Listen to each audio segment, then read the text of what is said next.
Hello and welcome to this, our first day of the finals gauntlet for Split 1 of the OPL 2017. My name is Michael Hingersing. It's an absolute pleasure to have your company today. We have a best of 5 series between Sin and AV, and obviously temperatures are running hot because earlier on in the split, Sin did refer to AV as Abyss Light, but then AV went on to beat them twice in the regular split. So, you know, there's a lot of let's say animosity. All right, let us get to know our first team. They came fourth in this regular season, so let's spend a bit of time getting to know them. It is Sin Gaming. Anything but grand finals is a failure, in my opinion. We've played in games of all 3 of the top teams, and you know we took the series against Legacy twice. I would struggle to find a team that could easily beat us.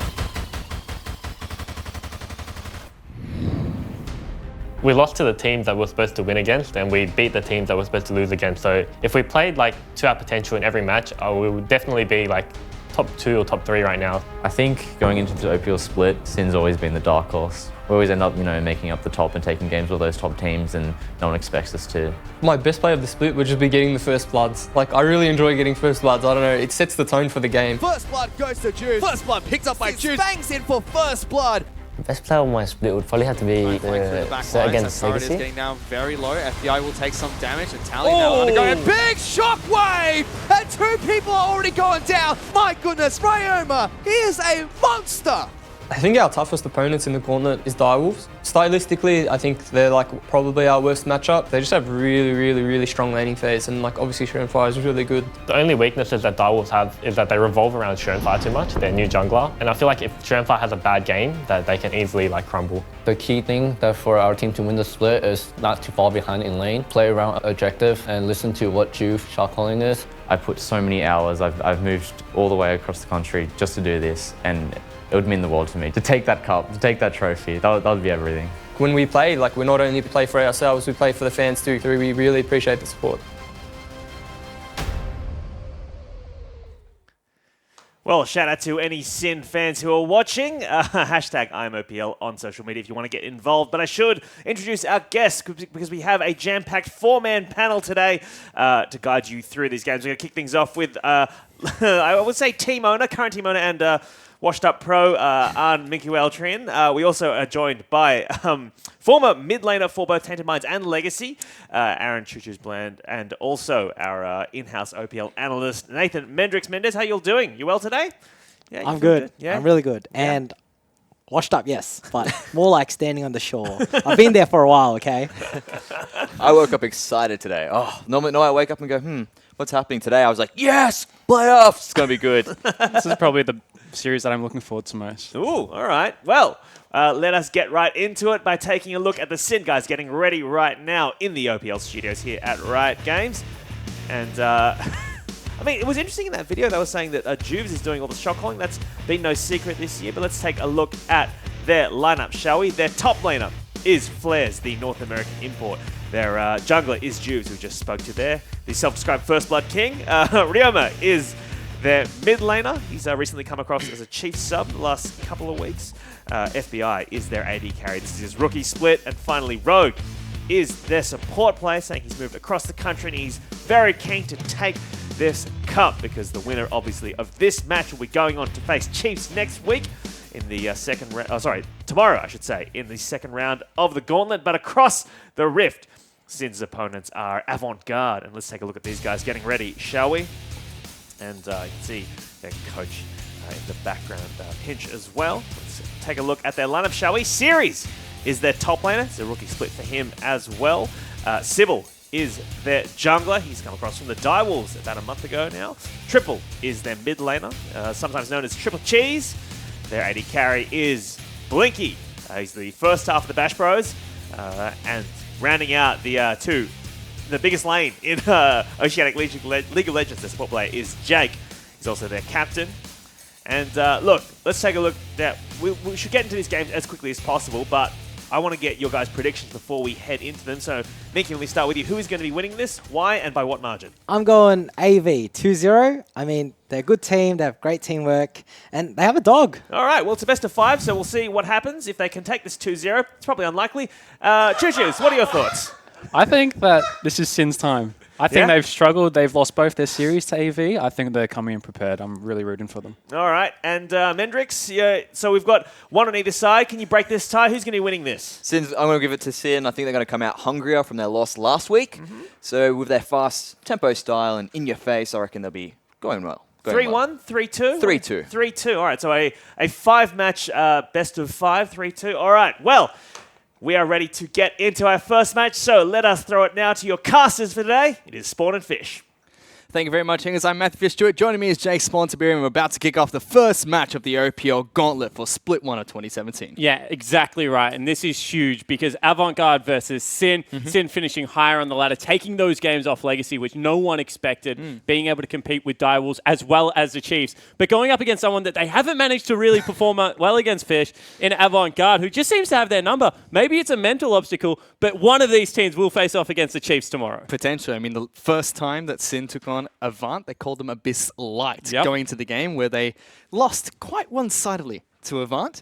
And last week we saw them drop 2-1 as well. So I believe if Sin get a 3-0 here, they don't even have a head-to-head record against Avant still if they go into the next day of the Gauntlet. Yeah, exactly. It's going to be 50-50 still. It's 4-1 at the moment, and AV are winning it quite convincingly. But in saying that, let's talk about how they're winning it. AV, they're really, really a rugged team. They don't look all that pretty in the laning phase. You know, sometimes it's an up or down experience, but they just stick at it like a dog with a bone, maybe taking some inspiration from Kobe. 30-plus minutes is where this team looks to shine. Sin, on the other hand, they just want it over quick and fast. If Sin win this series, I feel like it's going to be like 2-ish hours, 4 games, get into the Rift and really pound away and get those early advantages. And a lot of that for Sin starts in this draft. I feel that draft is so much more important for Sin in this series because they're really going to have to get their comfort picks if they're going to look to win. So what are the comfort picks we're going to be looking at here? Because we've already talked about how Avant, they like to go late. Sin, they hate that. They just want to end it as soon as they possibly can. What can we look out for these two teams? Aggressive jungler, aggressive support. Rogue is going to be looking for Thresh, which subsequently has been banned away. He's maybe going to look for Lulu, something to get up in their face, but expect a Thunderlords. And Juves needs to be on something that he can impact the map early, expecting a Graves, maybe even expecting one of the elusive Lee Sin games that it comes out of him every now and again.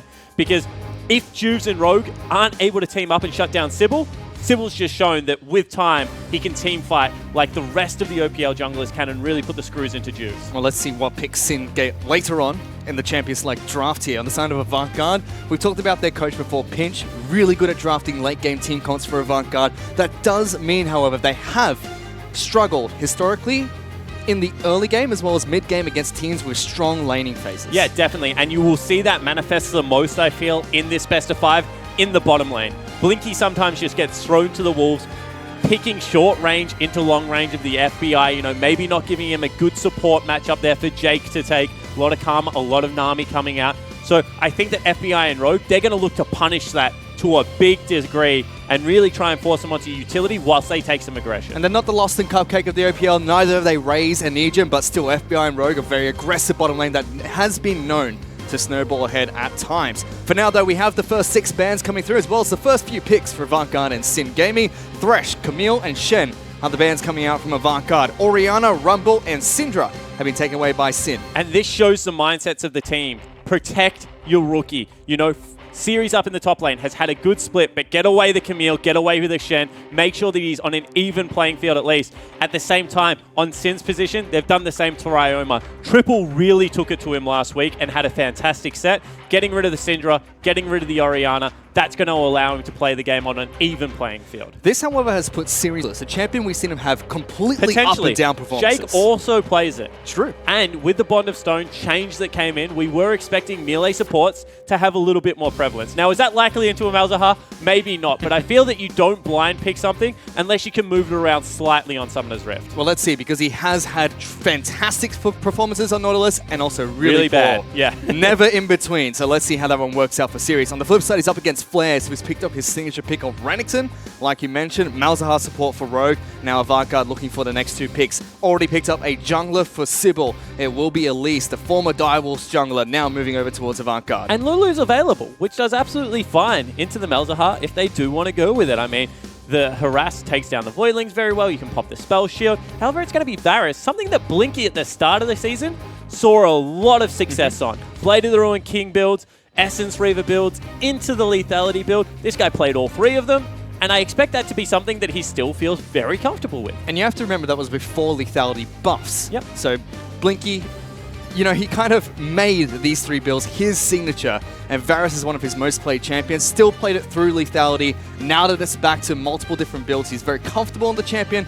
On the flip side, Sin, they've picked up a signature jungler for their captain, Juice, who's on your screen right now. Rengar will be heading into the Rift. And check out the fade. He's obviously been to the hairdresser lately. Juve's got a very good haircut, sporting a serious look. You don't get one of those out of Juve's too often, but obviously this game means a lot. And Rengar is a jungler that he is very comfortable on. Thought he would go towards something like a Graves, but, you know, not to be. Rengar today looking for that initiation force. But, however, without really an Orianna, without really a Shen or a Lulu to go with it, that is not all that much initiation, Fish. They don't have very much initiation, but they have a very large or very damage-oriented front line with the Renekton, with the Rengar. They've got Malzahar jumping in as a support as well. Potentially mid lane for Ioma, but we haven't seen Sin flex it before.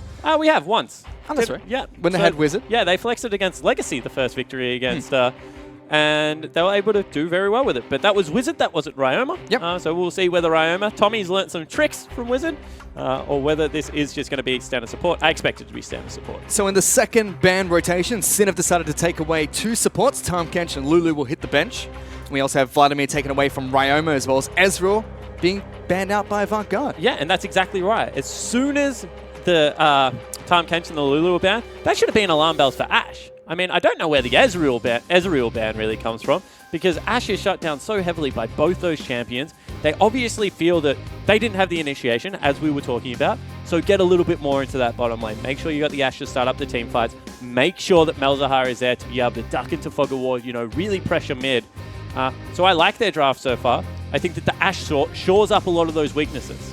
Also, we talked to the pros a lot. A lot of them saying that currently in the meta, once the first few outer turrets are taken down, you put your 80 carry mid, allow your support to roam. If that 80 carry is not Ezreal, and the opposite team has Ashe, that's going to be constant arrows down the mid lane until one of them gets picked up. So we'll have to see what the mid lane for Avant Garde is going to be. And if they do take Cleanse, because into an Ashe, it's always a devastating lane. For now, though, they have locked in Karma as their support of choice, and Azir, the Emperor of Shurima, will be returning to the Rift again. Yeah, exactly right. Triple's already played it once. He looked very comfortable, especially in the late game, and we know that's where they want to go. Have good siege set up. Azir takes turrets very quickly as a mid laner because he built some attack speed in there, and they've got a beautiful front-to-back comp. I mean, Elise looking for random stuns, Nautilus to act as that big front line, Karma adding all the utility you want, and then no one's going to be able to touch the Azir. No one's going to be able to touch. Ryan is not happy, though. Oof. He's picked up Kassadin to go into a control mage matchup. That's brave in the first game of a best of 5. Like, Ryoma's just put the world on his shoulders. As a rookie player, Ryoma's had some very good games, but taking a melee assassin into what is very hard lockdown CC out of jungle and supreme damage out of Azir, that lane can go pear-shaped all so quickly. In saying that, they're 1-3-1. If they get it to the late game, double teleport, Kassadin in a side lane, you can't send anyone against that. And usually when you're looking at Gauntlet matches or Grand Finals, you look at the mid lane and go, oh, there's going to be Claire, Choo-Choo's back when he was playing, Swiffer's in there as well. Yeah, Fantix. Fantix as well. Triple was hyped up, didn't really live up to that hype last season, but this split has had a great split on Avant Garde. And Ryoma, he was the substitute for Chiefs Esports Club, now is playing for Sin, has previously played in the OCS, and is a fantastic mid laner to watch. All-around great play from the guy. And this is going to be an explosive matchup from the two teams as well. Yeah, it certainly is going to be, because Ryoma was known for his Azir play. I mean, if anyone knows what the frustrating habits is, and, you know, when he is at his weakness, definitely going to be the mid laner for Sin Gaming now. You know, I'm hitting on the fact they're rookies, because these guys, half of them never played best of 5s before, Fish. I mean, this is a completely different landscape. You've been preparing for this all week. Not only that, but you've had the cheeky look ahead to what is tomorrow if you're able to pick up the victory. Pressure is really going to be on, you know, for the Blinkies, for the Ryomas coming around, for the FBIs, even Series up in the top lane, although he's shown a cool head at times. I feel like a lot of this is going to be dictated by which set of rookies steps up the most to really help out their veterans. And it's definitely a team of rookies with a couple of veterans, you know, flanking the line, especially in the jungle. We look towards Sybil and Juice. Two junglers who have been around almost forever in the OPL and have had some fantastic splits and fantastic games. Sybil, especially being new to Avant Garde, he should, however, have adapted to Avant Garde since his flop. And that series last week just showed that Sybil was still growing into the role. And he got there eventually, and it was nice to watch him perform well. It certainly did. We'll have to see if he can get a similar performance heading into this game, but we are on to Summoner's Rift for the first match of this best of 5 between Avant Garde and Sin Gaming. Don't face check that brush. Whoa. He'll take some damage here. Juice will get some explosive spiders and now start to jump on top of Sybil. Flares is getting in amongst it. Series already very low. He may be forced to flash and does so already. Summoner spell burnt by Avant Garde. So Juice does the right thing. If you face check, you take so much initial damage that you can't stick with the chase. So as soon as he sees the Spiderling come out, he turns around, although now Blinky in a little bit of trouble as well. Voidling's on the hunt. Yep, going to be able to get some auto attacks down towards Jake.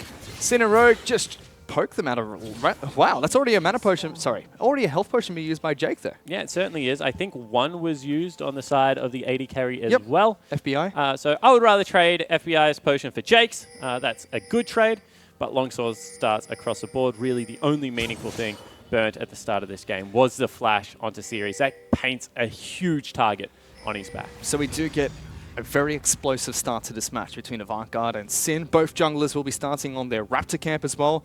See Yazir giving a slight leash over to Sybil. Juice will get some help from Flares. He'll return to lane shortly. And it's really bottom lane that's going to be explosive to kick things off. Karma and Varus, a very strong bottom lane duo, something we don't see Blinky and Jake get often. Yeah, exactly right. However, when they have got it, they've had better performances than we're used to expecting. One thing I do want to point out is this is a good way to play the lane if you're Series. You burn a flash, just make it hit turret. Don't even fight him. And then it's going to reverse eventually, and then you can just stun under your turret and be completely fine. Because I'm looking at a very good bottom lane of FBI and Rogue. They're probably going to be able to take it, even with a slightly weaker matchup here, into Jake as well as Blinky, and a very good top lane matchup, and really only triple your Shining Light. So you need to be willing to really absorb some pressure right now if you are AV to get to the middle stages of this game. You're already checking with the bottom lane again. Blinky and Jake. Not going to check blue only, not going to hit Wolf Camp. Actually, send it only towards Raptors. So it does eventually get to the blue? Got to blue, but you can see that Sybil may be potentially going to wait that one out before he goes in. So we are in the top lane again, or actually taking place in the bottom lane. We're just all over the rift right now, Spot. Oh, a little bit of jerky.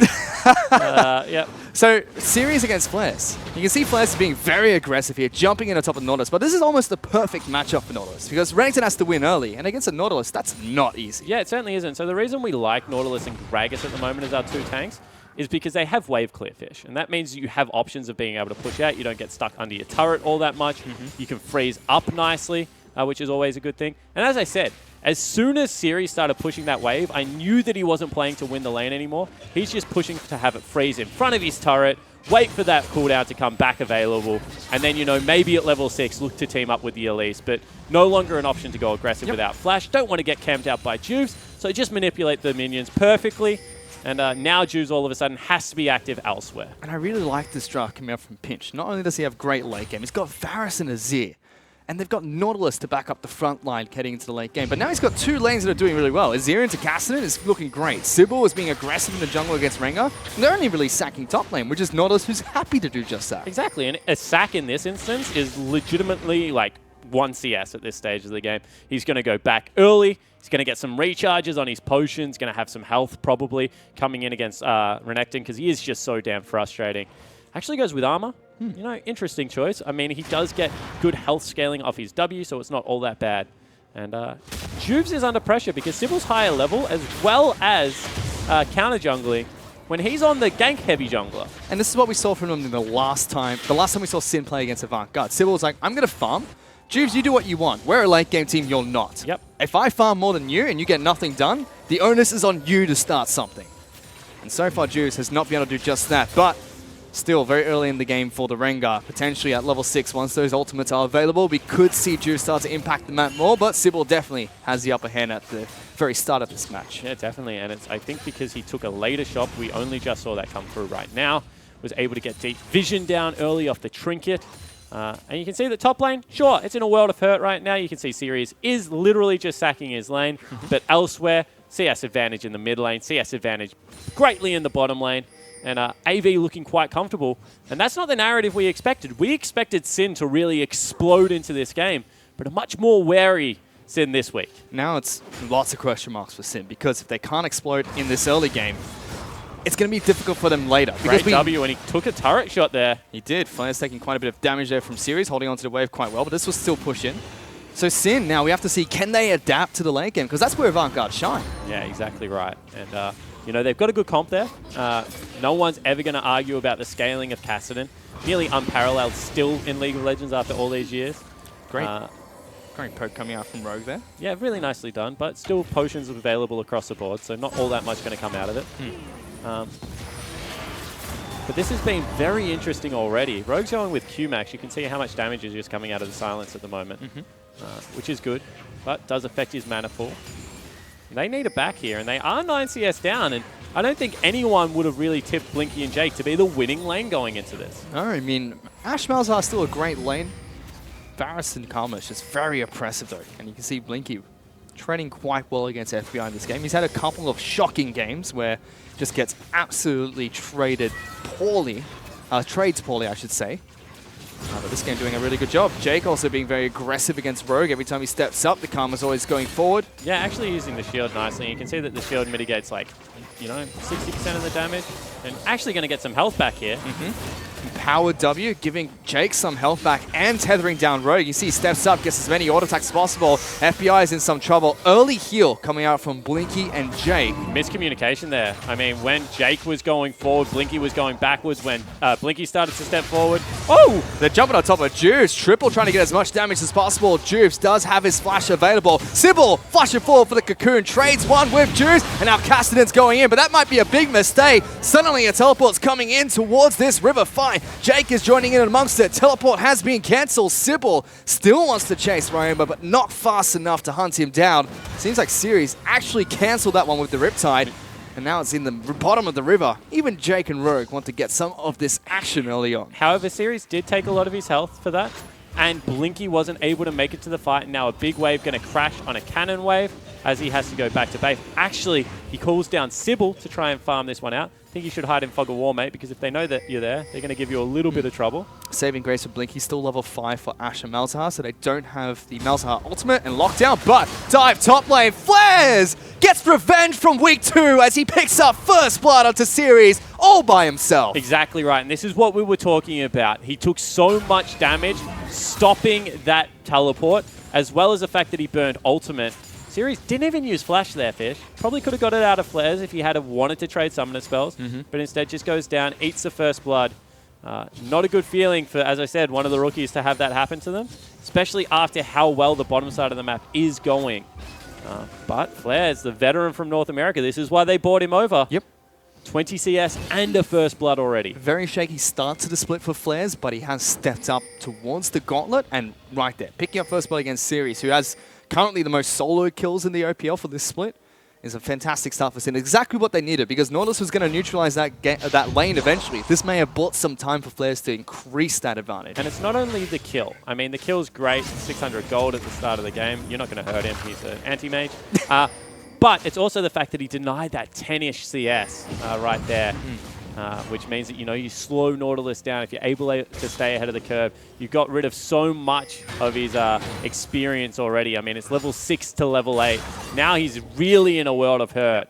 And one more dive and Series is just never going to be able to match the split push. He has to farm with the turret now, and that with level 6 to level 8. Juice can jump in for a gank. Juice is the same level as Nautilus. Although Nautilus is a very tanky champion, when you're 2 levels behind the opposition, whew, there's a lot of health from scaling there. Yeah, exactly right. You're just never really going to feel all that tanky. Same level as his AD carry, in fact, Fish. As his jungler is just skipping ahead of him. You also feel that Sybil probably needs to get a little bit more active on Elise. It's one of the reasons we play Elise, is to have an impactful early game. Moby Boots rush into Dark Seal, very famous across the OPL.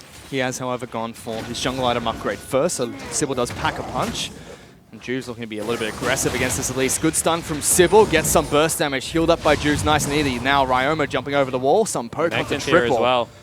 Looking for a fight. Sin moving deep in towards Avant-Garde's jungle, even bringing Flares down. A good kill onto the ward there, but they don't get anything for it. Still a 400 gold lead for Sin after first blood. See where the Cocoon comes out here. That's a stun coming out from Series. Flares will get locked down. Still has flash available. Ultimate from Series. Great layering of CC and hooks him back in. Perfect from Avant Garde. Really nicely done from Series, and that's exactly what he needed. Not only a confidence boost, but also killing him with a pushing lane, no teleport available for the Renekton. That's going to allow Series a free shop, equal CS nearly at this stage of the game, as well as scaling advantage. I mean, very good execution on what was an overreach from Sin. And Avant Garde have now picked up a slight gold lead for themselves. 300 gold in the lead. As we do check in with bottom lane again, ultimates are available. Rogue and FBI have a great lockdown. Blade of the Ruin King build coming out for the Ashe, something we've seen that's very new. But lethality build coming out from Blinky. Not the Hurricane, not the Blade of the Ruin King. And you have to think that that's just because they've got really nice setup with the Azir. So what they're going to do is look to just park him behind Azir late game, shoot out long range arrows, and just whittle people down. I mean, Azir sieges like really no other mid laner. So I think it's the right call here. However, it does hurt their scaling a little bit, Fish. We talk about this a lot. Comes online much earlier.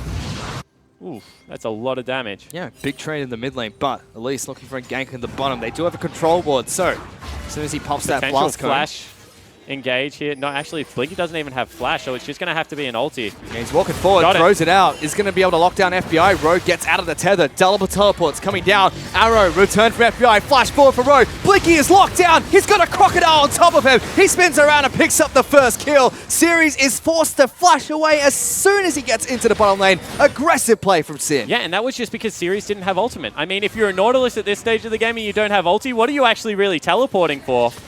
Big mistake there. Sybil's going to stop Flair's ultimate teleport. Gets some good damage. Flares goes back in, says, you want to fight? Let's go. Repel being used there. Oh, that's a mistake. Putting the ward down allows Sybil to get back to safety. On the flip side, there's a fight between Jake and Flair. Series trying to take on Rogue. Still advantage trade for Sin as they burn summoners, but that should have been a kill. Certainly should have been. I mean, you just don't ward that brush. However, they're going to be able to pick up first turret for it, Fish. It looks like it. They're on a kind of creep wave. They're calling in Juves as well as Flares. That's a right choice at this stage of the game. Already 1,000 gold up. Going to look to make it too. And Sin, we said they need to be aggressive early. Looks like they came to play. And it's not coming from Juves. This is who we expected to be the aggressive one. Is this good for Sin that they don't need Juves to be that aggressive playmaker? I mean, yeah, potentially, especially given the fact that, you know, the early game was looking so promising for Blinky, and he did go an early game build. However, now he's 20 CS behind and was able to be locked down and killed. Didn't flash again. One of our criticisms of him last week. Got to be quicker on that trigger. And, you know, the Cassinan is farming better than the Azir at this stage of the game. There are some warning signs starting to creep up. Rhymer's even going for that Rod of Ages. Once he completes that, there will be a timer ticking before Cassinan's damage massively spikes. Already, though, Avant Garde, they've sent their AD carry and support into the top lane. You got to get out of there, boys. Sybil's looking to try and take this red buff down himself. Down to 400 health, smites it away, repel into Blast Cone, over the wall. Arrow just says hi to Harold. Gets back out safely, but Jake being hunted down by this Cassinan at about half mana. Triple is going to slide on out as well. Yeah, so that's nicely done. I mean, they do get some counter jungling. However, still CS advantages in every lane and now as well as jungle. 2,000 gold, the advantage. And Series not standing up well. In fact, he still hasn't bought Health Fish, which I just think is a huge mistake. I mean, you're not really going to hurt Renekton by building all that much armor as he's going for a Black Cleaver. And his bases are just so high that I feel like health is a better option. 2 levels down, it's almost impossible at the moment. Did Sybil just avoid that ward because he blast coned over? There was no ping for it, so I'm assuming he did. However, see whether that's just a communication thing. They do ward over the wall. Potential dive could be coming in here. Now will be spotted out. Azir was looking to try and take down Scuttle Crab, I believe, as Juve's getting some counter jungling done and waiting in the wings. Series might be in some trouble. This is a turret dive opportunity. Dominus is available for Renekton. Ultimate does give him a burst of health and damage. The other thing is that maybe mid lane's now under trouble because when you lose advantage of a lane this hard, means jungle becomes a very big issue. Means that mid lane can be flanked and, you know, very hard wrap around coming in. Yeah, Sinner full control of the bottom side of the map at the moment. Renekton is pushing Series in heavily and Juves is shadowing him on the bottom side of the jungle, making sure that not only is the red side lit up, but he is ready to fight if he is needed. Ryoma, though, being jumped on. Triple slides into his DMs, and Sybil will cocoon him, picking up a kill in the mid lane for Sybil. And now they rotate top. You see straight away the on-the-way ping, both of them heading into Fog of War.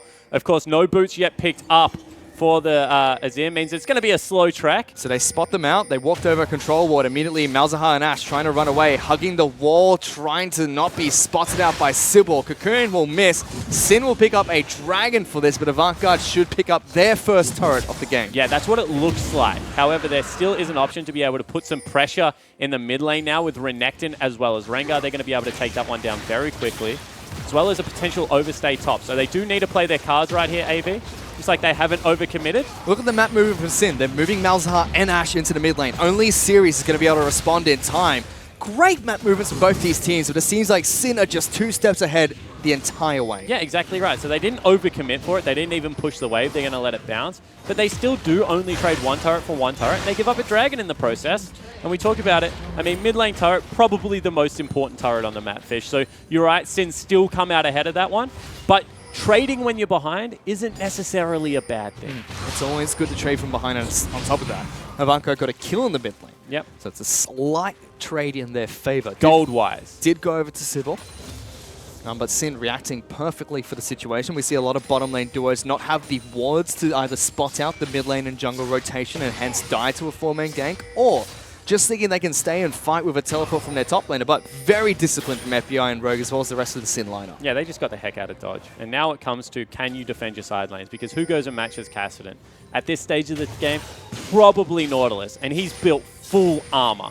In fact, looking for a frozen heart. Arrow triple flashes it. Good flash. Instant flash from the Avant-Garde mid laner to avoid. That's right, Rogue's gone forward. Flares will lock him down. Big shields from Jake. Triple trying to fight. Cocoon from the sidelines, as well as the Empress Divide. Means that they will lose Ashe. They will lose Renekton. And Avant-Garde turn the team fight around. And Triple honestly nearly lived. I mean, that was so damn close. But Ryoma still gets a turret for it. So advantage in Sin's favor, unless AV can make them hurt here. Really nice execution of the layering of CC. It's something that we've talked about so much already this game, Fish. But AV look practiced on this team comp, and they're going to be able to take 2 turrets for it as well, and get this game right back to square. So it was an even trade with an extra kill for Avant-Garde, but with Sybil rotating into the bottom lane, this turret's going to take a beating. Rengar is making his way down as well as a teleport from Flares. Ooh, that's big. It certainly is. I mean, you always want to have teleport advantage. If you have double TP, the idea is that you hold them both, and then you're able to 1-3-1 and collapse simultaneously. However, it does preserve the gold lead. So, you know, burnt for a worthwhile cause, just not something that you want to have to do. And you can see how good Triple is on this champion. I mean, Jake flashed in and saved him with a really well-timed exhaust as well as that empowered E. But Triple nearly lived through that. And if he had off, would have been completely different. Juves and Sybil fight over a Raptor camp. Sybil wins the big war, but all the small chickens go to Juves. And again, Sin looking to try and control the bottom side of the jungle. Blast Cone for Juves is available. Blinky and Jake decide not to push up, and he's still in Fog of War. Poor lane assignments here out of AV. You can see that they're scrambling to get it right as well. Series is somehow mid lane. Azir's ended up top lane. They have no one protecting the bottom side of the jungle. In fact, they're going to have to be able to giving up another red buff at this stage of the game. They can't even like farm at their tier 2. But that was just all a mess. This is still unusually disciplined for these two teams. Both of them making sure that they're making the right play. Even though they're in the wrong lane assignments, they're trying to correct it, disappearing to Fog of War so they can't be collapsed upon. I mean, if this was a few weeks ago, we would have seen Blinky and Jake just trying to push that one out and getting dived by 3 people. Yeah, it certainly would have. Blinky would have been dead already. But that means that Flares is going to be able to push another turret in the bottom side of the map, see whether he has enough. Ooh, Triple finds Ryoma. Tommy's caught here. He's going to try and rift walk out, gets locked down by Blinky. Here comes Triple, slides back on into the fight. Blinky taking a lot of damage, but Ryoma does get taken down as 4 members of Avant-Garde collapse. However, Sin already working on this bottom lane inner turret. It will fall. See all 3 of them picking up the gold for that, so a kill traded for a turret. Yeah, certainly, but kill going over onto important members here. And the other thing is, you can't play bottom side forever. So eventually your good luck does run out because Baron spawns. And if you send 3 members down while Baron's up, then you just forfeit the most important objective on the map. So, you know, Sin playing towards the right side of the map right now, but there is only a limited window. Triple in trouble. Yep, has been arrowed and locked down. Here comes dead. Rengar, jumps on top of him, locked down by Rogue, and the kitty cat picks up a kill. That's really nicely executed. They know that he's just used his Q. That means he can't use his EQ combo to slide out.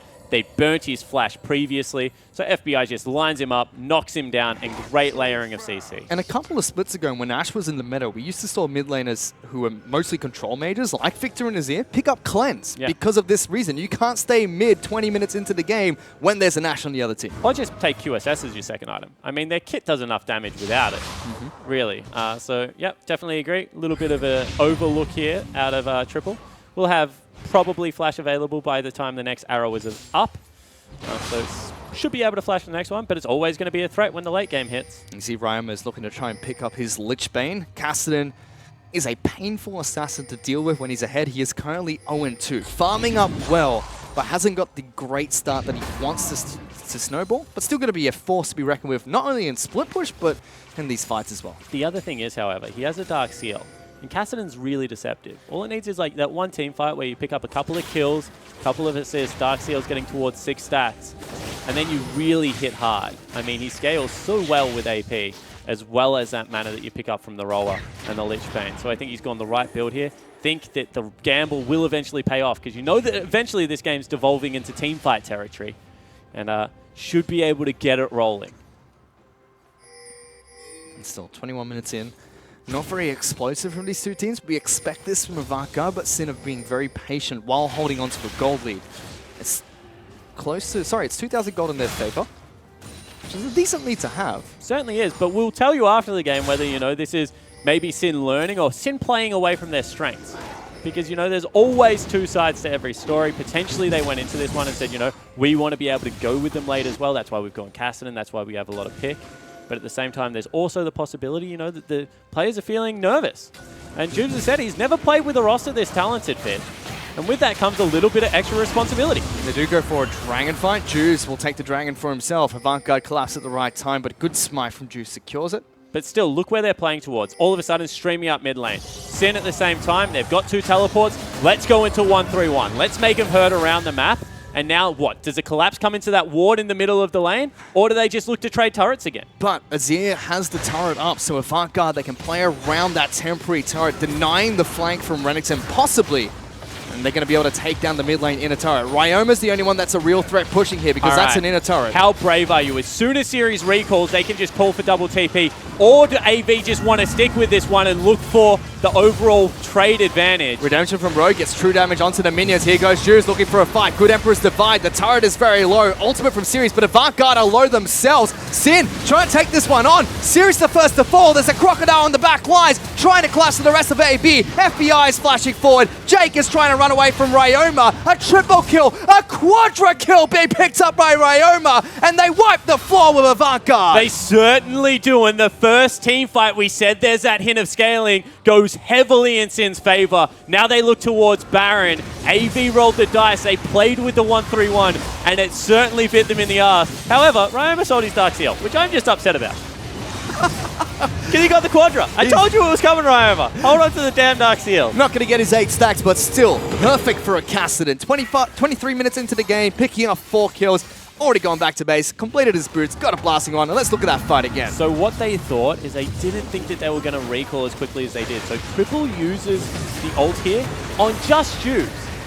And then all of a sudden, you have no ability to be able to peel the backline. And look at what Flares is able to do. Huge Q there, follows through, absorbs all the damage, ducks out, and then the cleanup crew just begins with the Cassidy. So really, that was just a bad use of Triple's ultimate at the start of the fight, when it maybe wasn't needed just for Jubes. I mean, not just Triple. We had Series ultimate at the same time. Blinky used it only onto Rogue as well. There was nothing available for Avant-Garde. They used these ultimates trying to burst down a turret, which they couldn't get because Rogue Redemption the minion wave. Something you don't really see. Exactly right. So heads up play coming out of Rogue. We're going to see FBI going for, once again, ooh. Sybil as well as Series are going to try and collapse onto Ryoma. He missed. Cocoon misses. There goes the flash from Series. Ryoma trying to get the heck out of this one. No Rift Walk available. Shutdown Whole comes team's through. coming, though. Everyone's trying to collapse. Karma and Azir will be able to get there shortly. Juice is looking for the jump, but Series blocks his path. So a pick for Avant-Garde trading a flash. But maybe have to teleport into the bottom lane right now because Series, that's a long walk back. And that's not a healthy turret by any stretch of the imagination. Turret is dead. Baron off minions are going to be enough to take this one down with the help of Renekton. Sin get the first inhibitor turret of the game, and they've got 3 members pushing top side of the map. only 15 seconds on Ryoma, and his teleport is up. And what a horrible call. I mean, how many people do you have to take to deal with one Renekton? They just bought their whole team here, and all of a sudden they're going to lose a turret on the opposite side of the map. So, FBI and Rogue get some good chip damage here, but Avant do send 4 members up, now 5 to deal with this turret push. With Cassidy not alive, Sin do not decide to burn their teleports, holding on to that advantage. And it looks like the idea here from AV is when 5 members are on the screen from our team, we are stronger. They've lost the one team fight we've seen so far, but that's kind of the philosophy because you can see they're going everywhere as a team, whereas Sin, very comfortable with 1-3-1. And as they should be, they've been playing it for a very long time. And you know, when your Cassidy has 4 kills and equal farm, definitely going to be happy in that situation. So I think that they can just stick with this game plan. So it's a 5,000 gold lead for Sin. Great gold lead 25 minutes in, but not a huge stretch for Sin to, for Avant to try and fight back on. Especially given like how much better. I was going to say, how much better is Nautilus than Renekton at level 18? I would say probably 5,000 gold better. He just gets way too tanky to deal with. As soon as he has any HP, which he still hasn't picked up, he's still going for just heavy armor route after what is a Spirit Visage. He's just going to be so much more useful. You can argue the same with Renekton versus Elise. Rengar versus Elise, but I don't think it's as big of gap of what is a super tank up there in the top lane. Ryoma still split pushing, and with this Lich Bane, that turret melts. You see Jake is being forced to throw himself up here to deal with that Kassadin. Only good news story is the fact that Kassadin lost Baron, so the 1-3-1 definitely loses a little bit of potence. Triple needs to be careful using Qs like that. Renekton's in a bit of trouble, being chased down in the bottom lane, but Ryoma will take down the top lane inner turret. And an arrow towards Triple, silenced as well, locked down by Rogue. Beautiful play from the Sin support. And that's what I said, you got to be careful using Qs like that. You can't defend the turret by yourself because you don't have enough of a front line, and all of a sudden, Sin, they're going to be knocking on the door. They might be knocking on victory for game 1. Potentially. No mid laner available. Flares are still split pushing. Sin just need to buy time for their Renekton and Kassadin to get to work on these turrets. Juves has been called into the bottom lane. This inhibitor will fall. Sin pick up the first one. Now what's next for the Sin lineup? And they're on track for it. We said if it's 30 minutes that Sin are definitely the favorites into this series. All of a sudden, a lot of damage coming out. Sibyl's chasing Ryoma. Sin might go for a fight here. Flares tries to dive on in. Ultimate being popped by Juice to jump back away from that. Series did get taken out very low, so they take the inhibitor trade and get the heck out of there. All right, now let's see if what I was talking about on the podcast happens. Sibyl's still going for a little bit of a chase here. Yep, in Spider form now. Ryoma fairly low. Ryoma goes for the fight. Gets locked down by a great cocoon. Sybil, you're out of mana, buddy. Get back inside his ball. Sink in your fangs. He does just that to pick up the kill on Ryoma, but it was so close. Ryoma used Flash. I mean, that's huge. All of a sudden, no Flash on the mid laner. What I was going to say is that AV Turtle, like no other team, they're just willing to give up advantage after advantage. If they're not sure it's 100% play, they're just not even going to look at it at the moment, Fish. They're just going to farm outside lanes. You can see that everyone is going to be crowding around each other. And that means that Sin have to be willing to make an aggressive play. I mean, Baron's up in 2 minutes. Maybe that's the play they go for. But do you really want to fight now, like, what was probably going to be a 3-item Azir, 3-item Nautilus around the Baron pit? Probably not. So you have to really pick your mark right now. And AV looking to just strangle them out. Sin need to continue momentum, and Ryoma dying twice does not do that. Oh, that's a flash forward from Sybil. They lock down Flares. He's flashed away, slices over the wall. So flash for flash. And Avant stream down the mid lane looking for that injured inhibitor turret. Triple throws up another turret, so they've got 2 turrets to fall back on if this fight goes sour. They only have 1. That's a visual bug on the first turret. That turret is going to fall there in the mid lane. Here comes Juice. Rogue locks one down as well. Avant say, let's fight, boys. Flares is in the back line. Triple has been taken down already. Sybil is injured and jumped up by Ryoma. That's 3 kills already for Sid. Jake falls as well. Blinky's the only man Teleport left into the base. Ryoma can go as well if he wants. This could be game. That's 30 seconds on everyone except for Blinky, who's being hunted down by a Kassadin. Flares wants this one over, and he's got 2 super minions to back him up. Yeah, and there's absolutely no way they can stop him. Second teleport comes in. That's going to be Ryoma, and that's going to be Sin taking game 1. Sin take down Avant 29 minutes into the match. Game 1 goes to them in this best of 5 series, and a great start for the aggressive lineup. And just an obsession with that tier 3 turret in the mid lane has really burnt AV. Because we said the scaling was probably on their side, but you can't fight at 2.5 items, Fish. You need to be willing to stall the game out a little bit. That's normally their strength. But they played into Sin's hands, 30-minute game, 30-minute win for Sin. So what do you do if you're Avant Garde now? Because that was great from Sin. We saw Avant Garde try to play their usual playstyle. It just didn't really work. I mean, all you do if you're pinching, you just say, everyone calm down. I don't know why we're forcing, when we've got the Azir, we've got a Nautilus on our lineup. Everyone just take a deep breath. We're playing too quick. You know, stall out the game. Make sure that we're playing AV-style League of Legends. We had him exactly where we wanted him. 2,000 gold down out of a laning phase. AV are going to take that every day of the week. But they just need to be patient with their scaling and make sure they're looking for their team fights, not just bum rushing it up mid. And again, patience coming out from Sin. We know they're aggressive lineup. They know they like to get ahead early, but they couldn't do that. But they found opportunities in the mid game, which is great for them. Exactly right. In fact, their teamfight coordination was spot on. They were able to get multiple times Renekton or Ioma into the backline and then just pick off key members. And every single time you could see they were just able to pull them apart. So I agree. Sin's team fighting, especially around that Kassadin, looked very good. And Sin were able to pick up the first match in this best of 5 series. It still is a BO5 here, and anything can really happen between the two teams. Yep. It's going to be really difficult, but we'll have to see if Avant Garde can pull themselves back. For now, though, Sin 1-0. Let's throw it back to the analyst desk to break down that game. Thank you very much, Fish. Well, gentlemen, let us break down this game as you suggested, shall we? It looked like Sin and AV were playing the same kind of game that did Game 1 last week, which is AV not being able to take it to late game. Is that what kind of your thoughts, Mickey? Well, no, AV had the late game there. Yeah. They had the scaling, they had the comp for it. They rushed it too hard. They walked mid without vision on the sides. They got flanked and they just died. I thought they played it quite well early. I disagreed with the TP going down to bot lane. I think Sin made it a proactive play.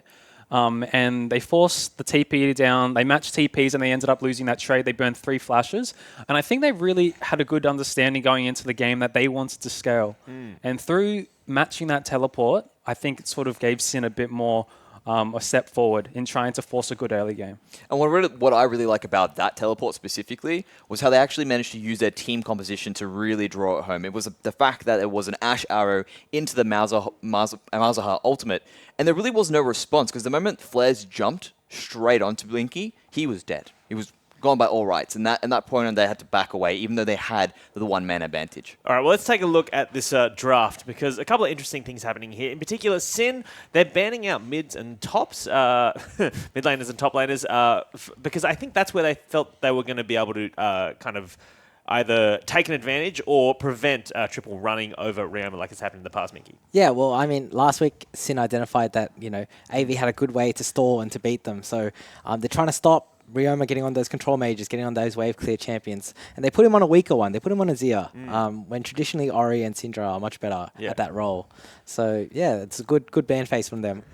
I think that Triple's strongest champion is probably the Syndra, and his Orianna is just very good at controlling the game. And Sin definitely planned this out quite nicely. The Rumble ban as well, targeted at Ceres.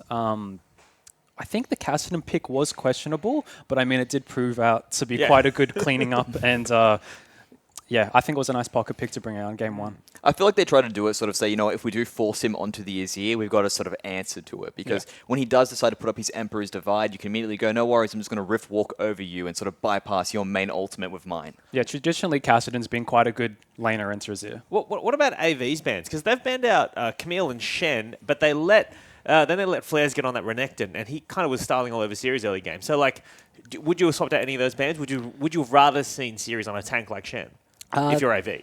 I think pretty much AV's plan was to beat them late game and to force Series onto Renekton. They wanted him on the early game champ, and they wanted to outscale. Right. They just played the comp wrong, really. They had everything set up, and they just stuffed that one up.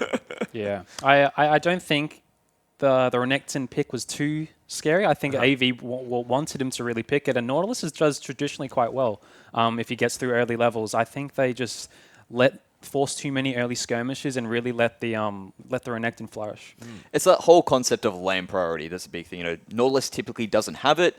Renekton does. And Renekton, he's supposed to style over Nautilus. The big thing is Nautilus isn't supposed to let himself die. He needs to either back away if he really does have that unfavorable trade, or, it's okay. Just lose that CS. Just don't die and you should be okay. Something else I want to talk about, because you're talking about how AV were playing this late game team comp, but but weren't necessarily playing to that, even though they had it, I should say. With Blinky, he's on Varus. He's doing a build that's kind of like an old school build now. A lot of people are playing this auto attack kind of attack speed build now. He was doing more of the lethality build. Yeah, I'll start with you, Mendrix. Like, why was he playing this old build? So it's actually what these guys were touching on. It was a really great conversation. And what it was is that, well, there's not really that much front line being provided from Sin. You know, you do have a Renekton, yes, but he's typically going to build more damage HP items, which means you can still clean up with a lethality build and get a decent amount of damage off if you go into sieging. I mean, we did see the Storm Raiders picked up by him. Yeah. So he did go in with the intention that these guys have no front line. We have a siege comp. We have Azir, Varus. If we ever get, I mean, you're versing Sin. If you get into the Sin ARAM, they would win that. It was just, it didn't work for them. It didn't work in the end, really. I mean, stylistically, Varus's role that game was to sit behind his team and fire out arrows. Now, with the attack speed comp, you don't get as much AD, so your arrows don't deal as much damage. But I guess my question is, because lethality is a set number, it doesn't scale well into the late game, does it, necessarily? Like, aren't you better building like armor pen or something rather than like, or something like attack speed so you're scaling? Yeah, if you're so trying to build a scaling comp, isn't that a better pick? They had an Azir. Right. And Azir has been known to be one of the strongest scaling mid lane champions. Right. But then again, you're versing a Kassadin. Right. So Kassadin is also known to be a great scaling composition champion. So I think he went with lethality purely because he knew they had a stronger early game. Right. And if he was able to land down 1-2 arrows, that negates a push or a power play by Sin. It was just unfortunate he couldn't land any of those. Well, speaking of Kassadin, I want to take a look at this game-changing moment, which is that mid-team quadra kill from young Ryoma. And Mendrix, when you watch this, what in particular, is it FBI who's popping off here, or is it just Kassadin? So the big thing about this is actually the whole team working in unison here, because really, if you look at the timing, they wait until they've overcommitted for this turret. It's almost dead. You know they're going to really greed for it, and as you can see, Flares just comes in right on time. He does a great job with his culling of the Meek there to actually make sure he can get enough HP to survive, otherwise he would have died. But it was all them doing that collapse. That was the big thing that it came down to. They brought them in, pushed them in afterwards, and then Kassadin just got big afterwards. He was going to be very hard to deal with after getting a quadra kill. Yeah, and I mean, looking at that fight, before it even started, AV were on half HP. They took tower hits, Juice hit them with all the AoE, Renekton hit them with all the AoE, Kassadin hit them with all the AoE as well. They were so just, if you go into a team fight half HP. They got roasted. I kind of feel though that they had the right intention that they could win if they went down mid. I think they had to realize that we don't want to start a team fight, and their wave had just been cleared as they were hitting that final tower, and they got a lot of damage onto it, so it was almost dead. But then they tried to finish it. They stayed under tower, took one too many tower shots, and from that, Sin were able to capitalize on a team fight. I just want to echo off that. It's like you said, it's the right response when you go against a 1-3-1. You want to actually be able to sit there and go, okay, let's group up as a unit. They're weak now. We'll strike before they have a chance to react. But the thing was, Sin had already established that 1-3-1 there. You sort of need to wait back, see if you can remove that pressure. Then you go in. Because if they don't have a chance to set up that 1-3-1, then you go into that initial team fight with a big advantage. But I want to just check with you. So are you saying that they should have just stayed on the tower a little bit longer because they're going to die anyway, so they should have just committed and taken the tower? Is that what you're saying? In the long run, AV won the extended team fight. Right. They didn't want to have a team fight happen, but they won if the two teams just stood there and just looked at each other, threw skill shots back and forth.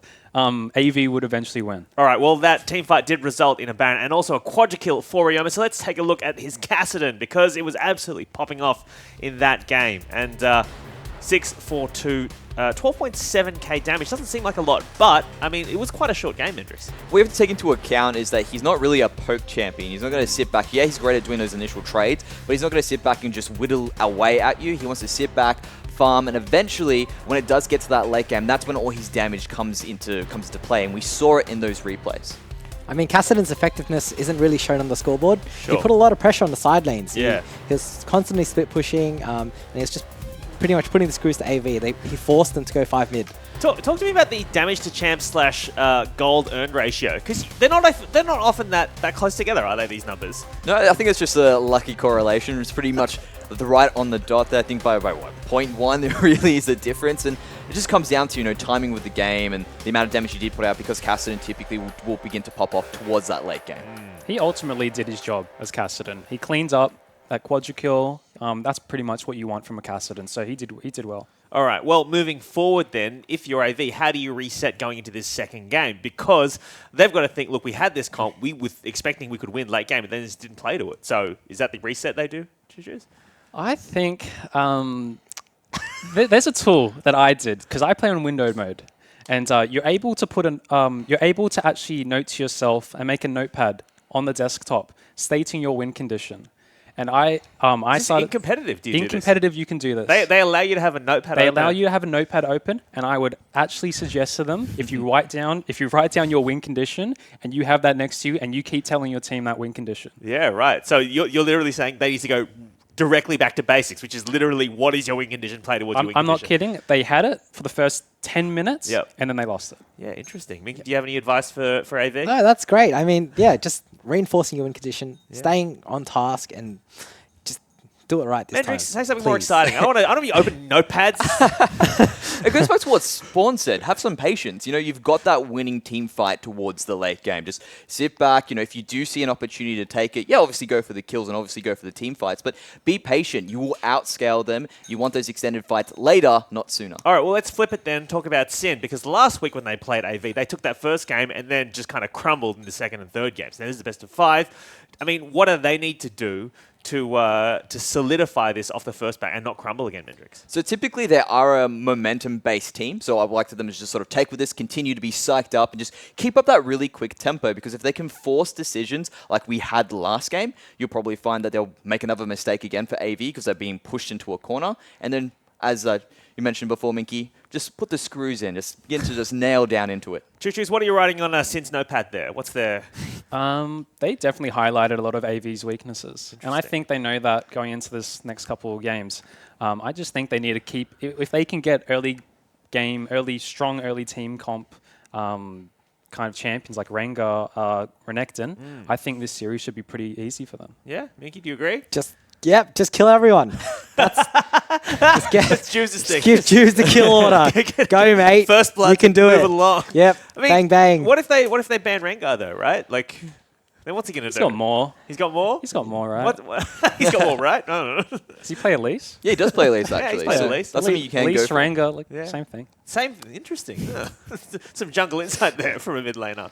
Well, typically you have to hope sure that Sybil doesn't take it again, because he was actually doing pretty well that game as well. Sybil played really well. Yeah. He just didn't have the effect that he needed to earlier to sort of shut down what Sin were doing. Right. So, okay. Let's just break it down real simple. AV, play towards your win conditions. Sin, pick Rengar for Juves or Elise. That's the advice from the desk? Gold. That's exactly it. Yeah, Minky? Well, if you want to get real into it, Sin they just need to play more aggressive, close the game out early, don't give AV a chance to scale, because they're so much better late game than they are early. All right. That's how it is. Yeah. All right. So if you're just joining us, we are currently up. Sin is currently up 1-0 over Avant Garde, and we're back with Game 2 right after these highlights. Top lane, Flares gets revenge from week 2 as he picks up first blood onto Series all by himself. That's a stun coming up from Series. Flares will get locked down. Still has flash available. Ultimate from Series. Great layering of CC and hooks him back in. Perfect from Avant Garde. Indelible teleports coming down. Arrow return from FBI. Flash forward for Rogue. Blinky is locked down. He's got a crocodile on top of him. He spins around and picks up the first kill. Series is forced to flash away as soon as he gets into the bottom lane. Aggressive play from Sin. Garde mid laner to avoid that. But Rogue's gone forward. Flares will lock him down. Big shields from Jake. Triple trying to fight. Cocoon from the sidelines, as well as the Emperor's Divide. Means that they will lose Ashe. They will lose Renekton. And Avant Garde turn the team fight around. Now here comes Rengar. Jumps on top of him. Locked down by Rogue. And the kitty cat picks up a kill. Redemption from Rogue gets true damage onto the minions. Here goes Jules looking for a fight. Good Emperor's Divide. The turret is very low. Ultimate from Series, but Avant Garde are low themselves. Sin trying to take this one on. Series the first to fall. There's a crocodile on the back lines. Trying to collapse the rest of AB. FBI is flashing forward. Jake is trying to run away from Ryoma. A triple kill,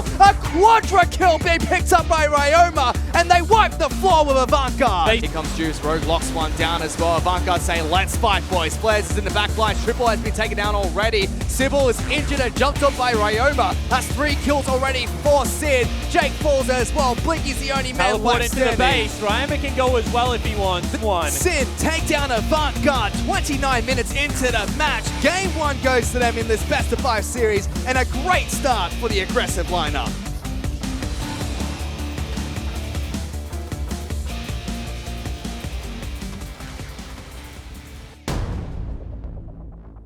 I think we're probably right where people expected us, in that 4th, 5th position. We've made massive progression throughout the entire split in terms of our gameplay, and also lately bringing Sybil on board has done wonders for us. It would mean a lot to join AV and to win it, especially to beat Direwolves. I've now failed 3 semis, and I'm not here to fail another. My best play this split was Flame Horizoning whilst in the first game of the series. Blinky picks up that first kill, still chasing on down towards the AD carry. He's going to flash away, but Blinky's right on top of him to get the double kill. I guess solo killing Swiffer is a really good feeling, especially on stage. Spirits by Swiffer. Is he dead? Yes, he is. First blood picked up by Triple. He returns the favor in the mid lane with the solo kill. I definitely think Chiefs are looking pretty scary coming from their boot camp, and Direwolves are also on the top of their form. So those 2 teams are the teams to look out for. I think that Legacy will actually underperform in the playoffs. I feel like Claire especially has shown so many nerves on LAN, and like this is going to be such a high pressure situation for him. The key to us winning this split is definitely being proactive early and working around Sybil so that we can make plays and get early leads and then take them through to late game with our macro decision making. We just want to make it as far as we can, do our best, make sure we don't have any regrets. Winning OPL would mean the world to me. It's something I've put my dreams into. I quit my full-time job to come and play League of Legends, so I took a chance and I want to go as hard as I can. It would mean, everything I've been working for, every game I've played for the past 5, 6 years, whatever, has just been worth it. Welcome back to the first Specify series of the Gauntlet in Split 1 2017 of the OPL. We're about to get into Champion Select. Apparently. Yeah. Still in the lobby, but we're about to get into Champion Select for game number 2 between Sin as well as Avant Garde. Yeah, and it's such a hype game. I mean, you can just see how much it means to both the teams. I mean, we come in with a video about Sin and how their expectations have just risen ever since they were able to pick up Ryom, and now the integration of flares has been successful. But also AV, I mean, as Blinky said, they've put so much on the line here to actually make it work. And they've grown as well. Integration of Sybil, series coming out of nowhere. I mean, Sin picked up game 1 30 minutes. It was back and forth, but finally they were able to break the game open with that play in the mid lane. But really, AV, they had just taken the deep breath they needed to, Fish, would have still been in. Potentially. I mean, Sin looked like they capitalized on a lot of mistakes made by Avant Garde, so if there's no mistakes, might be completely going in Avant Garde's favor. And we saw in that video there, very hungry but humble team Avant Garde. They know that this is where everyone expects them to finish, 4th or 5th. This is where they kind of deserve to finish as well, but they don't want to fail the semis. They want to be able to take on Direwolves in the finals, especially Sybil. That would be a dream come true for him. Certainly would be. Don't know how hungry you can be with Maxibon as a sponsor. I would smash so many of those things and just be fat as the side of the house. Woo! They're pretty good. They are fantastic. As far as ice cream sandwiches in Australia go, cannot go past. Well, we are into Champions Select for Game 2 between Sin Gaming as well as Avant Garde. Already, Zyra being picked up as the first pick for Sin. Here you go. As they banned out Syndra. Forget about Champions Select for a second. We'll catch up. Next one. What side of the Maxibon do you eat first? The chocolate side or the biscuit side? Really? I'm just looking over to my side here. I can see Hingers is just giving me the shrug saying that's an easy question. Yeah. Chocolate side? Yeah, good answer, because then you hold on to the biscuit, and then you can eat the biscuit later. Just checking in with your Maxibon eating skills, Fish. Take us through the beds. The beds that have come through are Syndra, Graves, and Fizz, Rumble, Camille, then Thresh being banned out here by Sin and Avant Garde. Like we mentioned earlier, Cyrus being picked up first, whereas the Maxibons have gone for Varus as their first pick. And seems like they want to take Rengar away from Juice as well. Yeah, it makes a lot of sense. I mean, Sybil did have a good game on Elise. I wouldn't mind putting him back on there. As I said, I don't actually think the draft was broken. I think that they just played poorly towards their win condition. I would like to see a Bork out of the Varus. I didn't really see many setup scenarios there where they could really make use of the lethality build, especially after Cassidy was locked in. Didn't really make sense to me. It kind of looked like they were trying for it. I mean, that aggressive push for the inhibitor turret where they overstayed, took so many shots and just died underneath the turret almost. They set up that. I mean, the correct play would have been to just disengage, back off, defend their base. But if they set up that correctly, maybe Varus would have worked. Didn't seem like it was going to. But for the side of Sin, they've gone for Ashe Zyra as their bottom lane. Juice will be taking Elise in the jungle. Now you have counterpick for mid lane, so I don't think they can play Cassidy again. Otherwise, Triple just plays a Talon or plays a Zed and is able to run away with it early. So I think that Sin are the team that have to change more in this draft phase, although we have seen the pick away. And of course, when you have Rengar, Shen makes a heck of a lot of sense. And it was a banned out here during Champion Select. So Series will be taking the Ninja into the top lane. Still looking at Sin's team comp, so much damage coming out of them. And So much pick potential. Rogue's picking up Zyra. He had a fantastic game on Malzahar. Yeah, I know that you think that he was best on for that game. Flashing in when he needed to, peeling when he needed to, really key silences as well, making sure that the layering of CC was available. I agree, Rogue played fantastically. Zyra, a little bit more offensive, a little bit more for the lane, you would have to say, than what Mal's is.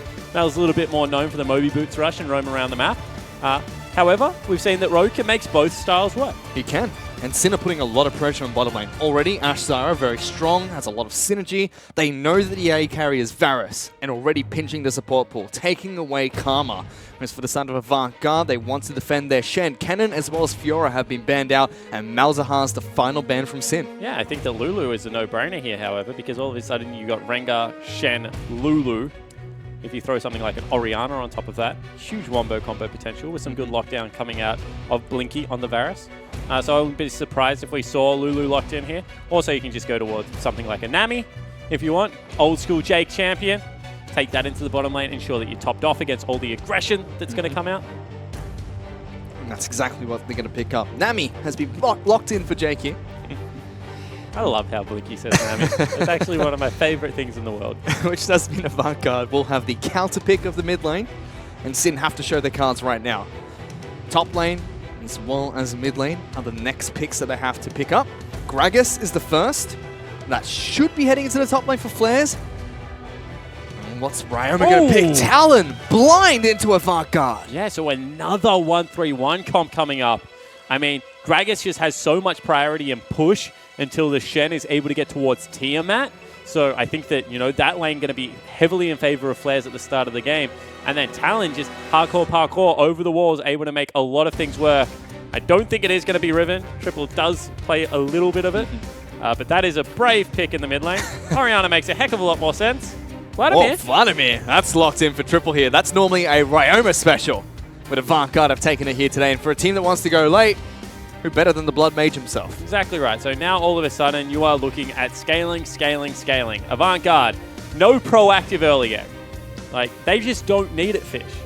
What they need instead is the late game potential of Triple, Sybil, and Series flying into the backline. Honestly, you don't even worry about the rest of it. Like, as long as they ultimate, Blinky and Jake can die, unfortunately, past 40 minutes into the game. The rest of the team will just do the work. Whereas for Sin, aggressiveness all over the map. Yeah. Everyone has a way to make a play. They need to win lanes hard. Yep, from Talon rotating around the map, Elise being a hard ganking jungler, such a huge lockdown bottom lane, and Gragas on the top side of the map.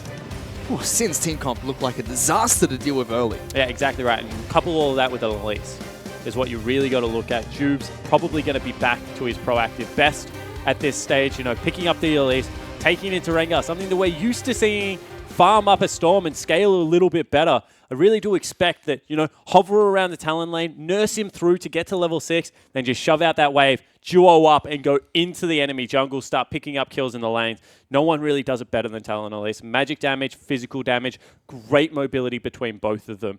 And, you know, Sin, if any team can make it work in early game, it's going to be them at the moment. And when we came into the Specify series, we mentioned Sin, they're probably going to win their lanes. Avant Garde are probably going to sack the first 25 minutes of the game, be behind and come online later on in the match.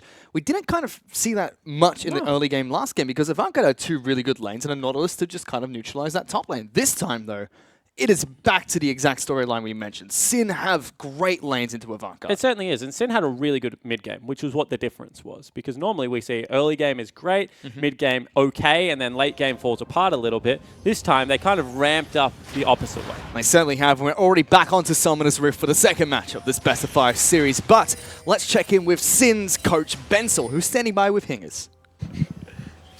Thanks, guys. I'm here with Bensel, and tell me about this Talon pick. I mean, Orianna was still left up, so what's the thinking? What's the theory behind it? Yeah, Talon can struggle a little bit into Orianna, but we have practiced it a lot, and we found that if you can get through that early phase of the game, then get him into a side lane, we have a pretty good comp to set it up. So Talon's going to be on Vladimir now. So do you feel like scaling-wise you need to take this game early, or can you guys take it to the late game? Yeah, there are definitely spikes that we need to play around, 2 items in particular, 1.5 on Elise, etc. You know, we can't really play against Vlad in team fights, but we've played this game before and we know what to do. Excellent stuff. Well, thank you for speaking to us and best of luck in the game. No worries, thanks. So before we break down the interview, you can see Avant Garde trying to cheekily put 5 members into the bottom lane. Very good positioning from them, but does deny Zyra from setting up the lane. But Bensel saying they've got good spikes in this game. 2 items in particular, and they've gone through this before, Spawn. Yeah, certainly agree with them. I mean, Gragas, best 2-item tank in the game at the moment, does a lot of damage. I mean, as far as mid laners go, who else would you rather be playing but an assassin that is so mobile as talent? So, yeah, I completely agree with them. They definitely have the spikes that they need to be able to make this run work. Sybil carrying over his stacks off the blast plant. Of course, getting an auto attack in there helps with the passive fish. Come on, mate. Got to play a little bit more Rengar. I've never touched this champion before. In the solo queue. And, yeah, so as far as everything goes, I agree with Bensel. I think that was a really well-spoken interview around how they're going to look to pull them apart. Yep, he's been working with Sim for quite some time. Very well-spoken coach. Hopefully it works out for him in this match. Avant Garde, you can already see, lane's being pushed in everywhere. Barring top lane, which should be a farm fest to kick things off. Bottom lane's pushing. FBI and Rogue, very aggressive. Jake and Blicky just have some sustain. They're ready to try and push this one back. Mid lane is Ryoma with Ignite. Very difficult. Yeah, it certainly is. I mean, as far as the laning phase goes, as we said already, it's kind of a wash fish. We just need to make sure that when we're looking at this game, it's about keeping CS scores high and not losing too much damage on turrets at this stage of the game. Not going to see a topside clear out of the Rengar. Instead, we're going to see a little bit of pressure go over onto the blue buff in the form of Hawkshot, in the form of Cheeky Ward. Actually didn't go down in the end because they just saw he took it. And what that means is that Sybil was very aware of the fact that Elise is one of the better invaders in the game. And if you ever face check Elise, you're probably going to die. So didn't want to have to get a shot in early. Instead, you can see where he recalls. In between 2 turrets, actually now will move towards Krugs because Smite will be back available. But that was actually very good pathing out of Sybil to avoid any aggression that could have come out of Juves. Yeah, Juves hunting him down. You can already see him now moving. Juves is at a huge tempo advantage. I mean, he's taking Gromp, blue, red. Sybil, on the other hand, taking Raptors, Wolves, buffs, as well as Krugs now. Everything but the Scuttle Crabs and his own Gromp right now. So big advantage for Sybil. Will be a level up Juves. Not going to be too hard to catch up, but like you said, good tempo advantage for the jungler. And you can actually see the Rengar trying to move into the top side of the map at the moment. Ryoma pushing up this lane, well triple, actually going to get jumped on and slowed down. There's the passive prop. He's used pull. This is Ignite. Ryoma decides not to flash forward, but triple burning his summoner spell in the mid lane. Yeah, it certainly is, although now Sybil. Ooh, going to take some damage there. Flares, flashes out, cast goes through. Sybil almost dies. Will he be able to blast Cone away? Finds Sybil. First blood picked up by the Rengar. Yeah, really nicely played out of series. Needed to cut off the route for that blast cone to come over. And now the tides have turned. Tables have turned. What turntables? What was you saying? Can't remember it. Anyway, really nice job because top side of the map now, in what should have been a losing matchup, is ahead. Yep. We already saw that from the beginning. Gragas had 2 potions and he was even helped with series and full mana. That should have been Gragas' lane to win. Does have a pushing wave going up against him. So we'll be able to farm up quite nicely here, but no flash, no teleport already. The other thing you don't want is Shen to taunt you into that wave. I talk about it a lot, but minions just do so much damage at the start of the game. And that's not where you want to be at. So instead you can see playing it a little bit more respectfully. Just let the Shen get his free shop off. He deserves it after all of that. Juve's actually moving up. Give me a full creep wave over a jungler any day, Fish. You can already see Gragas pushing that one up nice and early. But Avant Garde, again, 800 gold lead, just 5 minutes into this game. And we expect them to be behind about 3,000 gold after we hit the 25-minute mark. Yeah, exactly right. I mean, they're not an early game team. They said that they're trying to turn into an early game team. I respect that. I think that the early game is where a lot of League of Legends is won or lost at the moment. I mean, look no further than Direwolves. Really close behind. I actually stopped up and threw a sentence for that. Yeah, look no further than Direwolves, sitting top of the table in the OPL at the moment. They're the early game specialists. And if you practice your weakness, even if you don't become an early game team, at least you know how to deal with early game pressure from practice alone. Yeah, and mitigate some of the losses that you may be going to experience. Avant Garde already showing that. Sybil is farming up an absolute storm at the moment, whereas Juves has gone Moby Boots Elise, which is what we talk about a lot. So many pings coming out from Sin. As soon as they see the Rengar, they're like, all right, he's there. Don't go anywhere close to him. And you can see that he actually didn't even stick with it because top lane had rotated down into Fog of War. All of a sudden, you have absolutely no idea what Flares is going to be doing. So instead of actually taking a free Scuttle Crab, he just goes back into his jungle, says, I'm the farming jungler right now. Pressure is on you to make the play happen. I'm not worried. And it certainly is. Avant Garde, all they had to do last game is be patient. Seems like they're trying to be patient here. as well as making plays where they present themselves, such as in the top lane, where we saw First Blood take place. Doesn't look like Flares is hurt that hard by it, but definitely an advantage for Series. Burnt his teleport, get back into lane, but Juves, he's going to find Sebel. Level down against this kitty cat, and Jake is rotating first. Riverstand United. Sin trying to run away already. Good bubble on towards Rogue. Very low, forced to flash. They decide not to go any further forward as Sybil will jump on him again. Flash away by In FBI. comes Talon. Trying to go for the fight. Talon picks up Sybil. Ryoma rotating down the river. He's going to use his ultimate. Now Blinky going to get jumped on, but the Hemo play comes out from Triple. AV turn around to kill 1-for-1. Yeah, really nicely done. Triple rotating down there early. So what had happened, Flares threw the cask at Sybil, so he didn't want to go too aggressive. In the end, it is just a 1-for-1 trade. Blinky picking up a kill, Talon picking up a kill. Still think probably in favor of Sin, just the fact that it was a Talon. And you need him to get rolling early. Ooh, that's a lot of damage, but Do you still. stick around? Ooh, one more shot. He's dead. But still, I mean, now bottom lane is looking good for Avant. They've blown the summoner spells of both FBI and Rogue. Jake still has both of his. And they're only shopping with about a 10 CS disadvantage with a wave pushing back into them. Yeah, sure. But you're still facing off against an Ashe Zyra True. who are going to hit level 6 and probably solo kill you in a 2v2. So I'm more concerned the fact that Blinky used both of these summoner spells, to be honest. So unless they call Sybil back down there, it's not an easy lane by any stretch of the imagination still. Still, big play coming out from Sin to be proactive in that one.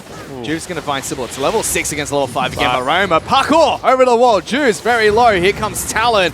Ultimate's being popped by Sybil. Chasing him down. Jumps over the wall. Finds Juve's. Body block comes out from Flares, but still, Sybil will take down the captain of Sin. Really nicely done. Kill goes over onto Gragas. That's a 1v3. Probably the best Sybil could have hoped for after he got caught out, because definitely not going to be able to outrun a Talon at this stage of the game.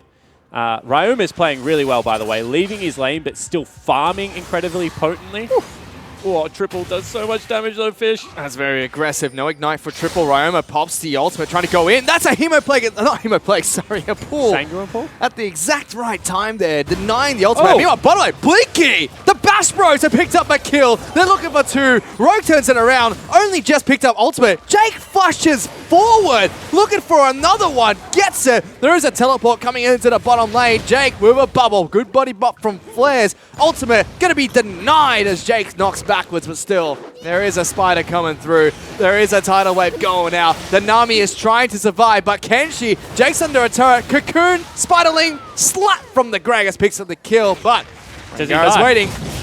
Jumps on in. Follow strike. Good flash from Flares. No flash from Sybil to follow up. I mean, that's just so much burnt though. Woo! I mean, teleport, flash, giving up 2 creep waves.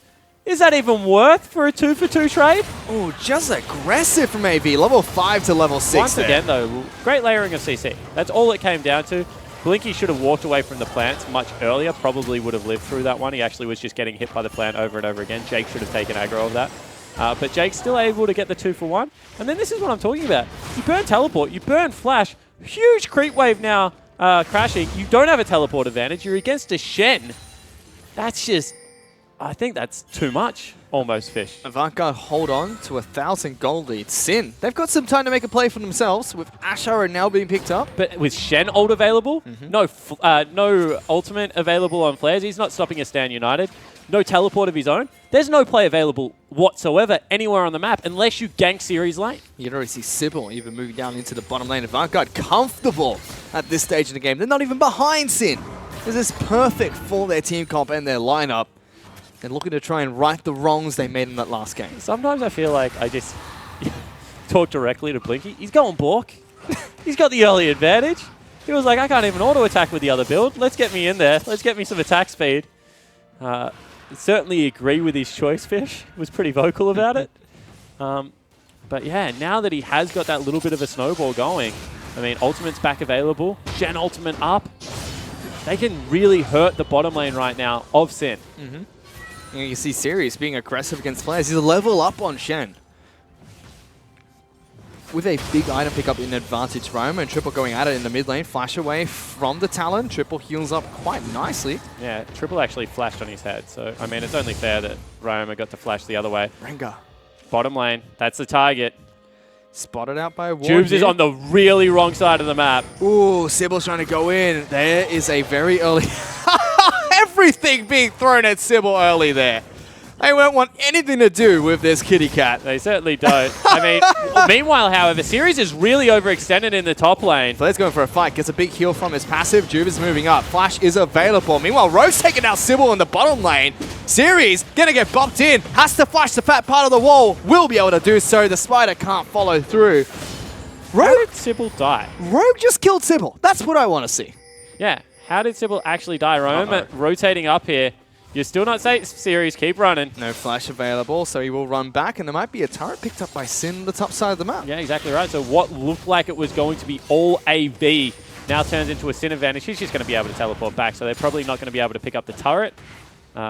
In saying that, that should have been a heck of a lot better for a team that just lost a kill for absolutely nothing. And Triple's going to get pressure on this mid lane turret, maybe even take it down. So here's that fight. All right, cool. Yeah, Sybil just got greedy, overstayed. No support coming in, had no health. That's just a bad call.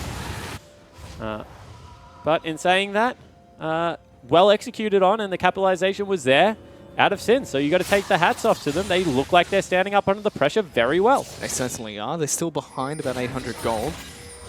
Have a big heads-up play from their bottom lane. Already played the Rune King, like you mentioned, picked up by Blinky. FBI will get his soon. They're going to recall over a couple of wards. It's going to get his stopped. Not going to be very happy about that, but going to do just fine in this lane. I mean, a pretty greedy recall, to be honest. If you actually want to go back, get underneath your turret. At this level, you can't really afford to fall down due to a bad mistake. Triple being aggressive. Here's a Stand United. There's going to be a tidal wave as well as the jungler coming through. Triple, very low, dies to ignite. Juves goes in, and it was almost suicidal there from the Elise. Yeah, it certainly was. Triple just pulled too early. I mean, no point pulling that early. You've got all your health. In fact, it probably hurt you more than the full combo was going to. Just because, of course, percentage health coming out of Vlad there if you do use the Sanguine Pool. Will mean that Sybil pushes up mid lane turret and starts to put some pressure over that side of the map. You can see only Zyra really matching, which means that Talon alone in the bottom lane.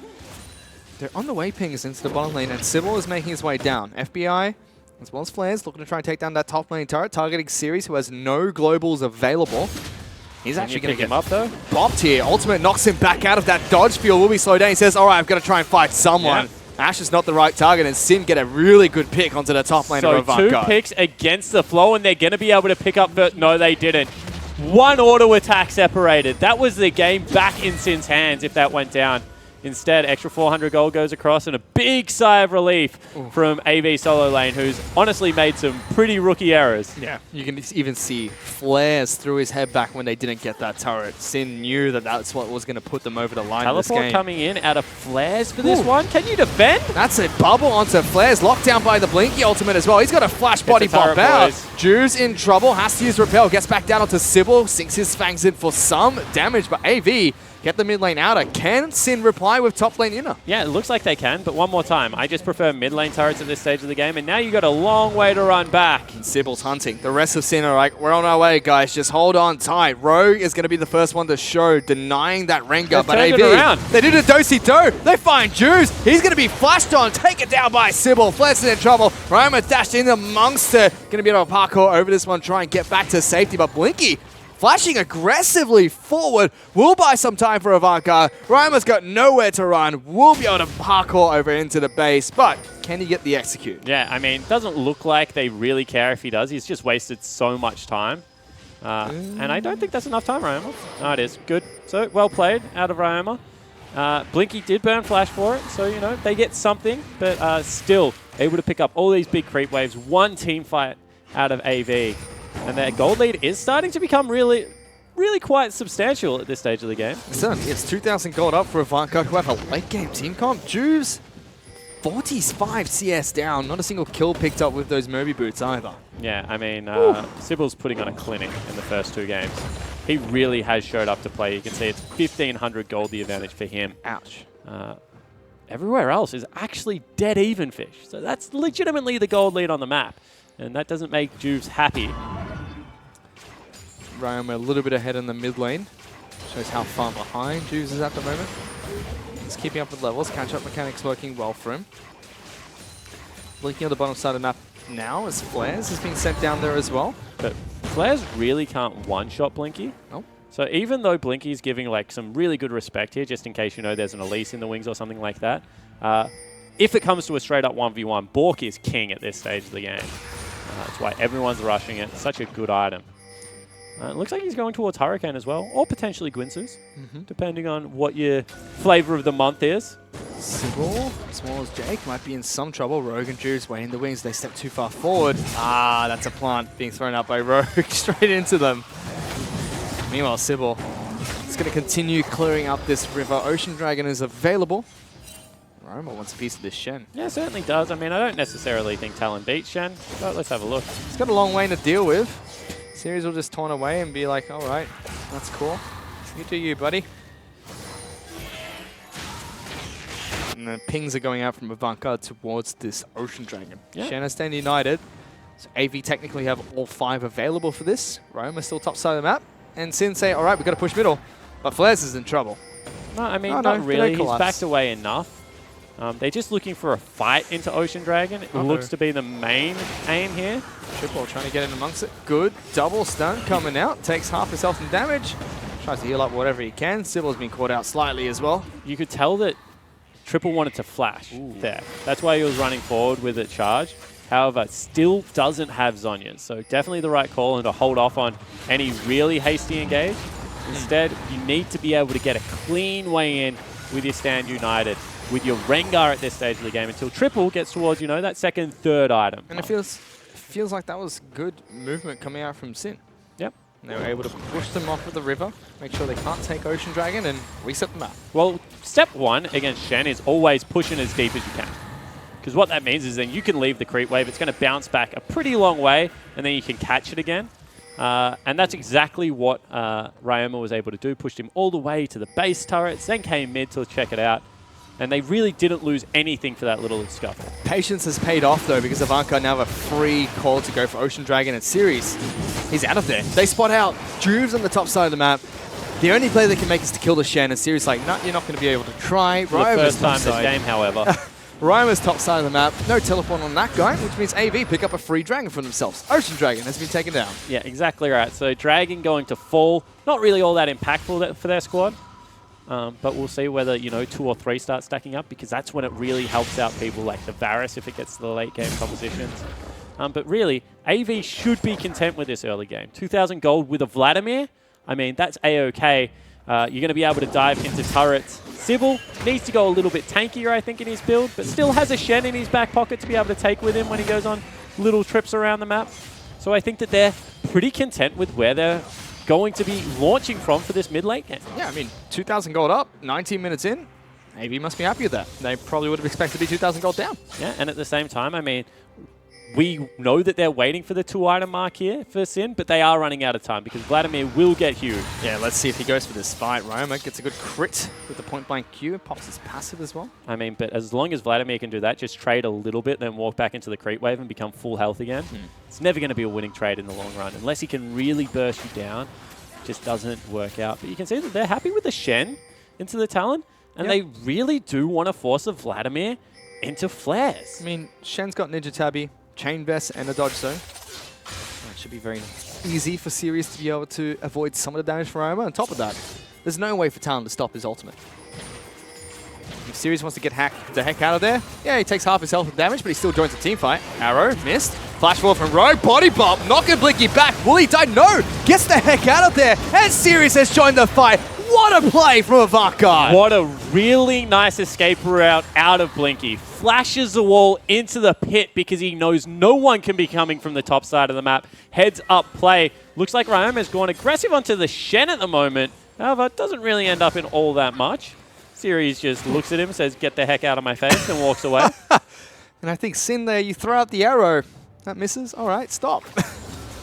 That target's gone. I mean, he dodges this. It was just really nice dodge, actually, because like all it is a speed up. You see he gets a heal here, and then straight away over the wall. Player's overcommitted. Good taunt. They just lock him down. And yeah, really nice play out of Blinky. I think that's where if you flares, you throw out the ultimate first and then body bop second. Yeah. Make sure he gets the heck back into your team so he can't flash anywhere but back into you. Still great lockdown from Avant. They turn around, a proactive play from Sin, now looking for a top lane outer turret. And the problem is that Shen, 50 CS up, is just a brick. I mean, you can try and push him off the turret, but is it realistically going to work? Probably not. And you can see that that's their choices right now. Push into mid where the early rotation can come. And, you know, you've got a Rengar cutting you off from the backside of the map. Or push into a Shen where, realistically, you're not going to get all that much work done. Shen's moving down. Sybil's popped his ultimate. Avant Garde wants to go for a fight. Rogue's the one that's going to be locked down, but FBI gets taunted by Series from Fog of War. Drew's going to be jumped on. Talon is here, bubbled up. Big bubble, actually, and a great ultimate from Blinky. However, they take down Sybil. Series will return the favor as Ryoma gets flashed on as well. 2 kills picked up by Avant Garde, and that's without triple. Exactly right. Triple comes down to clean up the back end of that fight. But AV are just absolutely everywhere right now. And we just keep talking about it. 4,000 gold. They've got the scaling advantage. That might have even been a Baron attempt if Sybil had been able to live. He's being a little bit too aggressive for my taste. But I feel like that's a couple of games in a row we've said that about Rengar. And it just looks to be the way to play him right now. And really, they're just, I mean, Hourglass is now picked up. You're going to get even tankier as Shen goes back. He's going to pick up his Sunfire Cape. So we take another look into that. I mean, I feel like you just hold like 1 or 2 more seconds before you leap into 4 people Sybil. But doesn't go with it. Instead, looks to just come out the other side of the team fight. Actually even missed his flash there. Ryoma thought he made it over the wall and went after him. But yeah, really nicely executed without your Vladimir. Now the situation looks dire for Sin. They're 4,000 gold behind. They're going to try and catch up Triple here. Look at how little damage he gets. He's got a standing 90. He's on top of FBI. That guy's dead. Juves is next. See you later, buddy. And just like that, AV are like, all right, we'll take Baron. 2 kills. Exactly right. Baron, they call straight away. As soon as you have a tank and a Blade of the Ruin King user, Baron is just always an option. And yeah, this has been an explosive mid game out of AV. They made some really bad unforced errors game 1, but this time they seem to have cleaned it up. Looks like Sin still want to contest this one. Big cooldowns were used, but we'll see if they can make it work. They're going to try. Flares jumps in. There's an ultimate that comes out of Blinky. Locks down Ryoma. We'll have to parkour out of there. AV, look for the Baron pickup. Sybil's taking that one up. 1,000 health. Ultimate comes out. Just separates the team. Easy smite. Yeah, and all of a sudden, Vlad's in the backline onto Flares. That was a real desperation play. It gives over another 2 kills to Triple, as well as that Baron buff. And yeah, it looks like Sin should start preparing for Game 3. Yeah, this is sub 28-minute game. It's going to be a great game for Avant Garde. Almost 7,000 gold up. It's not by any means over for Sin. They can still pull something out. They still have 1-3-1 if they can figure out a way to wave clear, sure. The game's never over until the Nexus explodes, Fish. I mean, but Benzel was talking about it. We've got a 2-item power spike. Half their team isn't on those 2 items. Yeah, and the other team is all on 3 items nearly. Yeah. So you can see where that doesn't really line up mathematically. It's actually this guy. He's got a Rylai's Crystal Scepter, which is a luxury item now in the mid-game. Yeah, that's an item you buy and you have to sell once you get to 6. Yeah, exactly right. But what they're looking for is his ability to be able to flash forward and really chase people down. And no item really does it like Rylai's. Doesn't give you the most damage anymore, which is why, you know, Vlad stopped building it because he is such a hyper-scaling mage, but still is able to get what you need out of the purchase. Series 2, 1, and 5 got some early help from Sybil, which definitely changed the way he played this game. Looking a lot more confident on the Shen. I mean, his early game was still really shaky, to be honest. Overcommitted when he didn't really need to. But at the same time, I mean, you get popped out of your turret and all of the ultimates used on you. You probably should die in that situation. I mean, if he wasn't there, that's first turret going to Sin. He delayed them long enough. Come on, mate. He didn't know that. He just made an error, then got lucky. Hey, all calculated here, Spawn. These are professional players. They don't take luck into account. Exactly right. Calculated. Hashtag calculated. Series the math wizard.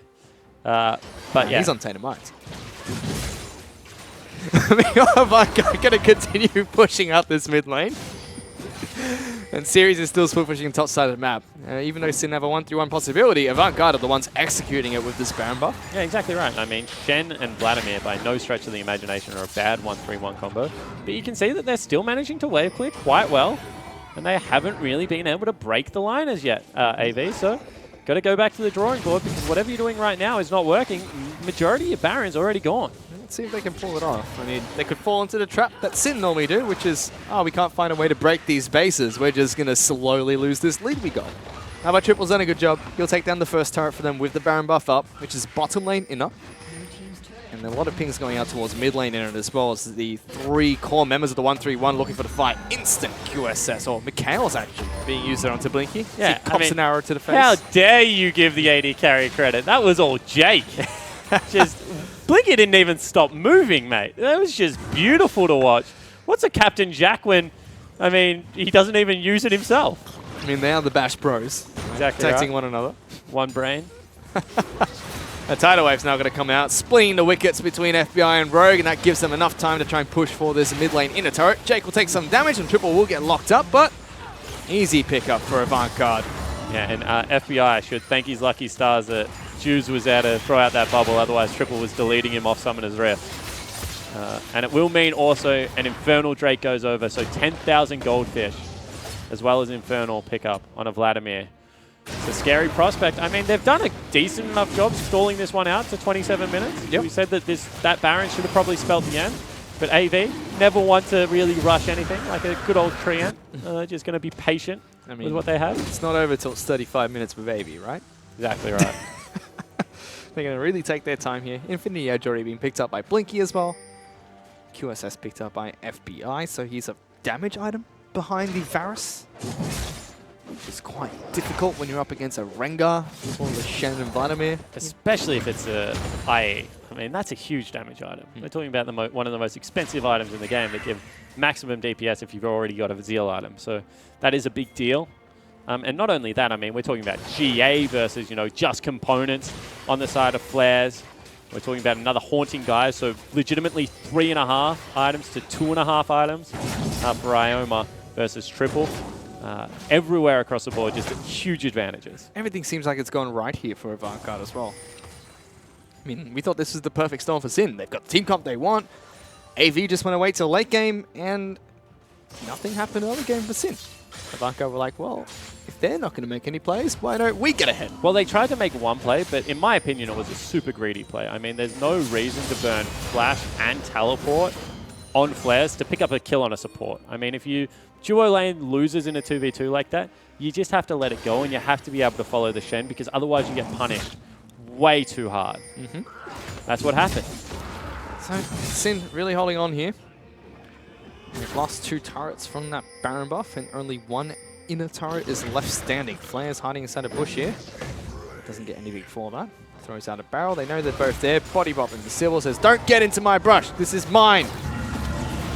Sybil says, I don't need one. I use my ultimate. But Jake's been caught. That's a kill for Sin. Ryoma's now chasing down Blinky. Look at the damage from the Varus. Ryoma is almost dead. He's gone. Blinky gets him with the Hurricane proc. Triple now diving into the backline. Series taunts up Rogue. Sonya's Hourglass, as well as a knock forward coming out from the Gragas cast, means Avant Garde trading 1-for-1 there. Blinky's massive. Yeah, Blinky's absolutely huge. He just stood and standed and delivered versus a talent at this stage of the game. And yeah, you don't really want to see that if you're the assassin. He should be afraid of you, Fish, not the other way around. And Sybil also quite big at this stage of the game, able to help out with some damage. So nicely executed team fight on the back end. Blinky going to have his back interrupted. Does need to be careful as Jubes is starting to come up and flank. But they can reset 50 seconds on the Baron buff. And you would expect that that's where they're going to be headed towards. It's a 10,500 gold lead for Avant Garde. 15-9 it kills, and they've got 2 elemental dragons for themselves. 40 seconds will be the second Baron buff of the game. And back-to-back games, Fish, I feel like we're looking at supports for MVPs. I mean, with this play... Oh, thanks for that, observers. Like, really appreciate it. So this is Jake getting caught off to start up the fight. There's your MVP, guys. Yeah, what I was going to say is before that had happened, Jake was 2-1 and 11 and was just controlling the map with really good tempo, had some good QSSs, played the laning phase really nicely. And that's why Blinky is where he's at this stage of the game. Of course, he also got caught out. I've been told that replay is available in slow-mo. That's great. No thank you. However, like, Rogue and Jake have had very good starts to the series. Sweet. Jake gets MVP of the best of 5 series. That's going to be the replay we have to show after he gets it. Yeah, it certainly is. The one time you made a mistake, buddy. Ruthless at the OPL. Congratulations! Watch this again. But in all honesty, if you go and take a look at Twitter right now, both Rogue and Jake are probably the 2 most vocal members of their team about how they want to win this best of 5 series. both very, very confident going to this game, but also very hungry. And they've definitely stepped up throughout the series. The two players for AV that you could probably always look towards. Yeah, definitely. And if you're going to say, like, two teams are not arrogant and actually quite humble in their approach, it would definitely be AV and Sin. I mean, you know Sin want to go into every game and win, but they definitely are the underdogs most of the time. Yeah. And, you know, AV, certainly humble. I mean, they talk about their bus trips back to the gaming house. And they're looking the goods today, both teams. I mean, two very good performances so far. Yeah, and let's Sin go. have stalled this one out. Oh, come on. Flares at series. I mean, if you want to do that, build a Titanic Hydra. If not, just stop hitting him. Oh, come on, Flares. This was the Friday night special. Yes, stop him. There we go. Body bump into taunt. Oh. They sell this on pay-per-view, Spawn. I don't buy it. Conor McGregor would be proud. Really? Really, would he? I don't think the Notorious is all that into that heavyweight displays, but that's fine. Meanwhile, Ryoma's in trouble. There's 3 members of AVRP. He's trying to parkour out of there. Oh, he's gone. Thanks, you mate. You just can't catch him. He's gone. At the same time. They're still trying to hunt him down. Vladimir's dead, though, so Sin do get a pick, and Ryoma's like, oh, I've got friends. Exactly right. Hello. That was a Shen ultimate as well. So a really good job at stalling this game out if you are Sin. And in fact, they're going to look to peg back some of the gold gap by picking up a couple of mid lane turrets. These are turrets, so even if we see a Shen teleport in, which he doesn't have, this is a 4-on-4. I mean, Sin be happy to take this. Yeah, I mean, if Sybil had have seen that arrow hit, I feel like he would have launched himself at it. No ultimates really available there. Surprised that Ryoma, Triple, didn't even have a chance to use his Zhonyas or his pool. Just instantly died. That means the layering of CC was beautiful, coming out of, you know, Cubes as well as FDI. Well, I mean, they get 2 turrets for it. Turrets are still 4 to 6. They pick up about 1,000 gold. That's what that means to them. About 1,500 gold that they want back. And that's a pretty big deal. That's 10% of their advantage is just being chipped away. As much as this is a tank-on-tank battle, look who showed up for the fight. That's cheating, Flares. That's not in the agreement. FBI wants to have a word or two. Rengar. Oh, now he's brought friends as well. Good knockback from Flares, though. He'll be jumped on now. Oh, the flash forward from Sybil. Beautiful. AV are like, you want to fight dirty? We can do it too. But Juice is now down here. 2 low health bars of Avant Garde. Sybil trying to dash on forward. He's dead. Series in trouble. Doesn't have flash, but has GA. Good taunt over the wall. Rogue, are you going to go flash? Flares, there's just so many people here now. This is no longer a brawl. This is a team fight. It certainly is. And Blinky, when he's ahead, plays confident League of Legends, flashes over the wall, nails the ultimate, and is able to clean up. All of a sudden, Rogue and who is that? The people are down there, though. Blinky's dead. Ryoma's found him. They're going to try and teleport right behind him. They're like, all right, we got to fight our way out of this one. Flashing over the wall. Ultimate comes out of Zyra. Ryoma's trying to run. Oh, the plus catches him by the tip. And Ryoma will be able to parkour away. He's absolutely gone. Why are you chasing him, Triple? He's the quickest champion on Summoner's Rift. Lost kill talent. Push the damn turrets. Come back here. Instead, maybe going to be an Earth Dragon that they just settle for. But this game is devolved, and that's bad for AV. Because in 10 minutes' time, I mean, you can talk about early game teams, late game teams. At the end of the day, when everyone gets 6 items, they hit like a truck, and Talon is no different. So they need to be careful that this game does not go for too much longer. Well, Sin have done a good job of stalling. So it's still 8,000 gold in Avant Garde's favor. They get another dragon for themselves. Ocean, Infernal, and Mountain. Good combo to have. Is that the competition? No, that is not the competition. Fire, Air, Earth. Oh, no, please don't bring that one back. I have no. I love that competition. That was the best competition you ever came up with. Meanwhile, they have 2 stuns being thrown out. Only Jubes connects.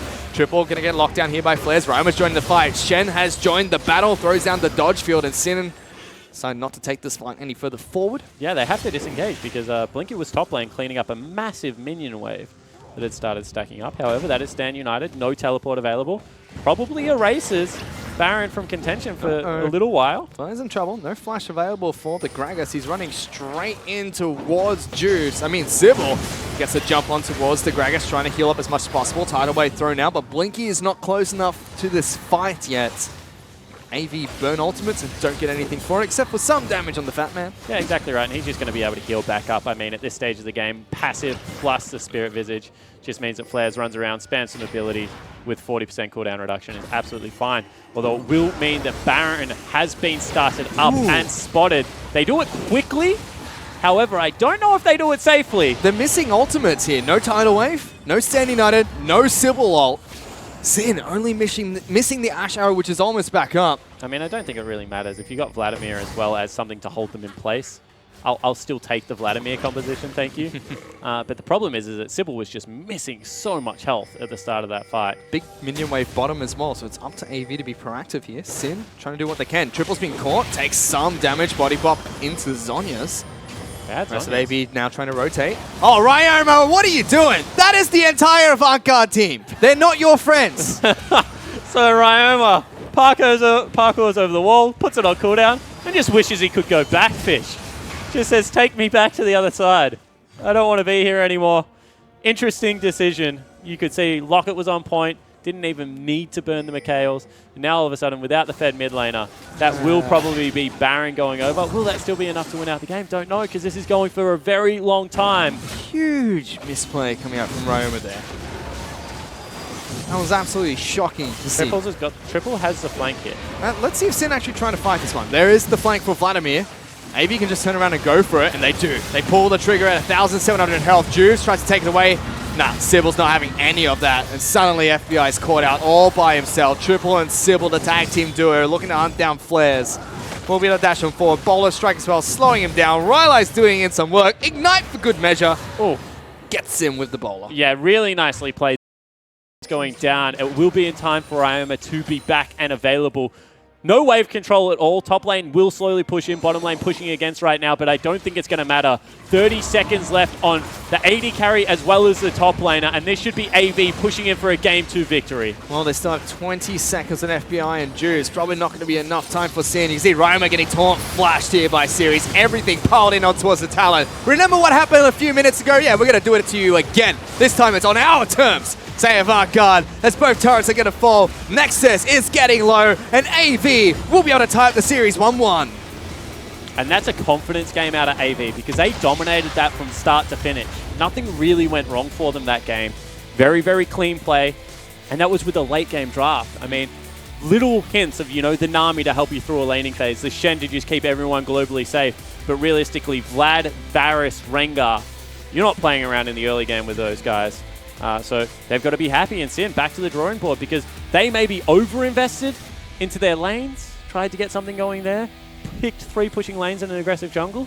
Then when it fell apart, it just all came to pieces. And what's happening in the jungle here, Spawn? Because Sybil is walking all over Juice, and we've seen both sides in the matchup now. Yeah, exactly right. But we also know that Sybil, at his peak, is one of the best junglers in the region. Has he got there this split? Definitely not. He's been plagued by nerves, inconsistency, really poor micro. But his macro's always been there, and he's always been able to get lanes ahead. This time around, I mean, the pressure wasn't on him. Just sit in the jungle and farm if you're Rengar, and he was able to do that beautifully, and then pick up team fights. Once you get the Warrior, once you get into the Hex Shrinker, I think that Sybil at the moment is just back to where he wants to be, playing good League of Legends. Adapting to the playstyle, it seems like Juice can't get a break, can't make a proactive play for Sin at all. But to tell us more about that, let's throw it back to Hingers and the rest of the analysts at the analyst desk. Thank you, Fish, and thank you, Spawn. Well, there we have it. AV type the series 1-all versus Sin and Minky. Well, this is much better out of AV actually playing to their comp and, surprisingly, getting ahead early, which was not necessarily the plan. Yeah, I mean, that was a bonus for them, but they did play a lot slower. They did play a lot more controlled in the late game. They got that comp to where it needed to be, and they won. I agree. They had the Shen this time, and the Shen really kind of... Sin had a stronger early game the first game, and by picking the Shen, you kind of nullified that early aggressiveness from Sin, and they picked the Vlad into the Talon, as well as they had a scaling Varus. So they really drafted quite nicely. And what I also like about that, it wasn't just the fact that it was a Shen and a Vlad. It was a Shen with the Vlad. It acts as a sort of protection for the Vlad for when he decides to dive in, when he does put down his Hemo Plague, and it gives him a little bit more, basically saying, you know what, we can jump straight into that fight. All right, well, you're talking about drafts, so let's bring it up on the screen because I want to talk about the blind Talon pick from Sin. It seems like they're like, hey, Triple's known for his control mages. We'll pick Talon because Talon is a counter to control mages, but he can play Vlad as well, apparently. Surprise, surprise. I mean, Sin completely outdrafted. Yeah. I mean, AV completely outdrafted Sin there. You can see they just got roasted. Yeah, I completely agree. AV just won from the drafting phase, in my opinion. Yeah, really. So how far ahead were they in the drafting phase then, Mendrix? Do you agree? Oh, definitely with what they had there, because they just had the counter picks across the board. One of the things I really do like is they did try to sort of switch up who had the lane priority. You had the lane priority going towards Talon instead of it being in the top lane for Flares as a Renekton. And sort of said, you know what, maybe that's why they decided to go for it, because we had a Gragas in mind instead. We need to lane priority somewhere else. Something we've been following all split has been this sort of Shen Rengar composition. Did that have was that meaningful in this game, or was it more about Shen Vlad? I feel with that, they're both of them are good options for what you want to go into. Generally, it was them sort of saying, "Yep, good, we can throw it onto it. You're in trouble. Yes, I'll throw my ultimate onto you or the Stand United." But it wasn't something where they were looking for it. Typically, I think it was more Shen Vlad when you look at it. Yeah, I mean, the Shen Rengar comp is a very proactive play. If you look at the comp there, they had a more defensive kind of lineup. They just wanted to sit back and Shen just to protect them if they got out of position. So you didn't see much of that in that game. You saw more of the Vlad Shen, the more Vlad playing defensive and then Shen just jumping on the top. So if you're Sin then, what did you need to do with that comp to win? Was there any way they were going to win this? I mean, Chuchus, you've said that, look, they lost this in the drafting phase, but what could they have done? What were their win conditions that they should have had up on the little notepad? Okay, so you have a Talon. Yep. Talon can roam really well, and you have an Ashe into a Nami Varus. So you already can see that if the Talon did get mid priority, he did actually roam down bot and he did pick up a successful kill, but then I think it ended up extending a bit too long and they ended up losing it. But I think that whole idea of utilizing the Talon roaming and using the Ashe arrow to make picks was their win condition this game. And what I want to touch on as well is they had an idea. They had Gragas top. I mentioned that lane priority seemed to be for Talon, but Gragas does have that lane priority early. He's able to really push Shen around, basically just throw out his abilities and push him into lane. So you know what? Let's bring Elise up there. Let's take out Shen so he's not able to make those plays around the map, and then you can sort of go into transition to the late game, allowing Talon to split push and pulling them around the map like he was as it sort of stalled out. All right, well, moving from the draft into the early game, there was a bot lane kind of team fight, I guess, where Jake was he spent 30 seconds just kind of dodging and avoiding things, and it was tragic because he eventually died, Mendrix. Yeah, that's absolutely right, and really, what we wanted to just highlight how good he was at making sure he was able to dodge everything coming through. Unfortunately, they ended up falling off the back of this, but it would actually been a game-changing play if he managed to survive, because he was able to sit back, survive long enough there. I mean, here we go. He's going so well there. If he lived, this would be the play of the series for me. Just here, he's almost getting away, and But the thing is that they use so many resources, so much resources just to try and get him and pull him down, and that was really actually a big advantage for Avant Garde just going into the mid game. Jakey had an amazing game. I think he hit one crucial bubble on Talon at the one team fight that really won them the game, and for me, he was the MVP. Yeah, right. Well, I mean, we also saw he had just assists everywhere. In that particular play, though, because I remember we were watching it all together, and you were like, use the wave, use the wave, use the wave, and he was just holding it. And then he hits both of them with the wave. Is that kind of a standard play, or is that just he optimized, or was he not as trigger happy as he should have been? I think he knew that he was someone else was coming, because I think he dodged the Gragas ult and the E was on cooldown, so he knew he could just right click away and walk away. So I think holding on to the wave and then hitting Elise with it was really smart of him. Yeah, it actually showed great presence of mind for him to say, you know what, let's actually wait for the Elise so that way I can get the double knock up, make them use more resources. Yeah. I think it comes down to, you were saying, use the wave, use the wave, and it's a bit of a panic reaction. He didn't have that. That's certainly how I play the game. Just use everything. Go. And he didn't do that, and that just shows that he's a trademark of a great player, just able to sit back, relax, and do the right play, force out as many resources out of your opponents. Well, speaking of game-changing moments, there was a fight in the top lane with Sirius, I believe, that just before Baron, that you want to talk about, Mendrix. Absolutely right. And then it goes back to the discussion we're having earlier, where it's Shen and Vlad. So these guys, they sort of turn onto triple here, so try to pump him, and he goes, nope, I'm jumping onto you guys instead. And just how clean, how quick that turnaround was for AV. Just allowed them to get the Baron afterwards, allowed them to put their stamp on the rest of the game, and it was pretty much an uphill battle from Sin from there. And I was wrong about that. It was mid lane. I apologize. Look, sometimes I get it wrong. All right, guys? Just, I'm sorry. It's actually quite funny, because that comp right there, the Vlad Shen comp, is what Sin did to Legacy.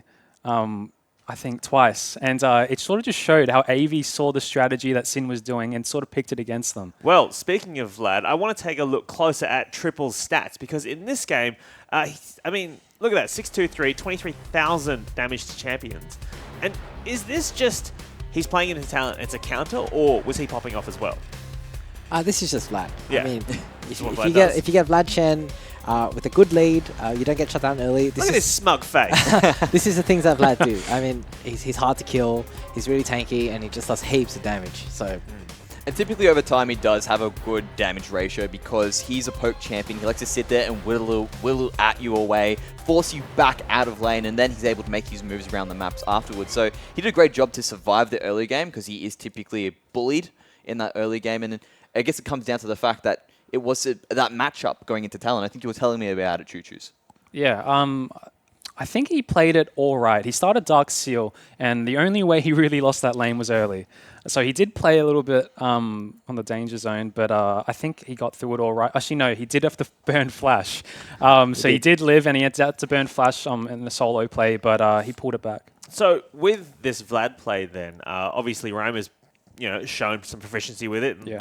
Previous weeks. Triple's, had a good game on it as well. I mean, are we going to see this kind of either banned out or first picked in the next round, do you think? I mean, we talk about like the meta changing in series, and like especially the Gauntlet series, the 5-game series. I think we're going to see Rengar and Vlad have a lot more priority in games. I think we might see Sin taking out the Varus because AV have picked it up twice very early. So yeah, interesting. And Blink is changing his build on that. He was going for the more kind of attack speed, just auto attack build. That's right. He must have just said, screw it. The first one didn't work. Let's try the second one. This was good 4 weeks ago. Yeah. Switch it out so, yeah, we're going to see a meta shift this third game. Draft will be a lot more interesting, well, I feel. Speaking of Rengar, who you just spoke about then, let's bring him up as well because, I mean, Juves and Sybil have both played him in the first 2 games. Obviously, Sybil having a better game in that second compared with Juves' Elise, I think it's fair to say. Yeah, I mean, Sybil manhandled Juves second game. Almost doubled ECS, had total control of the jungle, and Juves was a large factor as to why Sin lost that game in the early game. Going into this, I don't know if anyone listens to the podcast, but I did some stats. Juves has died the most out of anyone, like the entire split. And obviously, with a couple of deaths in that most recent game, he's adding to that tally. But and let's take a look at Elise as well, Mendrix, because again, this is kind of what happens. Both junglers can play this champion in different ways. And it seems to be sort of corresponding performances, actually, or different performances between the two of them. And I think you mentioned before, Juves is the first Blood King. Well, whether it's coming at him or going the other way around, but I think... You can't be the first Blood King if you're the victim a lot. You can only be the first Blood King if you're doing it. No. Yeah, I think it comes back into it. I mean, you can definitely take both of those titles if it goes both ways. So, but what I want to talk about with these is that they typically do the same thing. Like, the idea is they want to go in aggressive early. They want to find those picks that they can take out. And I think actually, Choo-Choos, you were telling me whoever wins that matchup comes down to who gets off first, who actually decides to get that kill early. And I think you mentioned, I mean, look at it in terms of Sybil. He got the first blood onto Gragas. He was able to pop off afterwards. Yeah, that first blood, from my perspective, that matchup is really close, and it's whoever really gets that first successful gank off.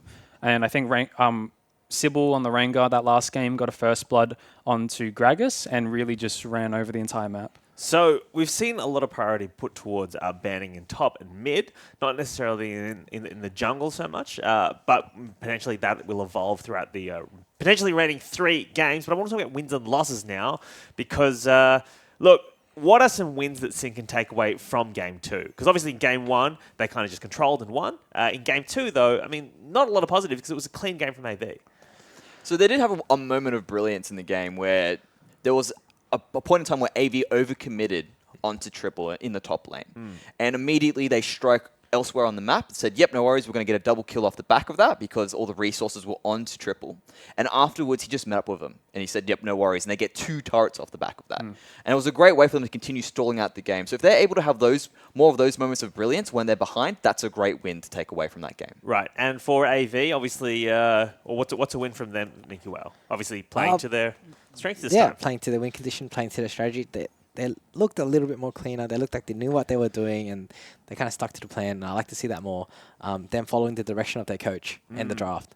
I think a really big thing when it comes down to these best of fives is they're quite long series. So a lot of it does come to endurance, but also how the team can adapt and learn from game 1, game 2, game 3. And I think AV already just showed us how they're starting to learn a bit more about how to play this series. Well, that is certainly their perspective going in, because I spoke to Blinky last week at the end of their game, and he was like, no, we have the mental fortitude. We've got this. We've got it over Sin. So we'll see how this will play out in the rest of the series. But before we throw to these highlights, I just want to let you guys at home know about a social competition we are currently running, which you can get your hands on a sweet keyboard and mouse pack courtesy of Lenovo. What you've got to do is predict the number of kills in the finals gauntlet this week. Some people have been guessing less than 100. I got to tell you, there's like 20 games to be played. 15 games to be played across this weekend. So I feel like that may be low. I'm going to say it right now. Anyway, you can enter on Twitter and also Facebook. You can win some skins as well as a keyboard and mouse. Yeah, I'm going with 255. 255? That's a good one. All right, well, I don't think you're allowed to enter because you are both on the desk, but at home, if you want to get involved, that is on Twitter and Facebook. All right, we're going to be back with Game 3, who will go ahead in this best of 5 series right after these highlights. Cast goes through. Sybil almost dies. Will he be able to blast Cone away? Finds Sybil. First blood picked up by the Rengar. Ultimate's being popped by Sybil. Chasing him down. Jumps over the wall. Finds Juice. Body block comes out from Flares, but still, Sybil will take down the captain of Sin. Blinky. The Bash Bros have picked up a kill. They're looking for 2. Rogue turns it around. Only just picked up Ultimate. Jake flashes forward. Looking for another one. Gets it. Arrow missed. Flash ball from Rogue, body bomb, knocking Blinky back. Will he die? No! Gets the heck out of there, and Sirius has joined the fight. What a play from Avant. Look at how little damage he gets. He's got a standing 90, he's on top of FBI. That guy is dead. Juves is next. See you later, buddy. And just like that, AV are like, all right, we'll take 2 kills. Ryma's now chasing down Blinky. Look at the damage from the Varus. Ryma is almost dead. He's gone. Blinky gets him with the Hurricane proc. Triple now diving into the back line. Series taunts up Rogue. Now, the flash forward from Sybil. Beautiful. AV are like, you want to fight dirty? We can do it too. But Juice is now down here. 2 low health bars of Avant-Garde. Sybil trying to dash on forward. He's dead. Series in trouble. Doesn't have flash, but has GA. Good taunt over the wall. Rogue, are you going to go flash? Flares! There's just so many people here now. This is no longer a brawl. This is a team fight. Flashing over the wall. Ultimate comes out of Zyra. Ryama's trying to run. Oh, the pass catches him by the tip. And Ryoma will be able to parkour away. Oh, they still have 20 seconds on FBI and Juice. Probably not going to be enough time for Sin. You see Ryoma getting taunt flashed here by Series. Everything piled in on towards the talent. Remember what happened a few minutes ago? Yeah, we're going to do it to you again. This time it's on our terms. Say Avant-Garde, as both turrets are going to fall. Nexus is getting low, and AV will be able to tie up the series 1-1. Series are completely tied up here between Avant-Garde and Sin. It is a best of 5, and looks like we might go to all 5 games here today, Spawn. Yeah, it certainly looks it could be the case. As that's just Hingers sitting at the desk, taking some notes. So good work to Hingers. Staying astute. I like that. Just all the other analysts, they're nowhere to be seen. Exactly right. Well, they've already learnt. He's still in the hard slog part of his career, Fish. At the same time, I feel like talking about learning, nice segue. AV took a lot of good things out of Game 1 and were able to implement them into Game 2. Looking for Sin to do the same here. I don't think he can commit that hard to an early game and to winning lanes and just hope 1-3-1 comes up trumps. Well, we'll have to see what they decide to throw into this one, because Sin, Game 1 and Game 2 are really different. Sin stuck to their guns in both games, very aggressive playstyle, whereas Avant-Garde, Game 1, they actually had winning lanes, they lost that. Game 2, not quite. And I have another question, and it's a harsh question, Fish, but I ask the hard questions. And when is Juves actually going to show up to the series? Because the first 2 games, he's had his pants juggled off him by Sybil. And really, when we talk about Sin, we talk about Rogue being aggressive, Juves being aggressive, then the other people just being there for their role. Are they going to be the output of damage source? Are they going to be there for utility? But Juves and Rogue set the tempo for this team. And so far, Rogue's looked great, to be honest. But Juves is just a little bit lackluster for my liking. And sometimes you can go in a game and be like, you know what? That's a matchup I don't win. But he's played both sides in the matchup, and he's lost both of them so far. Captain of Sin needs to step up today. He certainly has been. He's been, who was it, Rapid Star at the Toys? Just absolutely slapped him on both sides. Unfortunate, Southeast Asia. Better luck next time. Unlucky. Well, at least they're world champions, unlike some, never mind. We do have the first few bets coming through here between Avant-Garde and Sin. Maybe it was Toys that beat Rapid Star both sides. Maybe I've just completely screwed that up, and Toys is just a monster. I think it was. Poor Riss. Maybe you would have been even better. Going back to Oceania. Do you know the best part about this is I've named both sides one, so now both sides are going to tweet at me and be like, you're an idiot. Yeah, tweet at SpawnLol, and if you're not going to tweet at SpawnLol, just let Rusty know what you think about that one at RustyLOL. But now that the bands have really gone through his spawn, they're speeding through it. Thresh, Camille, and Malzahar. Rumble, Rengar being banned out as well as Syndra.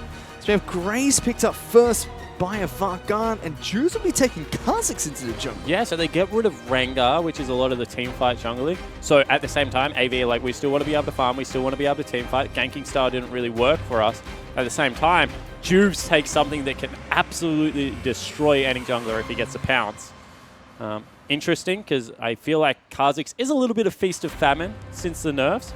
See if he can make it work. And the same bottom lane going to be picked up from AV here. Blicky's known for his Varus, very comfortable in the champion. He's picking up all 3 games so far. Nami also picked up by Jake heading into the bottom lane. I have to see if Sin decide to pick up their 80 carry here. For Ezreal, that's locked in. Yeah, so Ezreal, we saw it banned actually in the second round of pick. Jake, you can move your microphone, mate. You don't have to drink out of the side of your cup, but that's all right. It is very... That is a poor drinking technique. Oh, Blinky listens to you, Jake doesn't. There we go. We found the reason. He's a Victorian. If he wants to be picked up in the support position... He's got to learn how to drink with his microphone up. Exactly right. Needs to learn how to move and drink. Your teammates don't want to listen to that. And regardless, Ezreal was picked up here because it was banned away. FBI is very comfortable on it. I feel like it has an okay matchup into Varus in particular. Not going to really lose the shovel that hard. So I think it's an okay lane. We have the final few bans from Sin and AV. Top lane bans from Avant Garde. Cannon and Fiora taken away. Zir and Vladimir, the bans from Sin. Roma not leaving Vladimir open to pick it up himself. Yeah, so doesn't like the Vlad at the moment. Maybe preferring the Assassins. We've seen so far that he's gone with Kassadin and Talon, both of which have very hard playstyles. And they're going to save him counter pick again. That makes a lot of sense. Flares gets Rannington going into the top lane. Almost called him Rengar. Very different champions. I mean, you can potentially take Shen here. It's not a great matchup early. You do get pushed in very hard, but Shen still wins it late. Neutralizes the lane, eventually comes online and stops Rannington. Yep. It's very similar to Nautilus, but it almost feels like he has a better matchup than Nautilus will. Well, it has a better late game, especially. I think the early game wave clear still does hurt. But just no one from AV to really jump on a Shen. You're saving someone this time around, not going aggressive, less Sybil is going to be a bit fancy. Yep. But they pick up Orianna or triple in the mid lane.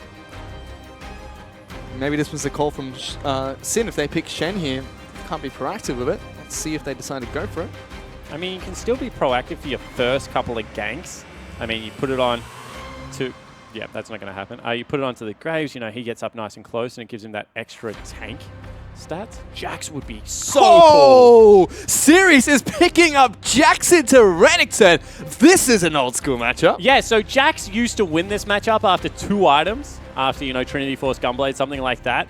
The build has changed a lot for Jax, so we'll talk about that in-game. But right now what I want to talk about is Renekton actually struggles a little bit in this matchup, because if you ever empowered W and he's able to get dodge up in time, it wastes a lot of your rage, and it completely whiffs. None of the damage registers, the stun doesn't register. So Jax does have windows to win this lane. So final pick from Sin is going to be Victor going to this. But let's go back to Avant Garde's team comp, because they've got Jax, who traditionally not very good in team fights, but you jump in with one AoE stun and an Orianna ball on top of you, that changes things.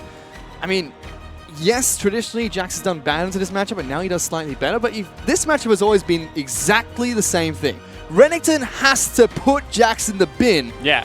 If he goes even or even just slightly behind, eventually you just die. Yeah, if you die once as Renekton in this lane, you actually nearly lose the game for your team, because there is so much pressure on the top side of the map that Jax is able to push out. We're talking about attack speed steroids as a passive, you know, that really strong third hit that comes off the ultimate, as well as empowered Sheen procs. There's just stuff flying everywhere, and strong mixed damage, which means it's really hard to itemize against the guy.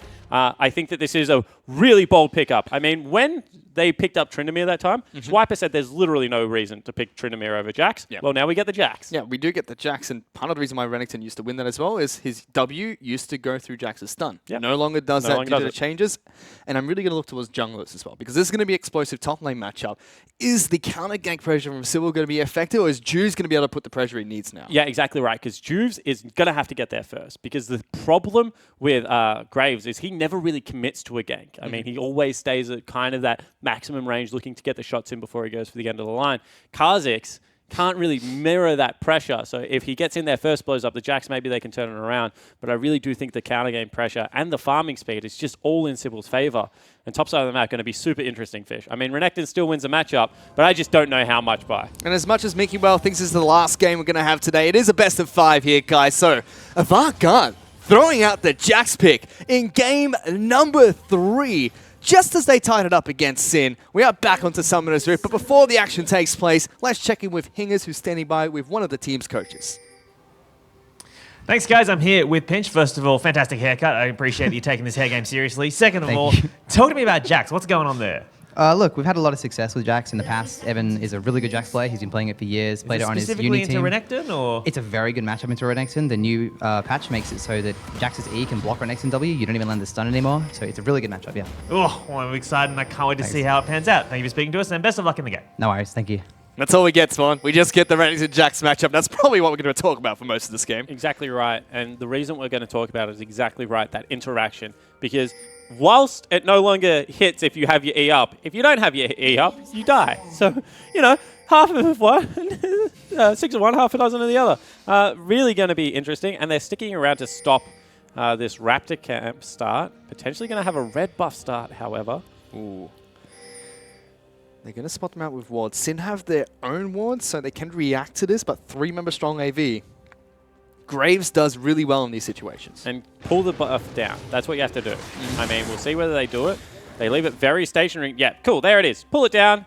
All of a sudden, you have an easy way out. It gets really impatient with you. It resets. So Sybil doesn't even get a really nice leash from it. Do they fight here? Sybil is caught inside their side of the map. Jax is standing around. What did they do? I mean, Sybil wants to just waste as much time as possible because, honestly, he has a better, safer clear.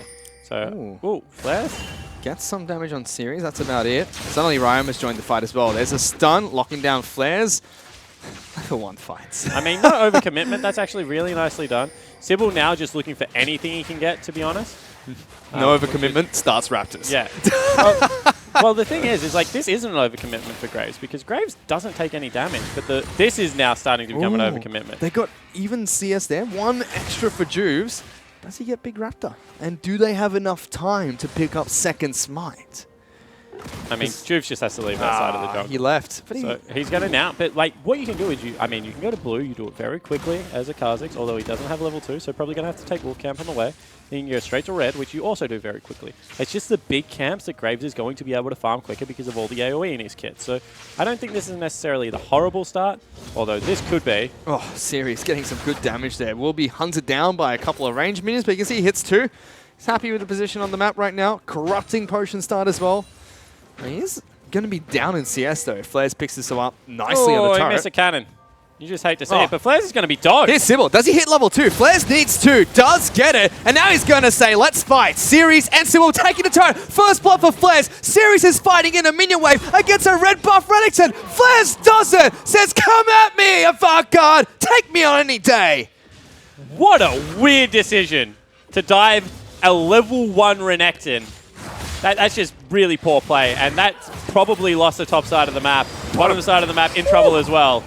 FBI is more than happy to take that poke. Oh, Jake, don't take those for free. And I mean, we already talked about it. Renekton has to put Jax in the bin to win. I think that's done. Yeah, done.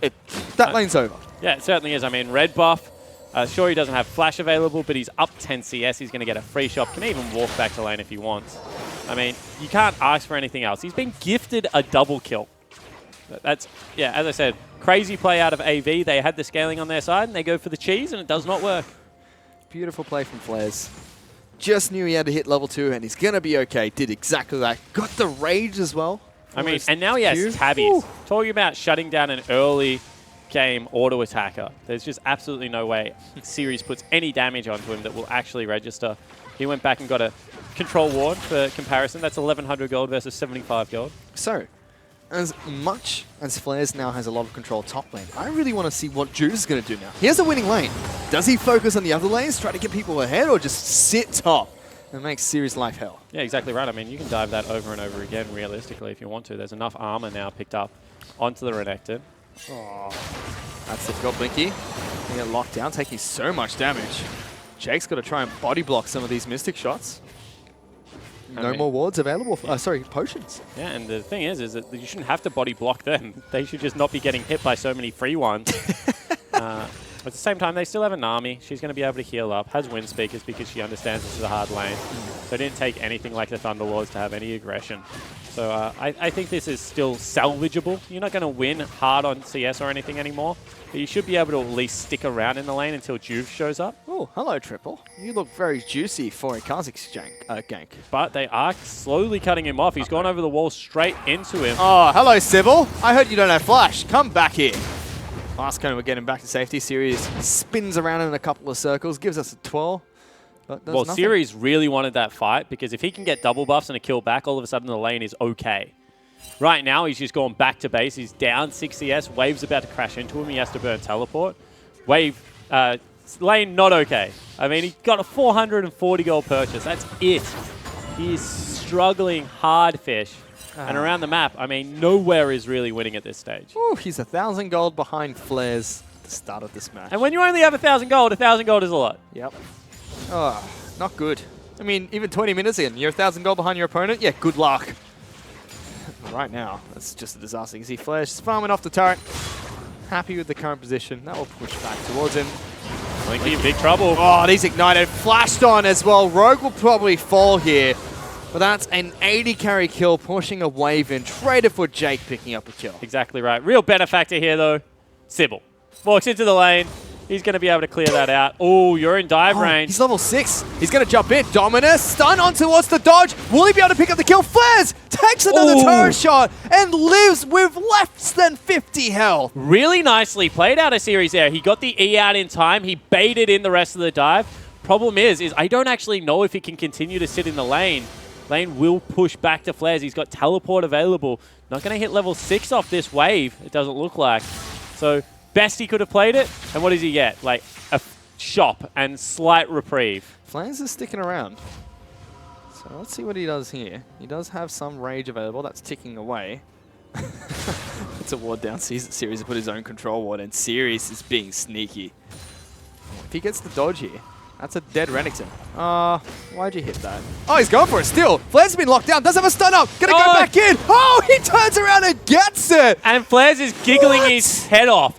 That empowered W was so close to registering, Fish, and he burnt Flash for it as well. That was a greedy play, and Series isn't happy. I don't think he had to go for it.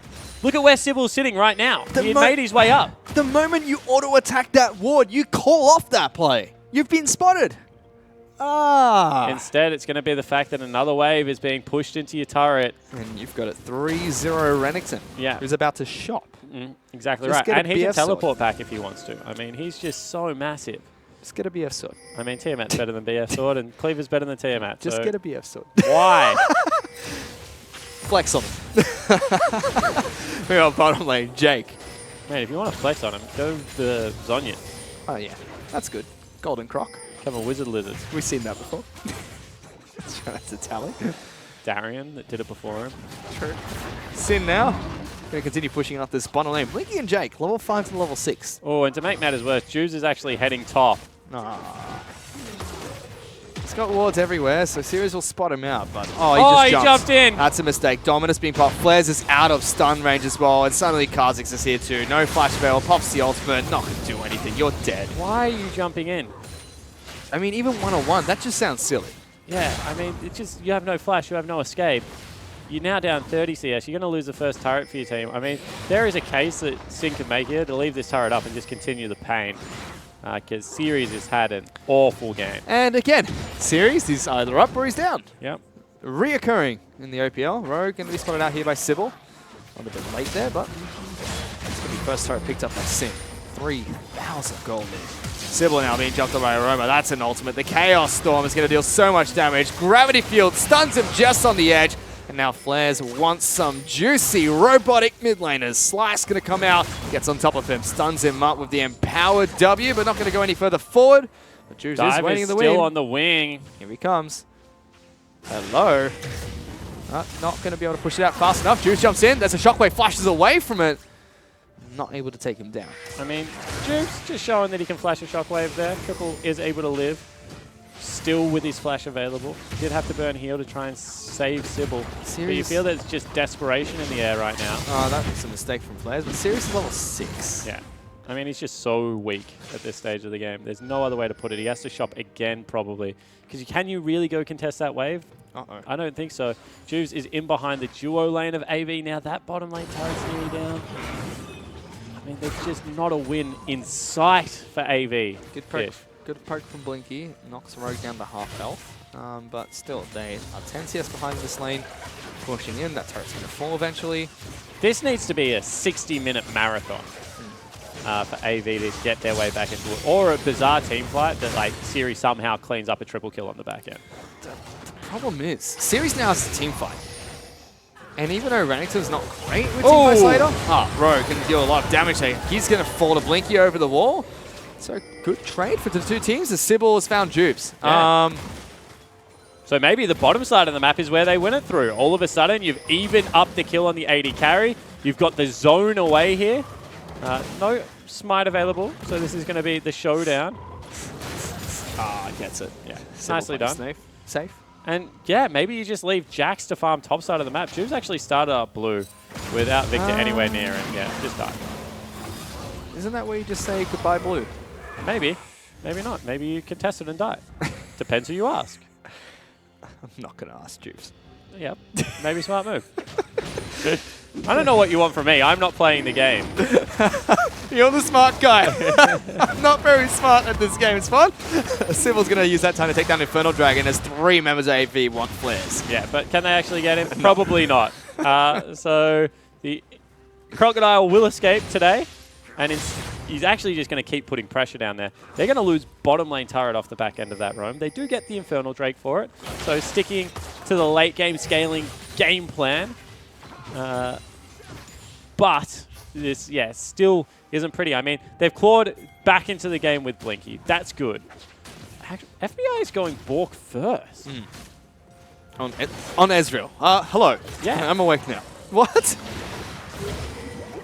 That is bizarre. And he's already picked it up. That's a very early Bork for FBI. I mean, it's the exact same speed as Blinky is. I mean, that kind of on top of a tier as well, which is great for Ezreal, but does that just mean no one from AV can catch him now?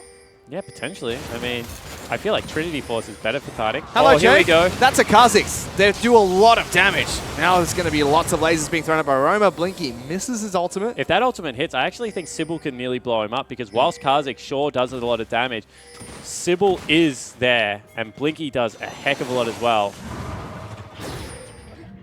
Doesn't register the Q. Oh, that's a flash forward. Shockwave does nothing. Yeah. Disappointing play out of Triple there, honestly. You don't want to see him going too aggressive. Oh, Flares jumps on forward. Sirius does have flash, forced to use it early. Flares has his own. Sirius going to use a ward to hop away. Blast Cone is available as well. So he gets back to safety, but Sin used that time to take down bottom lane Outer as well. And I mean, you just use so much. Ooh, flash forward. Good flash. You just use so much if you're the Jackson. Flares is like, well, I can let it hit the turret and get the exact same thing out and actually just flash forward and kill you. Big stun. Stun's going to come out from Sirius. Does he have a ward to hop to? You can already see he's just shaking his head. He knows this is inevitable. Can't say the word, but he's inevitable. Dead. Yeah, that's right. And he just shouldn't be recalling there, to be honest. I mean, go back to your turret, recall properly. Now he loses another huge wave. This is going to be a 3-level advantage, realistically. I mean, Sybil's trying to flank here, so let's see if he goes for the play before I make this point. But he's waiting. Jake's here as well. Does have a tidal wave, but Flair says, all right, let's go. Fine. Jake's dead. That was instant. Now Sybil's in trouble. We'll get an Orianna ball. Triple does not have ultimate available. Yep. And, I mean, finding a Renekton's hard enough 2-on-1. When you have 3 members of Sin there as well, make it 4. How the heck do you deal with this Crocodile? And unfortunately, like without pointing too many fingers, This is all because of that level 1 dive that went awry, and then Series didn't want to lose his lane. Refused to. Just continued to step up, continued to fight flares, and has just continued to lose further and further. No defensive items coming out. I mean, nothing like a Doran shield, nothing like boots before he was going into offensive items. Just stuck with the Trinity Force, and he's never going to get there. Sin going to knock down every single turret in their sights. Mid lane outer is gone. Top lane inner is dead as well. They're 8,000 gold down at 14 minutes. This is an absolute smashing afterwards. A very one-sided game 2 for AV. And I mean, game 1 was fairly close to a mid-game as well. This is a disaster. Yeah, and you look elsewhere on the map, I mean, sure, the Victors picked up 2 kills, but that was just very recently. I mean, there's only 6 CS between them. Bottom lane, there's only 11 CS. Sure, turrets are falling down now, but that's because you've lost so much pressure on the top side of the map because Sybil as well as Series have just really made a meal of this one. And it's allowed Juice to play his way back into the series. I mean, he hasn't done all of that much. It's honestly been Flares that's got the game rolling. But now Juice, 2-1-1, can feel a little bit more confident going into game 3. Yep. Game 4, sorry. And that's what I want to talk about. This is best of 5 series. So yes, Avant Garde can still pull it back and turn it into a 3-2, but you're going into match point after a game like this. Yep. You have to be demoralized going into that. Yeah, exactly right, especially with a matchup that you said did incredibly well into Renekton. You'd obviously been holding it, hadn't been sharing it at all, and now it's backfired in a massive way. I just love that Sybil is still 40 CS up over Juice. Yeah. I mean, some things don't change. Graves farming jungle, certainly one of that. He's also been able to catch a lot of lane CS just because of how far behind his team is. Sin though, 7,000, 8,000 gold up. The way Series got back into this game was sit back, relax, I've lost lane, wait till I've got my Trinity Force, maybe a Bork and a defensive item, and then Renekton can't do anything against me. But now Renekton's always going to be 2 items ahead of this Jax, unless they get to 6 items, which... Yeah, it's a far away. I mean, I still think he wins like 4 items to like 5.5 items because Jax just has really good scaling on his side. But you can see that what Flares is doing is just holding him off the wave. Like, what do you do now if you're Series? They can get there quicker. He's 3 levels up, not even 2 levels anymore. Oh, this is... That's what I mean. It's not even painful to look at. Not even factoring level advantage. 3,000 gold up. They've taken him out of the lane. They've put him mid lane. You have to. Now Renekton's just going to push that in and force someone to go there, put pressure elsewhere on the map. Can probably legitimately dive in a 1v1 situation. Stacking up a wave as well, so that gives Sin some time to decide how they're going to make a back to play. Seems like instead they're going to use the pressure top lane to go back to base. Go back to base, Roma, prove my point. And now Renekton's actually rotating over inside of the jungle of Avant Garde. Roma's going to get jumped on. Sybil jumps over the wall. Gravity Field gets thrown down. The rest of the team's here though. And they're just going to push mid lane. Jax is stuck top. He cannot leave because if he loses that creep wave, it's actually just game over for him. So he has to push it out as fast as possible. Needs to try and get his Trinity Force. I'm expecting Triple to just shockwave the wave. I think he has to. So still sitting in the middle of the wave. Instead goes for a big shockwave onto 3 members of Sin. Flares pops Dominus, but he's in trouble. He's dead. Big play by Avant Garde. Triple just pulled this game back from the brink solo. That was a huge shockwave, catching out everyone, making sure that FBI could not participate in the team fight, and isolated Flares for the beautiful layering of CC. That was game-changing. That is potentially series-changing right there out of the mid laner of AV. And I think that's just greedy from Sin. Why do you push mid lane? Take Dragon. Go to the side lanes where you're really strong in a 1-3-1 right now. But instead pushing up against the Orianna, trying to get turret damage. Juice showed he could flash and jump out of shockwaves, but third one's the charm for Triple. It certainly is, and I just don't think they expected him to move the ball first. I think they thought this is going to be a shockwave on the wave. As long as we stick to the sides, we're absolutely fine. Instead, it was a shockwave onto all of the members of Sin. And that means that they have more time. They buy it out. We actually have a Teak coming in from Tegan. Gold lead went from 3.5k to 8k way too quickly. Cauterized the wound. It's good to take a risk, but calculated risk, and I think Triple just took one right there. Yeah, exactly. That's a much better risk. Underneath the team tower, with all of your team around, big shockwave, and then don't chase. I mean, just isolate the tank and knock him down. That's exactly the play that T-Gun's talking about. Definitely not the flash out of a brush onto a Fed Renekton kind of play. And if that play didn't work out, if Flair's didn't die, we exchanged Shockwave for a wave of breathing room, and Series just got a lot of farm top lane. He's now only 30 CS behind Flares, as much as that's still a gigantic lead. Yep. Compared to what he was down earlier. That's still a good catch-up for Series at the moment. Exactly right. And I mean, now maybe it's like 1.5 to 2 levels as opposed to the 3 levels that he was down. If you can potentially get a Trinity Force, there's always the chance that he gets on top of Victor in a team fight and is able to do serious damage.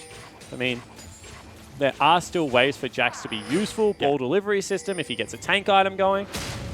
Flash jump stun into an Orianna Shockwave is perfect. Oh, he stayed around too Yeah, long. And he just jumped again. Gonna get jumped on by Flares. Flares red buff. Good stun, but we'll follow through forces of Flash. I mean, but he's just burnt Flash because he's not patient enough to walk to the minion wave. If you walk to that minion wave, you can just place down a ward, or you can Q to another creep and you're able to just walk out of it. Instead, he Qs to a creep in the middle of the wave and he has to burn Summoner Spell. Not disciplined. This coming up from Series. There is AV. Choke point against a Zyra. Looking dangerous, but Juice almost dead. Half health. Flares looking like he wants to try and jump in. They were trying to pincer with the Victor as well, but not quick enough, Sin. Yeah, and it's only really their top laner that looks incredibly sharp right now. That's a risky Baron. You mentioned this, though. Blade of the Ruined King picked up. I mean, it's an Ezreal who got it really early. No Trinity Force. Sure, but you're also going to take so much damage because you're running zero Jake. tank. Oh, that's a Flash Crocodile. Jake getting taken out low, flashes away and lives. Series is in the front line. Shockwave hits FBI, he's dead. The base has been dropped and it's a double kill picked up by the Victor. And Flares is going in for the flay. Jake says, you may have survived earlier. Can you survive now? Flares going to be able to dash out. Triple kill. One for the Zyra. Oh, is it? That's a quadra kill again for Ryoma. He's done it. Yeah, Ryoma, huge team fight there. But still, I think that Sin are lucky because that was a big overreach. And there are summoner spells available everywhere on AV. I mean, Flash is available out of Triple as well as Sybil as they were falling down. They may be able to break the base. Still very early time, and they have teleport available. This might be what AV are looking for, but Sin are still going to push in. Now, base is going to be broken here for Sin. Not the inhibitor, just the turret. And even if Avant loses this game, I want to see Triple and Orianna again. Because if this was any other lead, that would have been AV's team fight. Yeah, exactly right. So let's have another look at it. They took it. Half health on Juve, so he's already down. Flash over the wall, good call out of Flares, but not really able to get all that much done. And then as you can see, FBI gets blown up. Triple, very nice. Not able to flash away, so saves the summoner spell. But Sybil should have lived. I mean, right here, you turn around, flash away from that Triple, from Sybil. That's really not good enough play when your team needs you to be elevating. But they still pick up 3 lanes of farm. Still only going to be 9,000 gold. I say only because, I mean, it's been on 8,000 gold for such a long time, Fish. And I feel like Sin, I mean, they're getting back to impatient plays. Starting up Baron at 22 minutes in without the tank there isn't going to win you the game. It's just going to cost you an opportunity for it can go really pear-shaped. But they throw out the threat. Avant respond. And Sin capitalize and pick up a 4-kill advantage for Ryoma. Only losing FBI. He's gone for an interesting build. Has his Manamune now. Only now got his Sheen as well. I mean, Ryoma is now massive. He takes over being the carry. Flares was the big one before. But now, you know, sitting on completely perfect Hex Core, as well as what looks to be a makings of a Lichbane and that Luden's Echo. He's going to one-shot someone. And they've gone for it again, but they're in vision of wards. Yep, so they're going to start this up. Zyra's trying to help over the wall. Pops the ultimate. Ultimate gone. Onto one plant. Juice and FBI do this quick, and no one's reacting from Avant yet. True Shot Barrage as well. The Victor's joined. So they must have gone over the back wall. I didn't actually see how they got into the pit. But that was a lot burnt. I mean, Zyra ultimate, and once again, that's a better risk if you went over the back. It gives you a big advantage now in the 1-3-1, as well as the ability to push mid lane. But still, not the cleanest play out of Sin, to be honest. It worked, though, which is all Sin really care about now. As much as it wasn't clean, they'll have to decide that next time they make the play. And Avant 10,000 gold behind. Sin looking for another sub-30 victory. Yeah, certainly. Definitely on the table. This game should have been a sub-30-minute victory. Should be over before 20. As soon as that goes so pear-shaped in the top lane, honestly, now that he has Trinity Force as well as Boots too, might be able to make a little something happen. Brush camp here. He has some threat now. Series can bop someone if they're low, if he gets the perfect stun. Yeah, if maybe Oriana Shockwave comes in. But it has to be perfect. Yep. So And there he's is hope. He's still 3 levels down. I mean, let's not forget that. Like, items aside, he's still just fighting from such a statistical disadvantage due to levels. No, Flair's just bullies him. Manhandling him in the bottom lane. I don't think he's ever going to be able to fight Flares. That is not who I'm looking for him to fight, by the way. So bottom lane inner is going to fall. Sin get a turret with their Baron buff. Only the base left standing. Flair's looking to try and push through. Yeah, Tubes has more of a chance of fighting Flares. Oh, stun into Sybil. Oh, lots of damage. Bubble's not going to connect. Series looking to see if he can stun anyone up. Just takes a beating from Ryoma once the stun's down. And Ryoma is just way too big now. I mean, what was a top lane advantage bled over into the mid lane off that back end of that team fight. And what? You can see Flair's learned his lesson. I mean, even though not able to register that stun, still hasn't fallen for the trick. And that's all he needs to do. Just make sure Series uses it and can't actually use it proactively. Yep. Or a reactive thing. Mid lane will fall. Top lane, big wave building up. Yep. So mid lane inhibitor is going to go down, and Sin can now wrap around the bottom lane, which has been absolutely destroyed by Flares. But instead, pick up the wave top. Yeah, and that's a better call. I mean, this is more calculated because all of a sudden, instead of flooding in there, making, piling on top of a shockwave, all you're doing right now is you're spreading the map really thin if you're Avant Garde. And they can't respond to both lanes at once because the Renekton is way too big. And then the other 4 members as a group, especially with Ryoma being level 16 and 6-0-1, is just going to be able to pop someone. I mean, Triple's had a fine game, but he's level 13. He's 3 levels behind still. Ryoma's got Lichbane. If anyone cops a spell rotation from him, they're dead. Blinky throws out the ultimate. FBI says, not today. So Shockwave's going to come through. Good flash from Ryoma gets him out of that. But now all of a sudden, that's all it took. They can fight now because there's no big shockwave. They're just going to pile on into the base. And they've already lost bottom lane inhibitor turret. Flares are still split pushing. That's taken down fine. And suddenly Series is dead again. I believe he's 0-5 or 0-6. Sin break open another part of their base. They're looking to try and take down top lane as well. Oh, Jake forced to flash out of the Chaos Storm. Sin is still pushing in. Triple! This guy's a monster. Their team might be down 12,300 gold. He might not be having the greatest game up against this beastly Ryoma, but he's still looking like a shining light for Avant Garde. But Sin, already in the base. Sybil trying to chase down Ryoma, misses the ultimate. Baron buff has worn off. They're still trying to stand up. I mean, they might be able to kick him out here. Potentially, but if they do, that's a slight reprieve. For how much longer? I mean, not long. I mean, like, if you want the brutal truth, game probably should have ended. How did FBI die with flash up? I don't know. However, they have kicked them out of the base, so we're going to get a little bit longer of game time, Fish. Who are we at? That is true. Sin.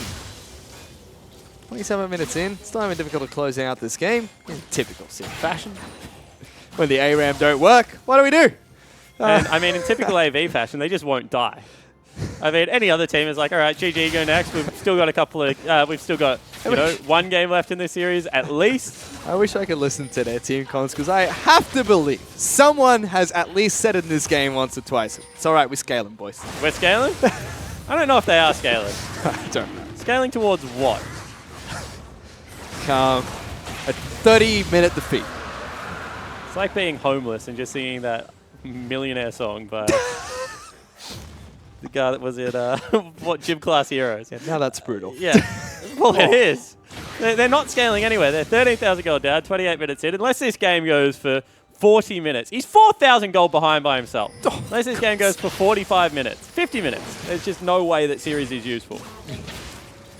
Well, AV hoping for a miracle.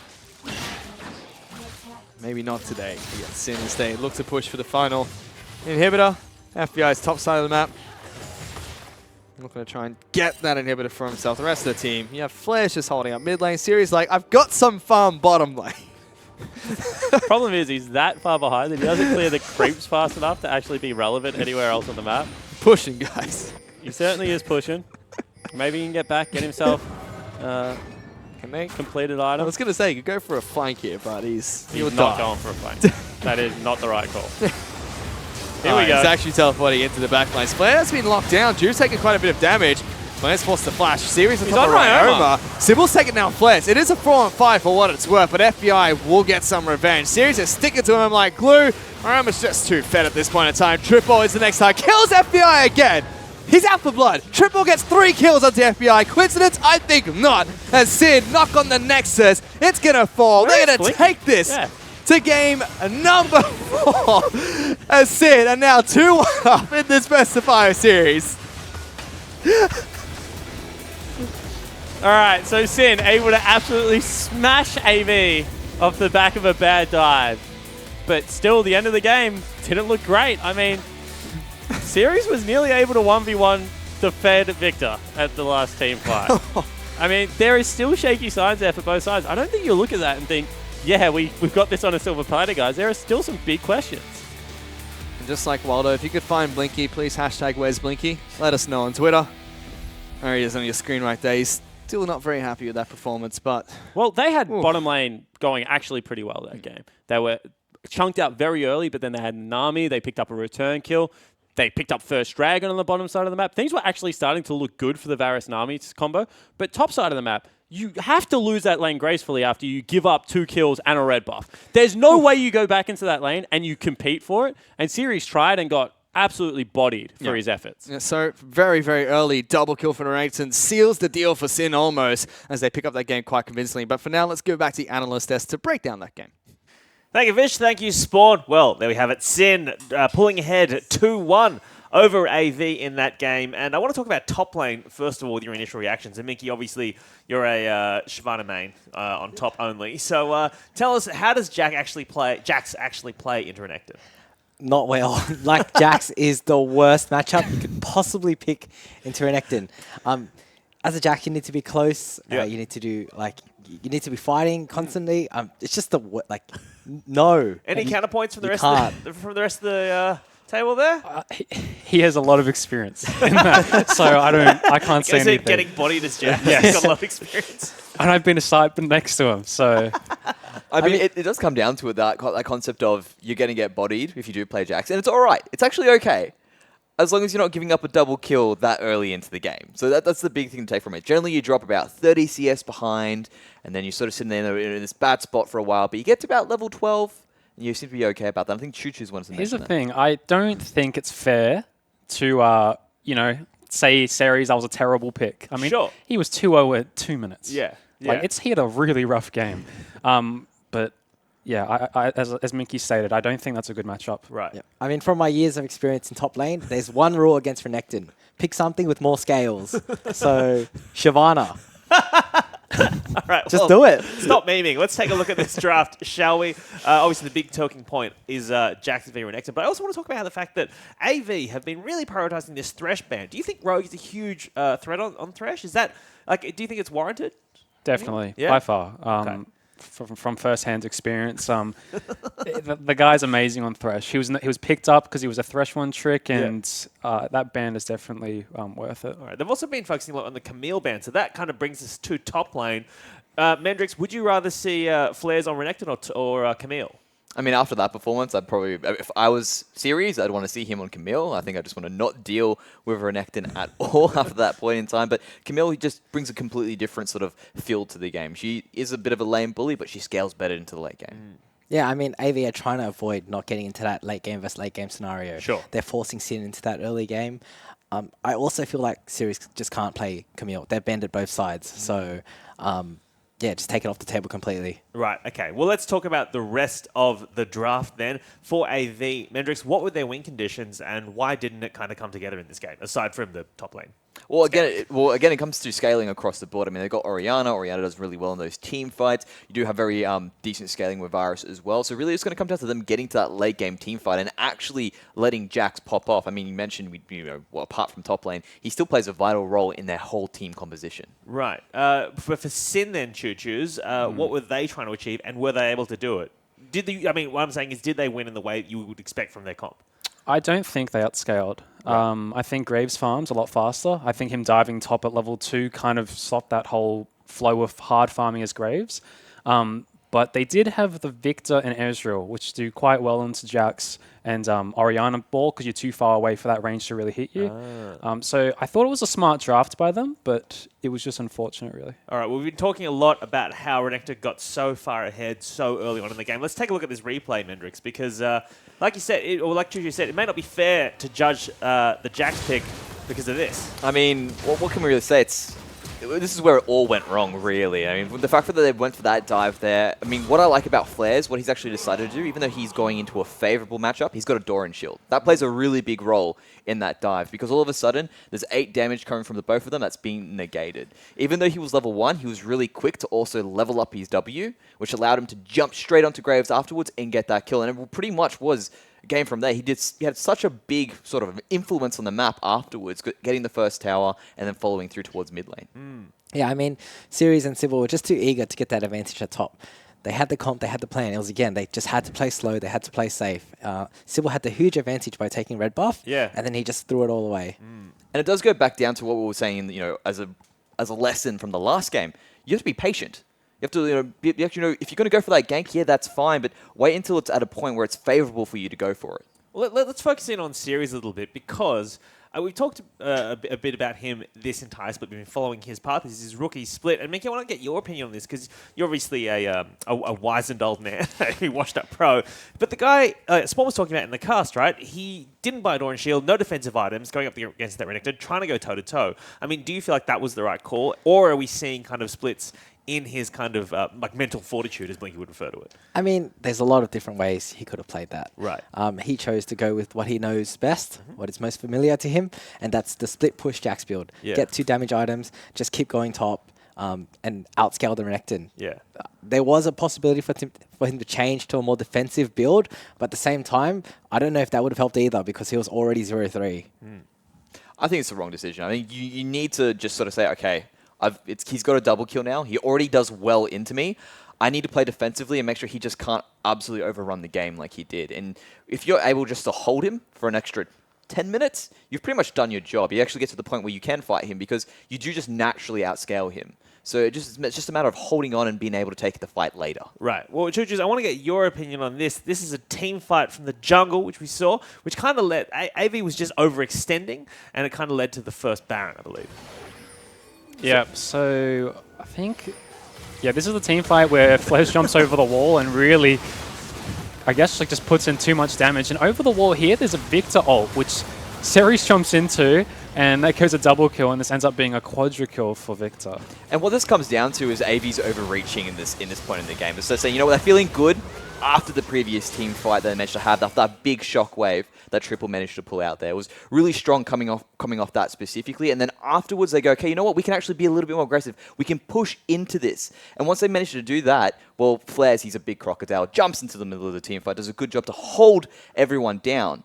And that sort of puts Sin back into not really back into the game, back onto well and truly in control of the game. Right. And then they're able to sneak the Baron and follow up after everything. And so it was just an overreach by AV. Right. Well, let's talk more about top lane as well, because because we have been speaking about it. But let's look at Flares compared with Series. And aside from that early game, 0-7, was it really that bad?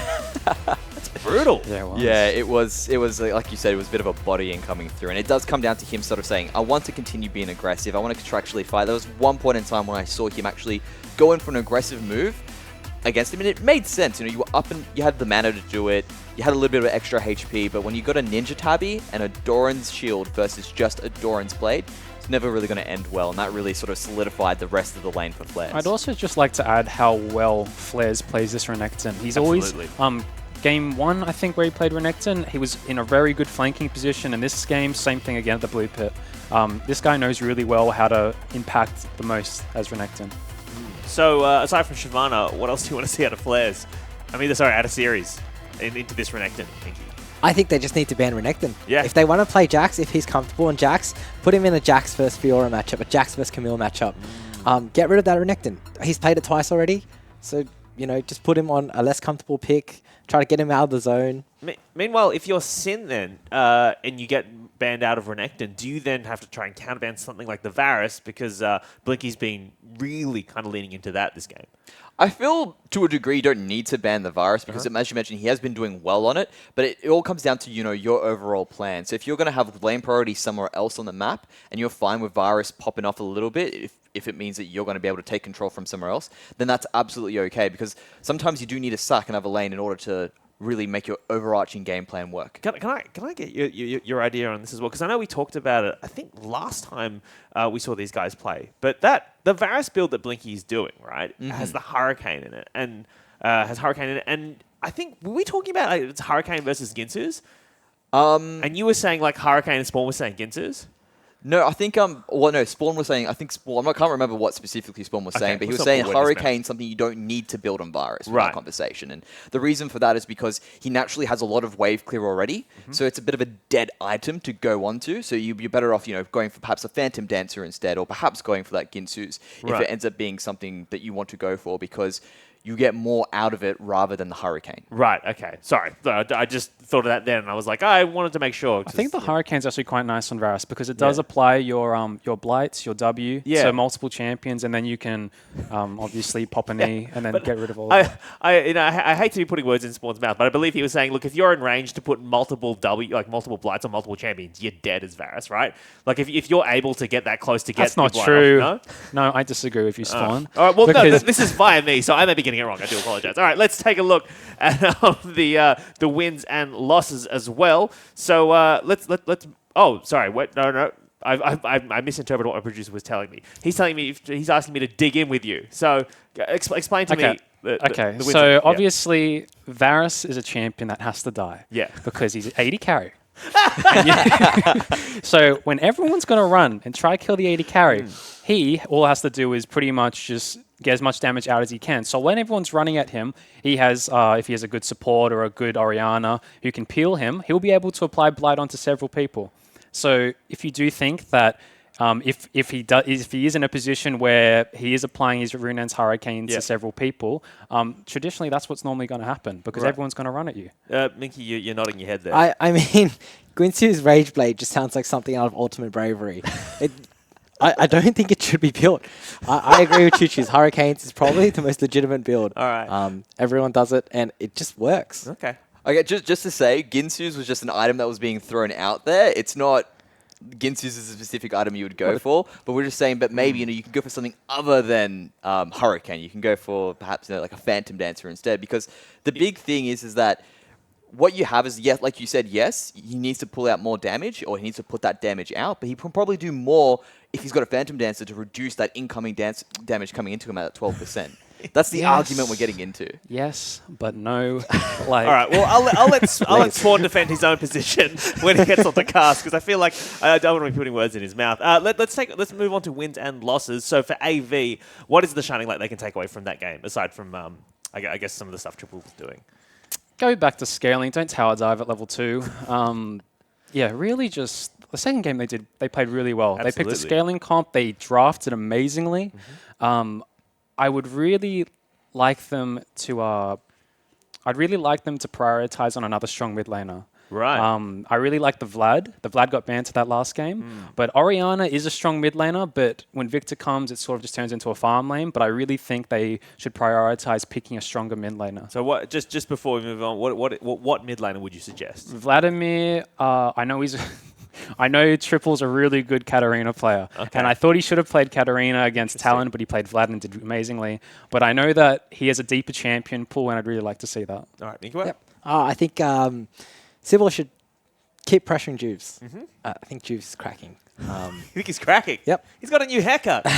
So I traditionally Sin have a very big weak point in their jungle, especially when he's behind. So keep him behind, keep him doing nothing, scale into late game. Fight level 1, kill the jungler, and then scale into late game. Yep. All right, Medrix?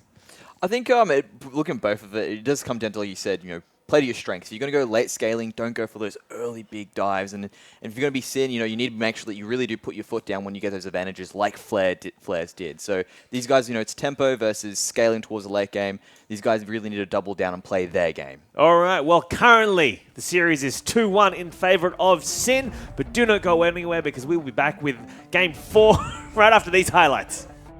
Does he hit level 2? Flares needs to, does get it, and now he's going to say, let's fight. Series and Sybil taking the turn. First blood for Flares. Series is fighting in a minion wave against a red buff Renekton. Flares does it, says, come at me, Avant Garde. Take me on any day.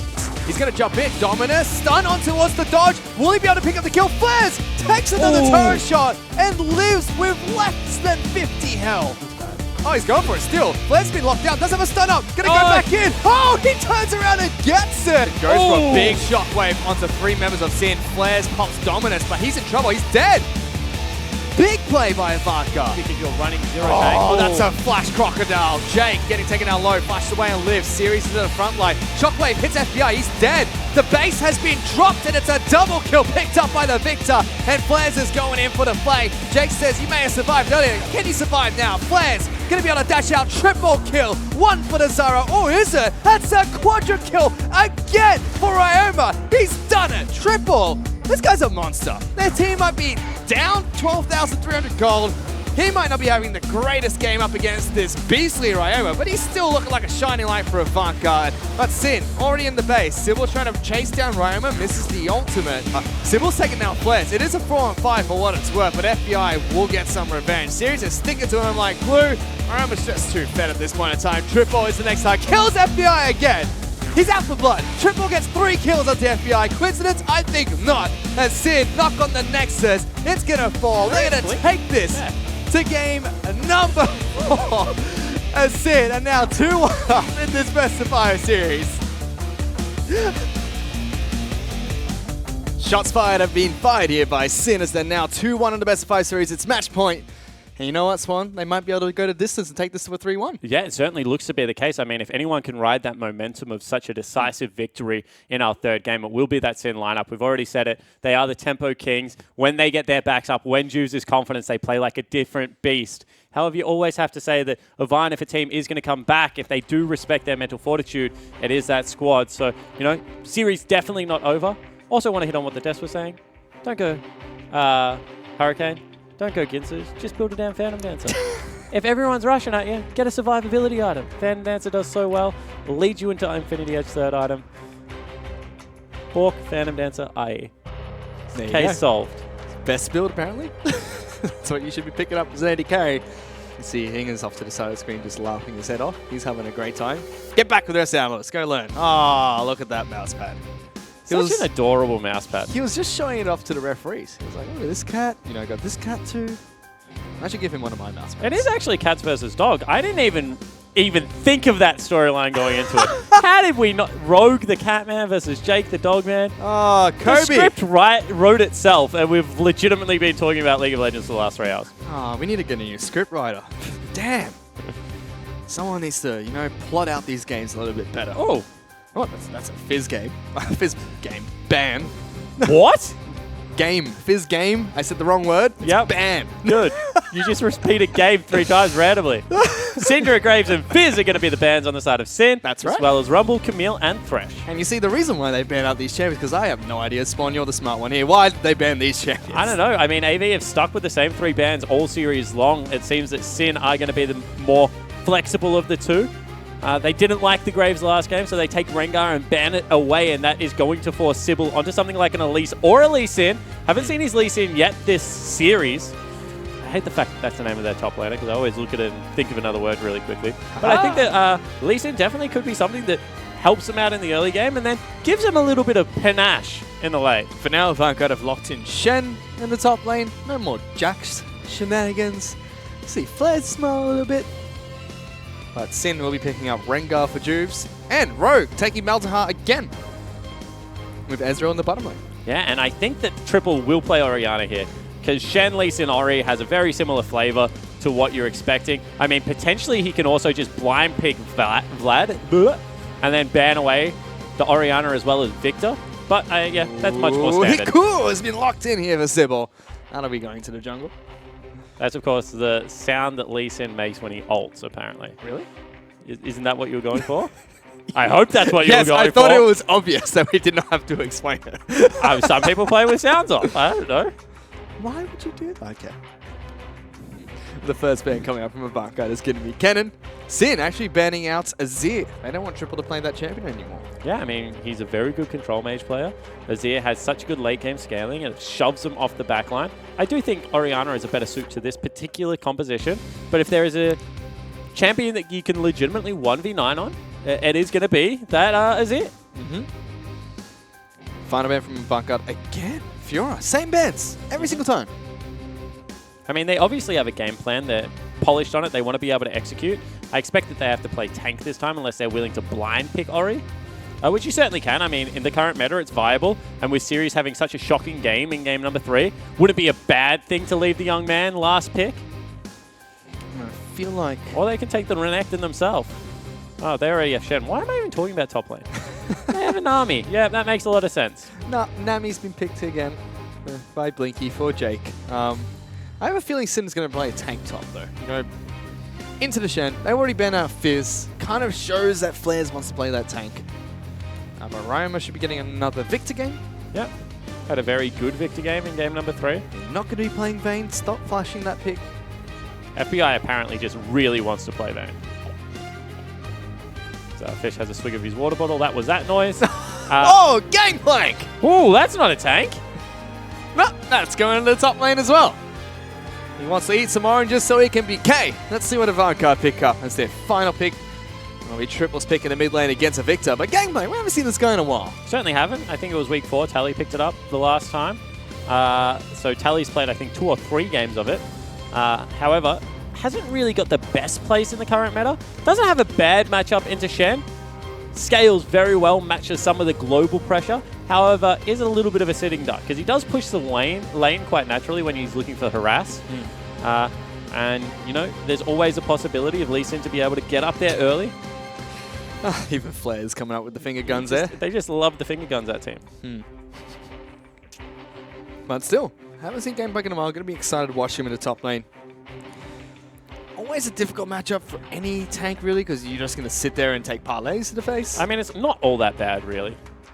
You're still able to put out a lot of damage onto Gangplank. He's quite squishy. We hit his early game consistently over and over again. See if Flares goes for a more solo queue build with something like, you know, Trinity Force Yomu's IE, or whether he goes something a little bit more competitive play and Trinity Force into something like a Sterix Gauge, because there is a lot of burst damage that comes out. I mean, but I don't love Gangplank in competitive, to be honest. I feel like he takes so long to come online.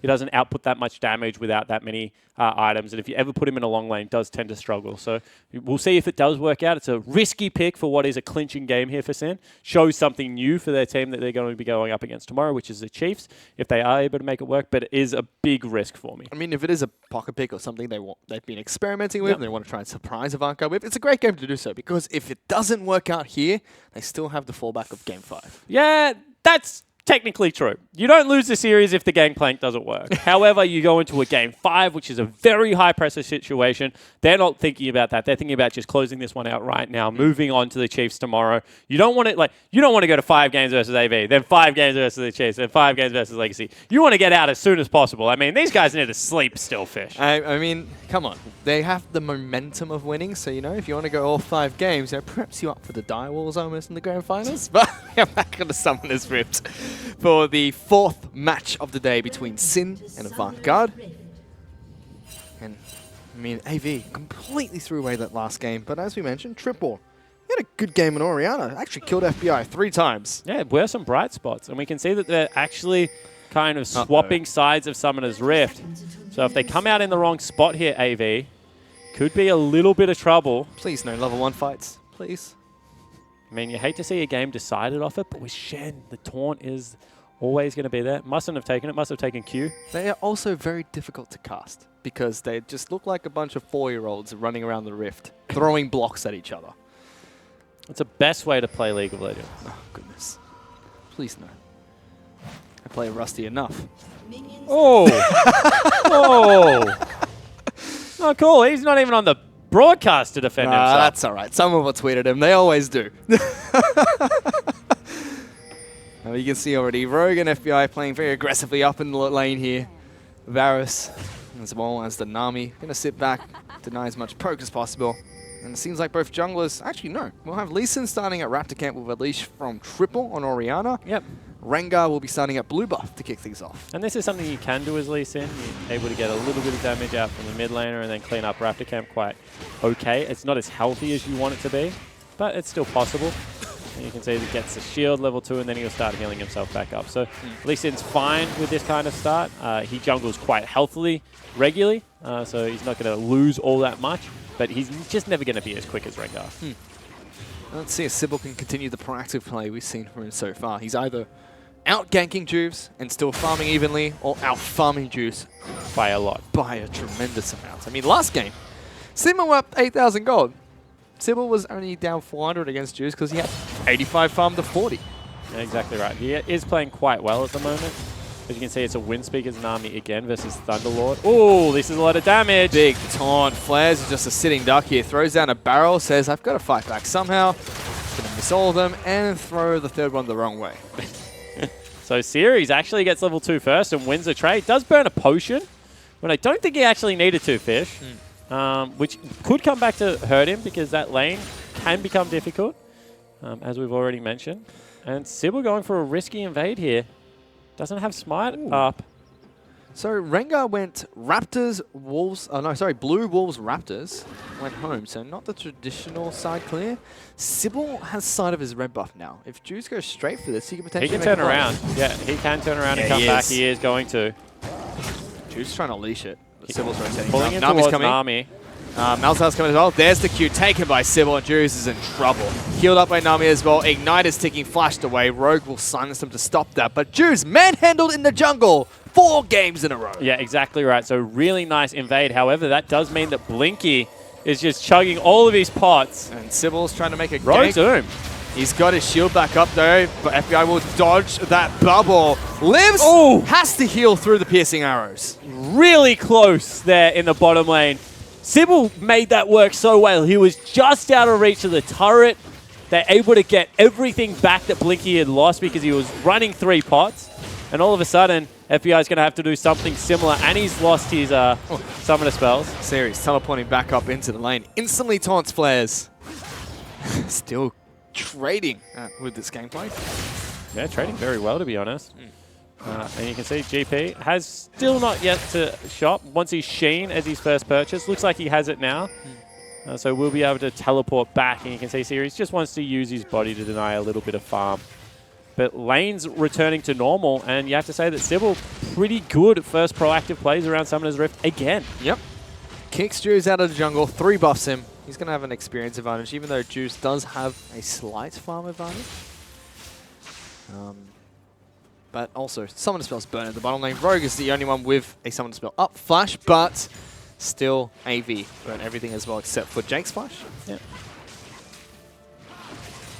Blinky managing to live, though, against FBI is a good news story for AV. Certainly is, especially if he's able to get this farm back to equal. Got a good opportunity here with a couple of extra creeps. You can see that with Sheen pushed up, this is where the lane gets hard because you're going to be shoved into turret over and over again as Shen. It's not necessarily the worst place for Shen to be, but it just means that you have to be very aware of when your team needs ultimate and what you're going to lose from it. Because there is going to be a time where he has to leave the lane. He has, however, picked up an 8 CS lead for himself, so Series can give up some minions to kind of equalize his lane as much as possible. But Flares, like you said, now is just going to keep harassing this Shen. We do get a chance to look at the mid lane for the first time. Triple's doing well here. Ryoma, no more potions. At half health as well. And Triple is slightly up in CS with a wave pushing in towards him. You can see Sybil still a level ahead of Juve. Juves, I don't think he's been ahead of Sybil in levels at all this game. No, exactly right. So still going to be able to stalk him around some of his... Ooh, Shockwave from Triple as well as the ultimate coming out from the Victor, but still clockwork wind up as Triple sets him up and knocks him down. Yeah, really nicely done out of Ryoma to dodge out on some of the skill shots, but still they stuck with the play. They were able to get all of the auto attacks through. And at the end of the day, that's going to be a massive CS advantage. And Sybil has found He's Juice. still going. Going to get a smite off in order to defend himself. Get some health back now. Juice, that's a Shen. The ninja is here. We'll cleanse some CC, but Sybil says, see you, mate. Picking up another kill for myself. But this is what I'm talking about. All of a sudden, we were saying Series 8 CS up can maybe afford to teleport away.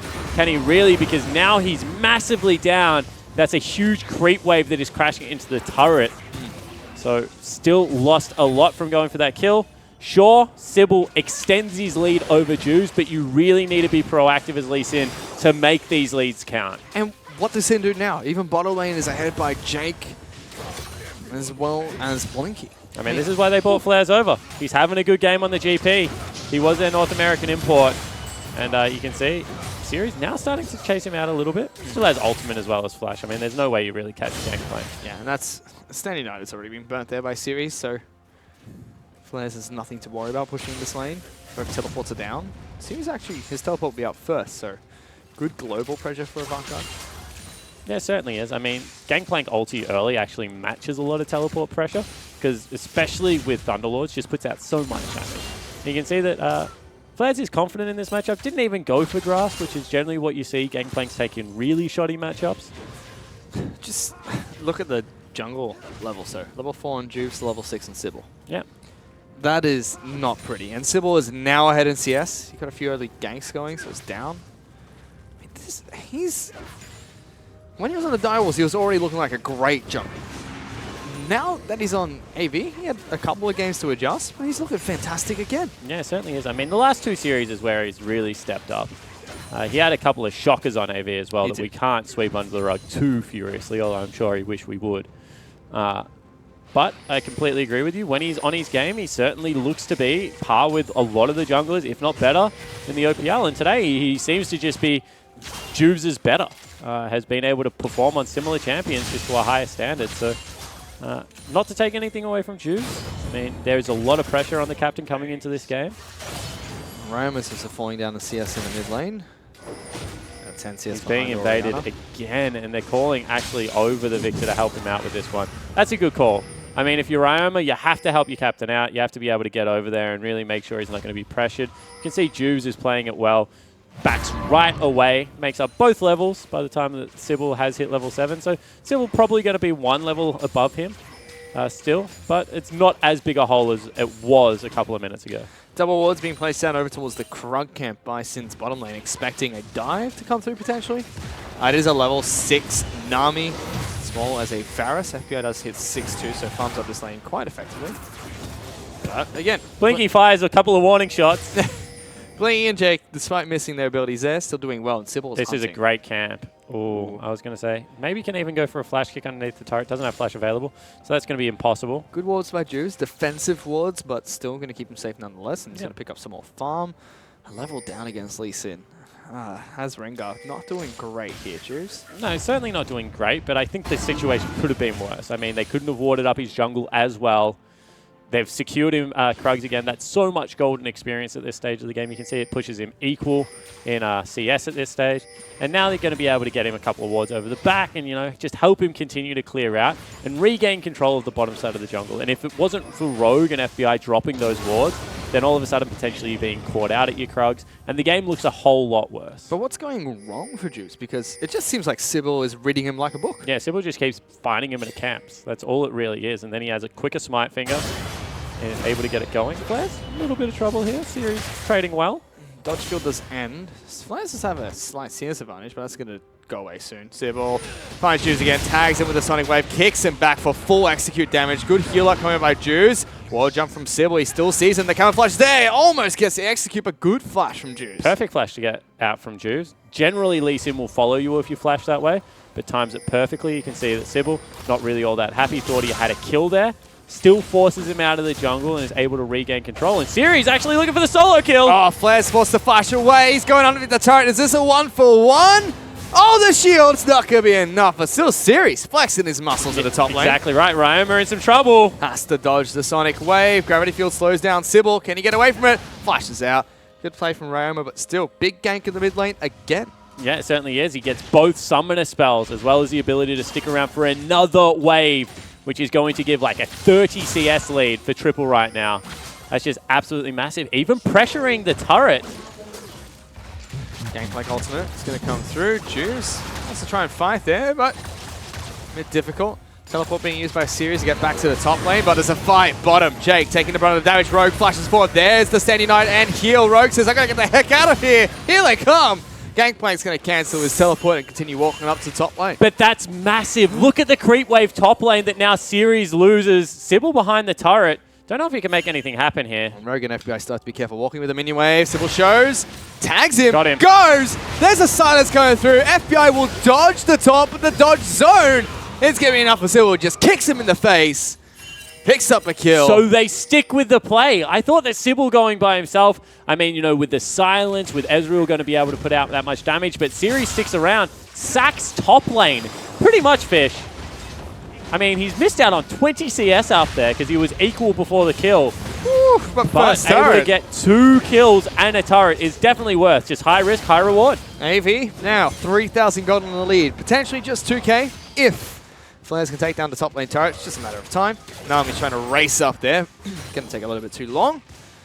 Still massive early advantage for Avant Garde. Yeah, certainly is. I mean, the one area of the map where they look very good right now is going to be Flares' lane.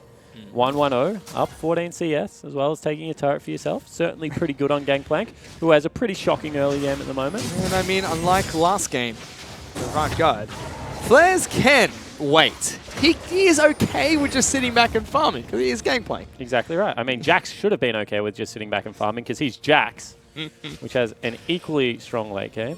But you can see that they're actually confident in picking up some kills here. Oh, that's a lot of damage. If they can chain the barrel with... Rogue has got no ultimate, so this is a little bit tricky. No lockdown. Oh, Jake left He walks into it. Doesn't connect with the barrels.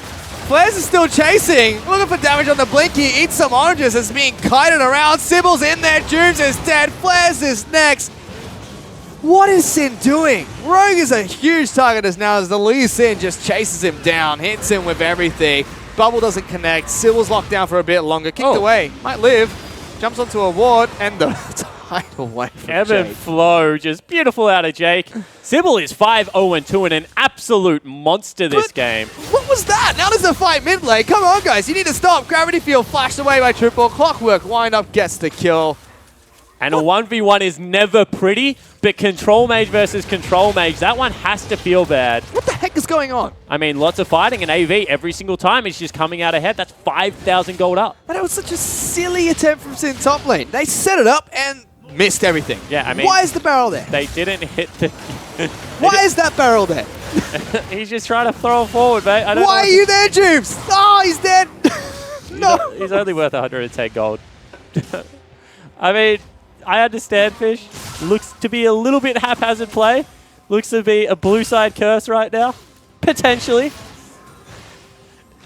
My play-by-play caster is broken. I need a new one. Hingers, get back here. Oh, what's going on? So nearly 6,000 gold right now for AV. They're having a monstrous early game. It's a massive lead. They've bounced back perfectly fine. I mean... 2,500 gold of that is in the jungle position as Sybil is just refusing to let his team die. Sybil's like, how dare you take advantage of my top laner on Jax? I mean, technically, Sybil gave up the first blood last game.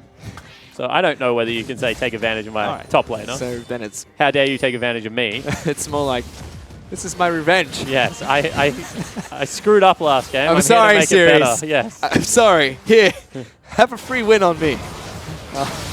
Siege coming out from Avant Garde now in the mid lane.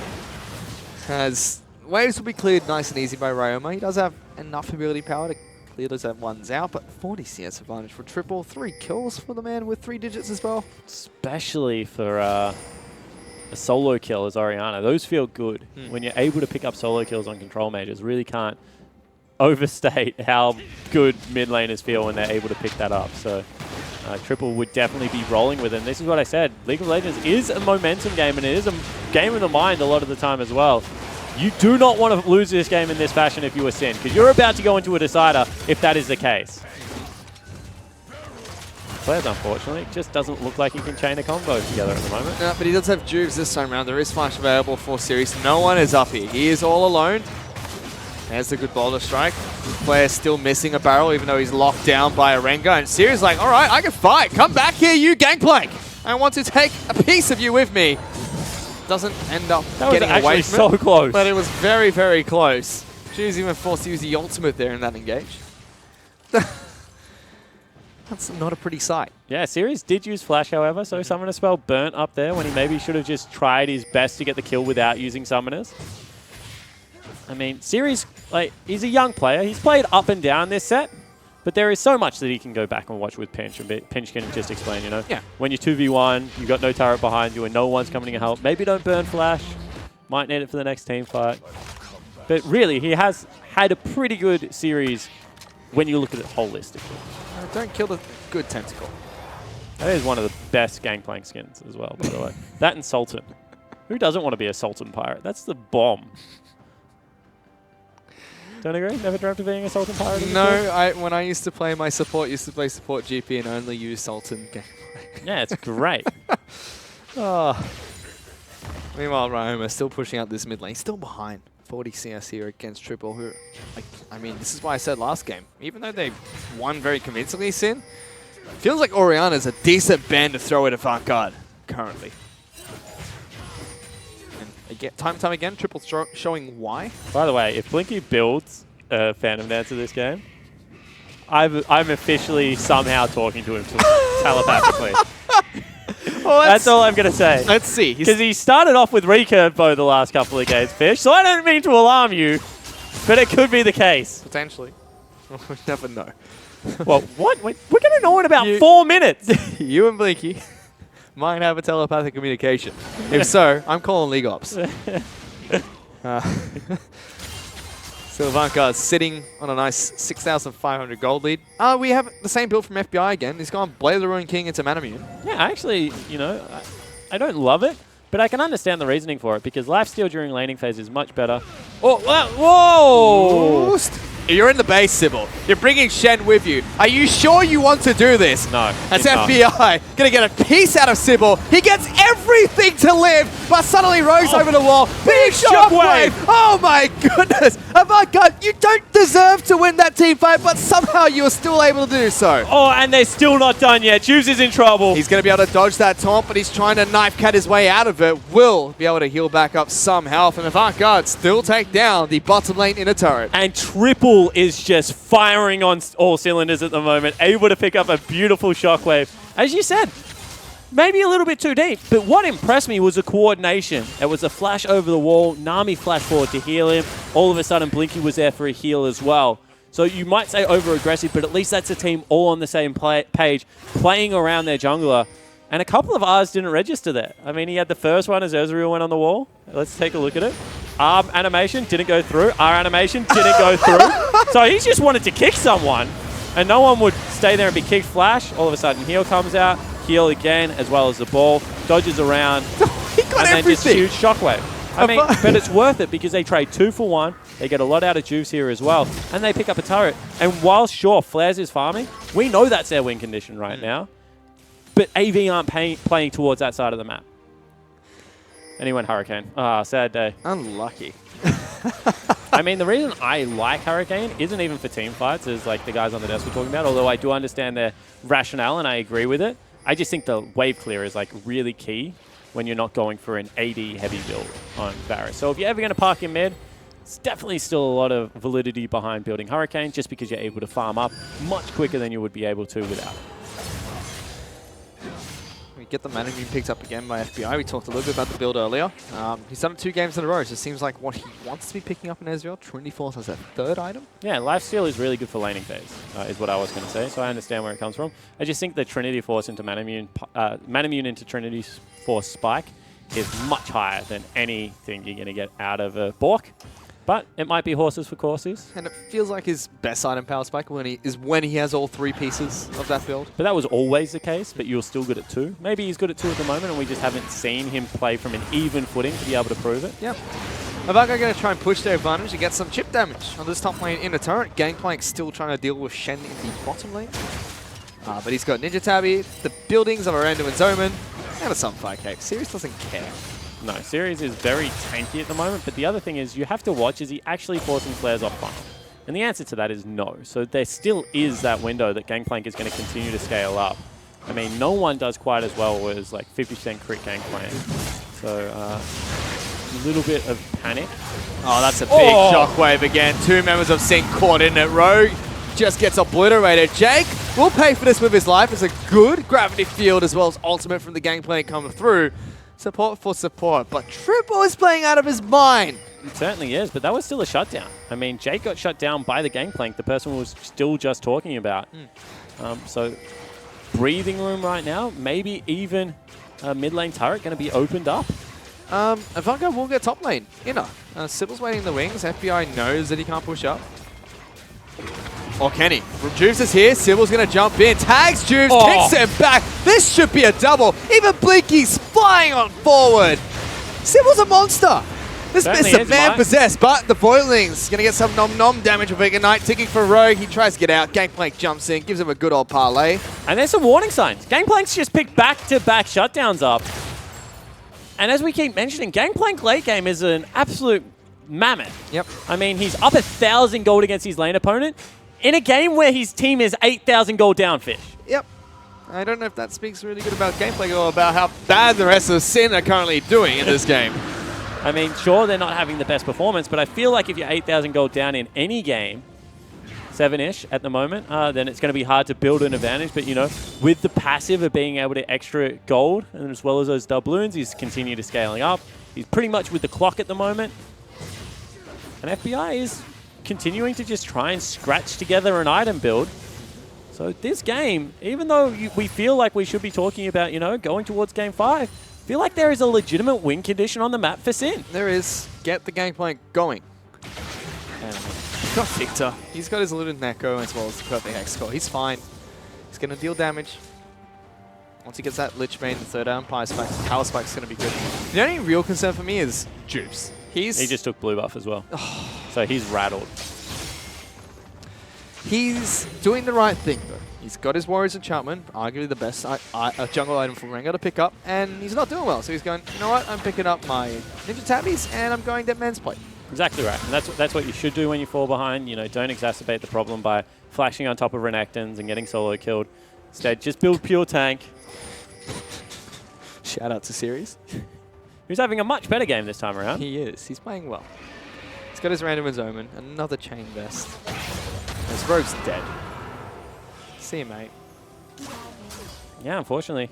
That's what happens when you have to go ward. I mean, they were just hiding out in the Baron pit. Somewhere in Sydney, Kobe is proud. The cat monster is dead. And again, Vanguard, just slow advantages. As much as I wanted to give the supports a lot of credit, Triple's been playing fantastic this entire series. Even when his team's losing, standing out. He's showing why. 5-0-2 in this game. 60 CS up. Yeah, he's certainly having a good series. I don't think that takes anything away from Jake, though. Because Jake in his Nami games has been very impressive. He has. You can see that Sybil definitely wants his Baron now. Went Yomu's as opposed to going towards something like a Black Cleaver that we've seen in the past. Juves. It's a scouting ultimate. Focusing. Finds a Nami in the river. Decides not to go fishing. But yeah, just a scouting ultimate from the Rengar. But this is a stage of the game that we normally criticize Sin for, but AV not looking all that solid either. I mean, at this stage of the game, you need to be setting up for your objectives, warding out river, sweeping, making sure that you're purchasing effectively, and not giving away any kind of advantage that will allow Sin to scratch together a late game. But instead, they haven't really picked up all that much. They got the one pick onto Rogue, which was good. Had to burn a shockwave for it, though. So Last Whisper has been picked up by Flares. We'll be burning through some of the armor that Sybil as well as Series bring to the table. Vanguard just looked very strong. Sybil gets a good kick. Triple gets a shockwave onto one or two people. That's going to be team fight in their favor, especially if Blinky can clean up. He's going defensive as well with his QSS picked up, and Locket of Iron Solo by Jake just adds the icing on the cake. Makes a lot of sense because when you're just worried about a stun, you can go something like good dodge. When you're just worried about a stun, you can go something like a Mikhail's, but of course suppression going to be a little bit further there, so you can't actually Mikhail's it. As well as the fact that GP just does a lot of AoE damage, so Locket's going to lend that big shield across everyone, so it helps them stay topped up in these team fights. I think they're actually waiting on the Orianna to hit 16, and he does right now. Now has death cap level 16, so that should be the Baron sign right now. Just move towards that part of the map and pull the trigger. Guardian Angel Shen as well now running around the rift. Oh, as much as he was a pest before. But Juves is caught up in levels. I mean, that catch-up mechanic for levels from jungler's perspective means that the smite fight always is kind of on the cards. Still, we're going to move towards it, though, and I just don't know if they have enough information to know this is actually happening. Whichever team is attacking the Baron always has the smite advantage. Is that right? St. Vicious said whichever team was coming in from the pit. I don't believe him. How many smites has that guy missed? Baron, though, has been started here by 6,000 Avant. health. They've peeled off. Yep, Rengar using the ultimate again, making sure that they're not going to continue the Baron, so they reset it once. Doing some wards. AV do have Shen split pushing. Gangplank's in the mid lane. So yeah, you feel that's why they pulled off, because they have the Shen down bottom. He's got a huge wave, about to crash into the turret. And now if you are AV, you can continue to chase, or you just go back towards the Baron. Now's where you start Baron. They still have 2 cards to play here, Sin. Flares has his ultimate. That alone can stop a Baron attempt. And Siri's already on this turret. So Flares are right behind him. Big creep wave top as well that they're actually pushing for. AV knows this is on the cards, but they have to cheat across the short part of the map. Where's Siri's go? Siri's in the middle of the base. Sin are going to lose their mid lane turret. Oh, sorry, Avant Garde. That's a flash somewhere. He's running around the map, Swan. Yeah. Does get back to safety, and now Sin on wave clear duty. Triple. Very, very aggressive ball position. Big ultimate coming out from Flares. There's the locket being used by Jake immediately. Mitigating so much damage from that ultimate. Yeah, exactly right. I mean, it's like the ultimate never happened, really, with the heal that was coming out of Jake, as well as the locket, and then the shields that come out of Triple. Then the shield. And then the shield. And you can see that that ball just cuts off that whole choke. You can no longer approach from that side. Because you're going to be nailed by a shockwave, and this should be turret falling down. Maybe going to be able to take this turret. Sin, they can choose to fight now or give up this inhibitor. Seems like they're going to still try and go for some poke. AV decides to back out. Nicely done. I mean, they get the turret, but Sin not really all that perturbed by just giving up one structure. So I'd say that's actually a pretty successful defense because of the poke damage that was coming out. They stalled the game a little bit longer. 10,000 Dragons up. They might even be able to sneak one if Juves gets there right now. It's 10,000 gold advantage for Avant Garde though. 28 minutes in. Big lead. Maybe do get their recall cancelled by a single Scrying Orb. And map reset again. Juice is focusing. No one's there. Yeah, not going to spot anyone. Sybil stopped his recall. Yeah, but he wants FBI, and I think he can actually solo him. Get him. So we'll see whether he burns flash for it. Get him. Oh, come on. Kill him.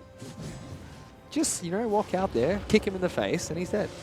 That's That's how what it you do works. as Lee He has Sin, right? flash, heal, as well as Arcane Shift. I don't We've already seen how hard it is to kick the damn man. Well, Series is going to go toe-to-toe against Flares again. But Flares is actually up in level.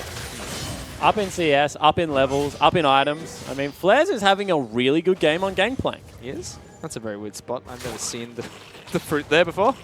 So he could Sin could potentially win through split push. It is possible. Bait out the Shen ultimate. Get a good Gangplank ultimate to counter that. Yep. Or maybe throw a Baron. Or they can also just win a team fight, because honestly, if a 3-item Gangplank hits your squishies with a barrel, they nearly die. Just what I'm worried about is if Sin go into a team fight. I mean, Rengar and Victor are big targets for a Shockwave. Yep. Triple lands one of those, team fight's over. When he's got this many items, especially with Void Staff coming up next. Whew. I wouldn't want to be anywhere near that guy. But I feel like AV still need to accelerate the pace of the game a little bit. It's still only 8,000 gold. We've been talking about that. I mean, we know that they like to go deep, that they don't really feel all that much urgency because they feel like they do have the mental concentration and fortitude to be able to go with it. However, I still feel like when you get that far ahead early, when you really have shook Juve's game plan, that you need to be able to capitalize on it a little bit better than they've been able to. They spotted out Sybil. Flair's going to try and chunt. Oh. You meant to play the champion if you've been hitting these Flares. Come on. Sybil will be able to take down an Ocean Dragon for himself. AV taking small advantages. So the bleeding has been stopped by Sin. Yeah, Only definitely. 9,000 gold behind, so slowly clawing that one back. It's very slow, but they are. And I mean, gold is a percentage. So when you have 30,000 gold, 9,000 gold means a lot more than when you have 51 and 60,000 gold. So technically, you know, by staying even, you actually just get yourself back into the game percentage-wise. So do Sin just wait till items are completely Yeah, even? they have to wait for 6-item Gangplank. That's what they're waiting for. AV need to actually pull the trigger on something. They've gone over the back of Baron. Actually spotted out here, so it's not going to be a Baron pickup anytime soon. Big item pickup by the Gangplank though. He's got his BS sword fully upgraded as Last Whisper. So he's sitting comfortably. Maybe pull the trigger on Baron. That's probably going to die. That's too quick. No one from AV's there. They only now spotted out. Gangplank not even going to waste the ultimate, it seems. Yeah, exactly right. Doesn't. Oh, he used it. Goes for the steal with the True Shot Barrage, but Sybil, good smite hands. Actually went with Death's Daughter there. I mean, so that's the true damage that comes out in the middle of the Gangplank ulti. Execute out of Lee Sin as well as all the damage that was coming out of Ori as well as Blinky was just way too much. So I think that that's bad because now all of a sudden you got a Baron up huge creep wave running into your base and you don't have one of your best wave clear abilities. Yep, this is where you give up the inhibitor. You can't fight for that. I mean, can they just ride this wave in? I mean, that's pretty big. They don't decide to. Nope. Instead looking for other objectives. So all the inner turrets are down, only base turrets left. Ooh, flash away from Triple Triple, there. he just did not want to be Nethergrass. Blinky has the QSS, of course, but Triple had absolutely nothing, was a sitting duck. You question why they ran that way? Probably. Oh, Juice locked down by a bubble. Oh, locked down by the ultimate from Blinky as well. Juice just dead. No reason to be in that position as well. And Ryoma almost getting kicked back, but Rogue with a very good ultimate. Flares is jumping in. If he had his own ultimate, could it potentially be a teamfight turn from Sin? Yeah, it certainly could have been. I mean, it's nearly back available, so they still have one on the cards, although Blinky healing up very quickly. Shockwave is available, no flash. You can just see they're prioritizing hitting the barrel so well. Yep. This turret's going to fall as well. Avant Garde doing a good job of trying to push in. Again, flashes coming out from both Ryoma and Series, avoiding the Taunt Flash combo. Ultimate comes out. As Triple and Blinky both stuck inside of it. But not going to be able to get anything from it. Oh, that's a lot of damage. That Mystic Shot weaves its way through. Exactly what I was talking about. All of a sudden, you are in full-blown retreat. You don't want to be hit by too many of those fish because otherwise the game swings quite hard against you. Yep, but 12,000 gold down. Sin desperately trying to put on a last stand. It just doesn't look like it's working at the moment. I mean, they're getting the best things that they can. They only lost an inhib. They got the flash out of Triple, so potential for that to happen there. They got the flash and the heal out of Blinky. Juice has died a lot. That happens. Juice has not had a good series. We know Juice has up and down performances, but I have yet to see the up. Fair play to him. If he puts on a captain's game next game, if it goes to next game. Yep. Still the Gangplank factor that you got to look for. Yep. They do have some decent wave clear. Ryoma is on Victor. Doesn't have flash though, so a cheeky shockwave, that's going to mess him up. Yep, certainly is. Still no Trinity Force from FBI, with 34 minutes in. Tidal Wave coming through. Flare's in trouble. He's forced to flash out. Rengar's on the hunt. Good lasers from the Victor, but this inhibitor is going to fall eventually. Oh, Ryoma! Just obliterated there. And that's going to be game for Avako. Rogue is going to be taken out by Series. Taunts on in. Jake throws out a wild bubble, connects. Shockwave destroys the pirate himself. This man's a monster. Triple puts Avant-Garde on his back.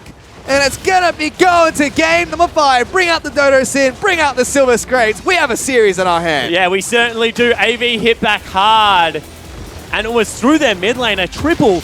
That was an attack command dissonance combo. Woo! They just annihilated Ryoma. Where'd you go, buddy? You going to come back? Next time. This Triple's a man possessed in these games. There you go. That guy. Certainly is. And you can see he gives a cheeky little grin. Must have seen the damage on the screen. But Triple is stepping up. Sybil had a great early game.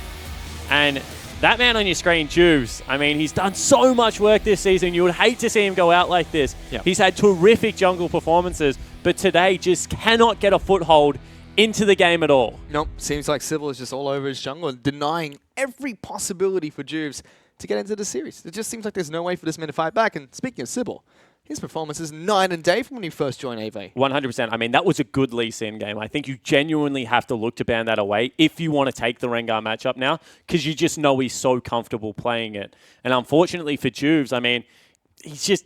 When the team's rolling, he looks fine, but when they need him to be active around the map, he's just not able to get that momentum. His pathing isn't as clean as it was when, you know, he was able to take games versus Legacy. There's just something missing today. Yep, it just seems like Juice can't find his footing, and Avant-Garde have tied it up. It's going all the way to Game 5 in our first Gauntlet of the first split in 2017 of the OPL. But for now, let's give this one back to the Analyst Desk.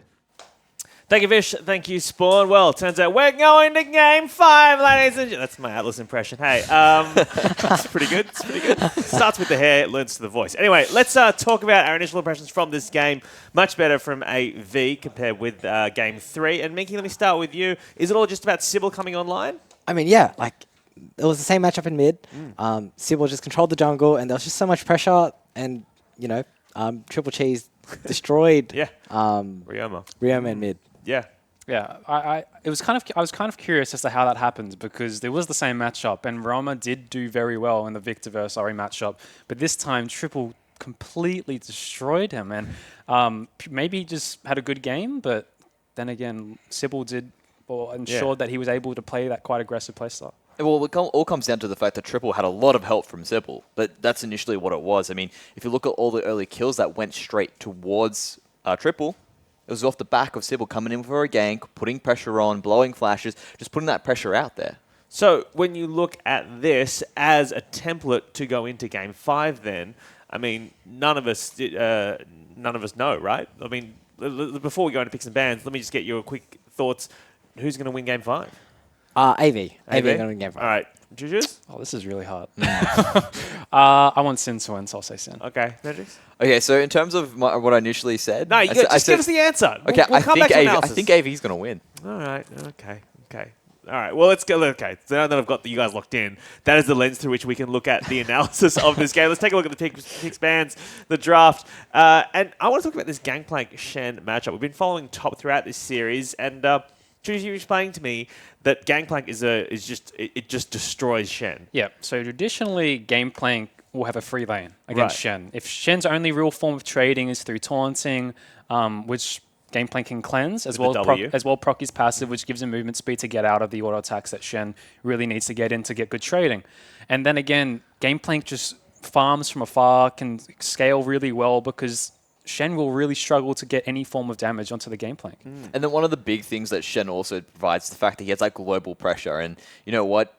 GP can provide that without even leaving the lane. He says, oh, you're teleporting down there? No worries. I'm just going to throw my ult down there as well. So, but how does Gangplank work with the rest of that team? Like, would they have been better going with that Renekton, which was unbanned, given that Flares has just been popping off from Renekton, Mickey Well? I mean, they tried to scale evenly into the late game. Yep. They tried to play AV's game, I feel. Yeah. But they just got destroyed early in that jungle matchup. So it was very hard for the GP to scale. It's very hard for the Ezreal to scale and the Victor because all the lanes were just getting hammered repeatedly by Lee Sin. So then thematically, are Sin doing what AV did Game 1, which is trying to play the opponent's game? So really Sin should just pick early, play early, and just kind of try and get ahead rather than trying to play this scaling game that AV want to play. Because you're not going to be able to out AV. It's not really that they didn't play early game. It's just that Sybil out-jungled Juves to the extent of where they couldn't make any plays because this Lee Sin was everywhere. And typically when you look at Sin, they do try to draft for that lane priority. And I mean, if you look at it, Victor Oriana is sort of, okay, that's a lane neutralized lane. You don't need to worry about that. But the Gangplank pink into Shen, that makes you say, yep, they're giving lane priority to Flares. They're expecting him to actually win that matchup. So they're still sort of playing their own game. It's just, it takes a little bit longer for it to come online. All right, well, let's take a look at this top lane replay, Mendrix, because speaking of Gangplank into Shen, some of those barrels he was throwing down, they were misplays around the map. Yeah, so this is actually really big here because this is Sin's opportunity to sort of put a stamp on the game and say, okay, we're going to stop all this crazy pressure that you guys are putting out there immediately, and it's misexecuted. Immediately AV's able to react because they see the barrel, so it's a little bit close there. Sybil, again, we've been talking about this guy harping on, playing like a madman, is there. He's just everywhere around the map, and AV sort of get this. This is sort of the point where AV say, yep, we're now well and truly in control of this game. They're in the driving seat, and Sin just have to worry about afterwards. I think someone was saying that was a bit of a 1-2 good night. Shut up. Mickey, what's the effect of that replay, though? So when you see that, they get ahead. They're up like 6 kills at that point. Was that the point at which the game was lost? Or could Sin have stalled it out maybe to 15 minutes and still try to have won? Yeah, it's increasingly hard to come back when you make those goal deficits that are like small and then they turn big. It gets harder and harder. So yes, they could have come back. They could have found a couple kills, let Gangplank scale up, hit some barrels, hit some real good barrels at the back line. but you know, it's hard. It's not an easy task. All right. Well, looking forward then in that top lane, Choo-Choos, let me ask you about the Shen pick then. We've seen Shen picked up really well for series in that game 4, really poorly for Flares in game 2, I think it was. So going into game 5, do you think there's going to be priority put on Shen in the draft phase? I know both teams really enjoy the Shen. Yeah. I think AV have shown to have a bit more success on it, but I don't know. It doesn't really have a proper counter matchup. If that Gangplank Gangplank is the best counter matchup you're really going to get, and if that what happens, then I can see Shen being prioritized. Yeah, I mean, analyzing the drafts, AV's draft feels very inflexible. They do the same 5 bans every game, and they pick the same comp every game. Yeah. So Sin just need to play around that. You know, they need to maybe ban our junglers instead, maybe ban our Varus, just get them off their comfort picks, and then pick an early game comp and destroy them.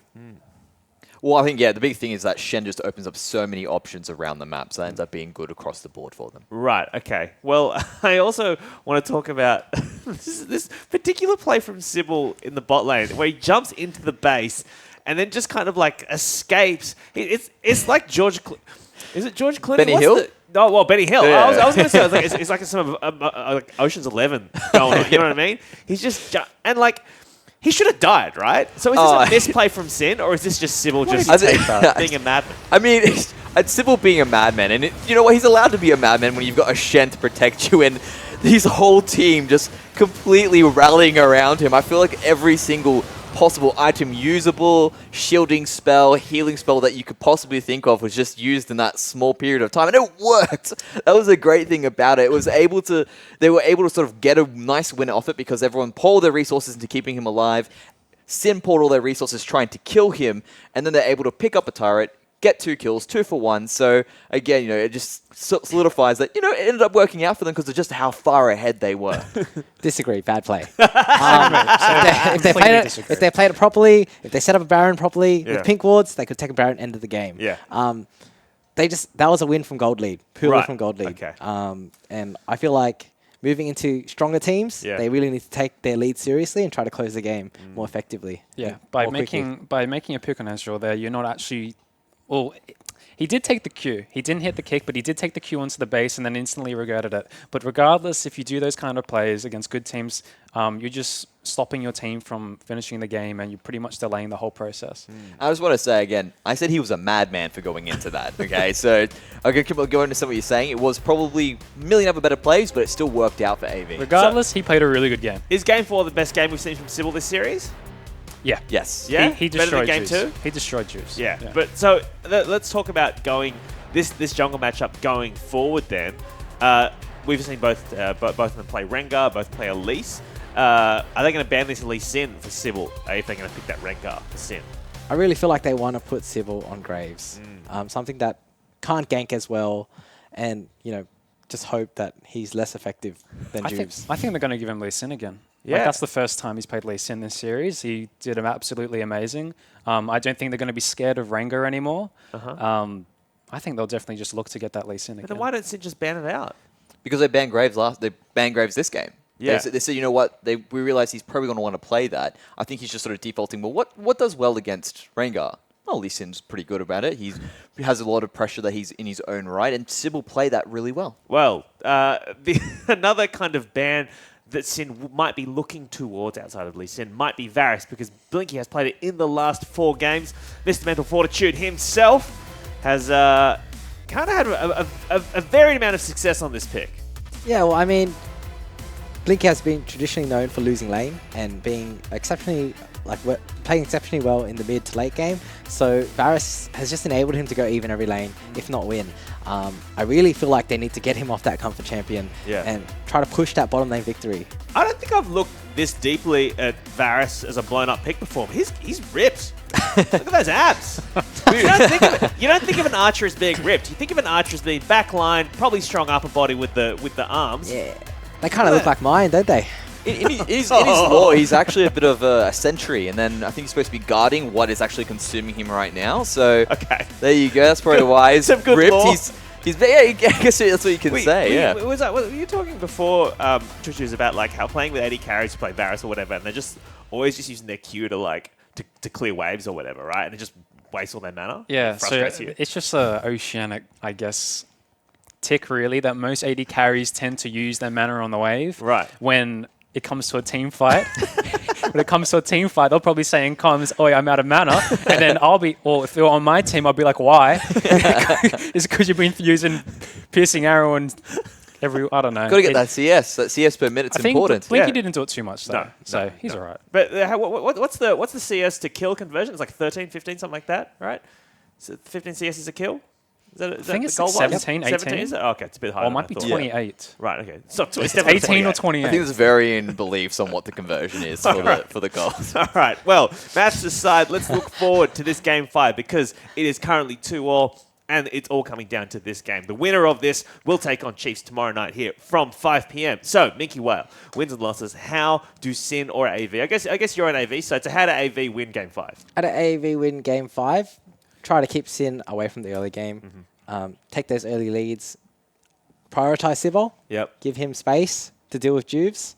And scale into late game. All right. Well, choose why is Minky Whale wrong, and how can Sin take this Game 5? Okay. Sin, well, this series has proved to me that it's mostly a jungle matchup. Yeah. Whoever does well, whoever wins jungle really wins for their team. So the biggest thing I could tell Sin to how to win the series is just to get a good matchup. And if that means first picking the Lee Sin, even taking it away from Sybil. I know Juves is quite good at the champion. That's what I recommend. All right. Well, do you think then that Mendrix... pick your side. I know earlier on today you were like, Sid's going to take this. But now that you've seen 4 games, I'll let you wiggle out of that if you want. I'll double down on my initial pick, which is the Sin. I'm going to go with how Sin can win. So I want to discuss that. And it does come down to sort of controlling Sybil. Juves needs to really sort of either step up his game or he needs to get himself on a champion where he's comfortable and they can keep an eye on what Sybil's doing. Because what he's typically doing, going straight for Juves, killing him, and then spreading his influence around the map. So do you think Juves, like Chuchu says, takes Lee Sin away and picks it himself? Well, that's an option that you can do. If he feels that's something that gives him a bit more comfort, a bit more control, then definitely go for it. But it's all about doing something to sort of lock it down. Whether it is saying to his team, hey, you know what? Let's get some wards out early to control the map so we understand where Sybil's going. And that allows Juves to then sort of get to that point to get himself those first bloods he loves to get. Early vision. All right. Well, it's all down to whether or not the First Blood King can get ahead over Sybil in the jungle, apparently. So it's all down to this. Game 5. Sin and AV locked 2 apiece, but don't go anywhere because we'll be back with Game 5 with your casters right after these highlights. Shockwave from Triple as well as the ultimate coming out from the Victor, but still clockwork wind up as Triple sets him up and knocks him down. Series actually looking for the solo kill. Oh, Flair's forced to flash away. He's going underneath the turret. Is this a 1-for-1? Oh, the shield's not going to be enough. Tags him. Got him. Goes. There's a silence going through. FBI will dodge the top of the dodge zone. It's going to be enough for Silver. Just kicks him in the face. Doesn't connect with the barrels. Flares is still chasing. Looking for damage on the Blinky. Eats some oranges. It's being kited around. Sybil's in there. Juves is dead. Flares is next. What is Sin doing? Rogue is a huge target as now as the Lee Sin just chases him down, hits him with everything. Are you sure you want to do this? No. That's FBI. Gonna get a piece out of Sybil. He gets everything to live, but suddenly Rogue's over the wall. Big shockwave! Oh my goodness! Oh my god, you don't deserve to win that team fight, but somehow you are still able to do so. Juves is here. Sybil's gonna jump in. Tags Juves, kicks him back. This should be a double. Even Blinky's flying on forward. Sybil's a monster. This inhibitor is going to fall eventually. Oh, Ryoma just obliterated there. And that's going to be game for Avako. Rogue is going to be taken out by Series. Taunts on in. Jake throws out a wild bubble, connects. Shockwave destroys the pirate himself. This man's a monster. Triple puts Avako on his back. And it's going to be going to game number 5. Bring out the Dodo Sin. Bring out the Silver Scrapes. We have a series in our hand.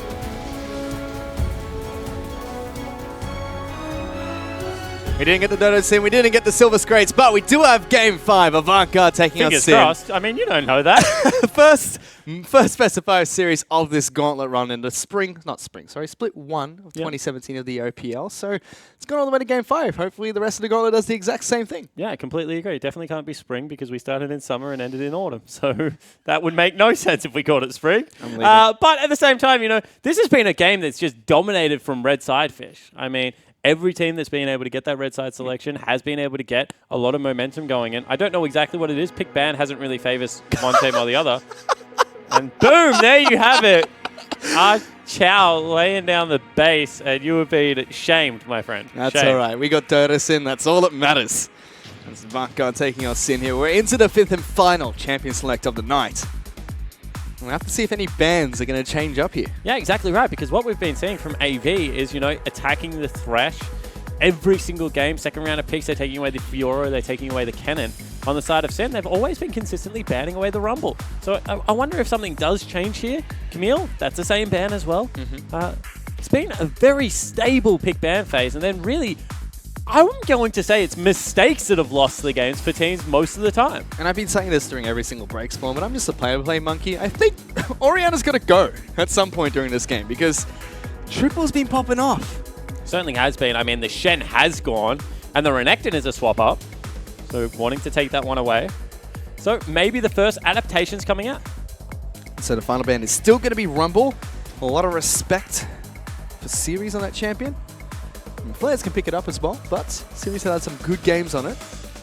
The only games where he has not on Rumble has been when he's camped out by Lee Sin. Yeah, exactly right. And we'll see whether that is going to be a first pick, whether they prioritize something else. It's probably going to be Varus. I mean, they've played it a lot. And honestly, it's looked pretty good for Blinky. His laning phase is really short up. That was the one weaknesses we were worried about.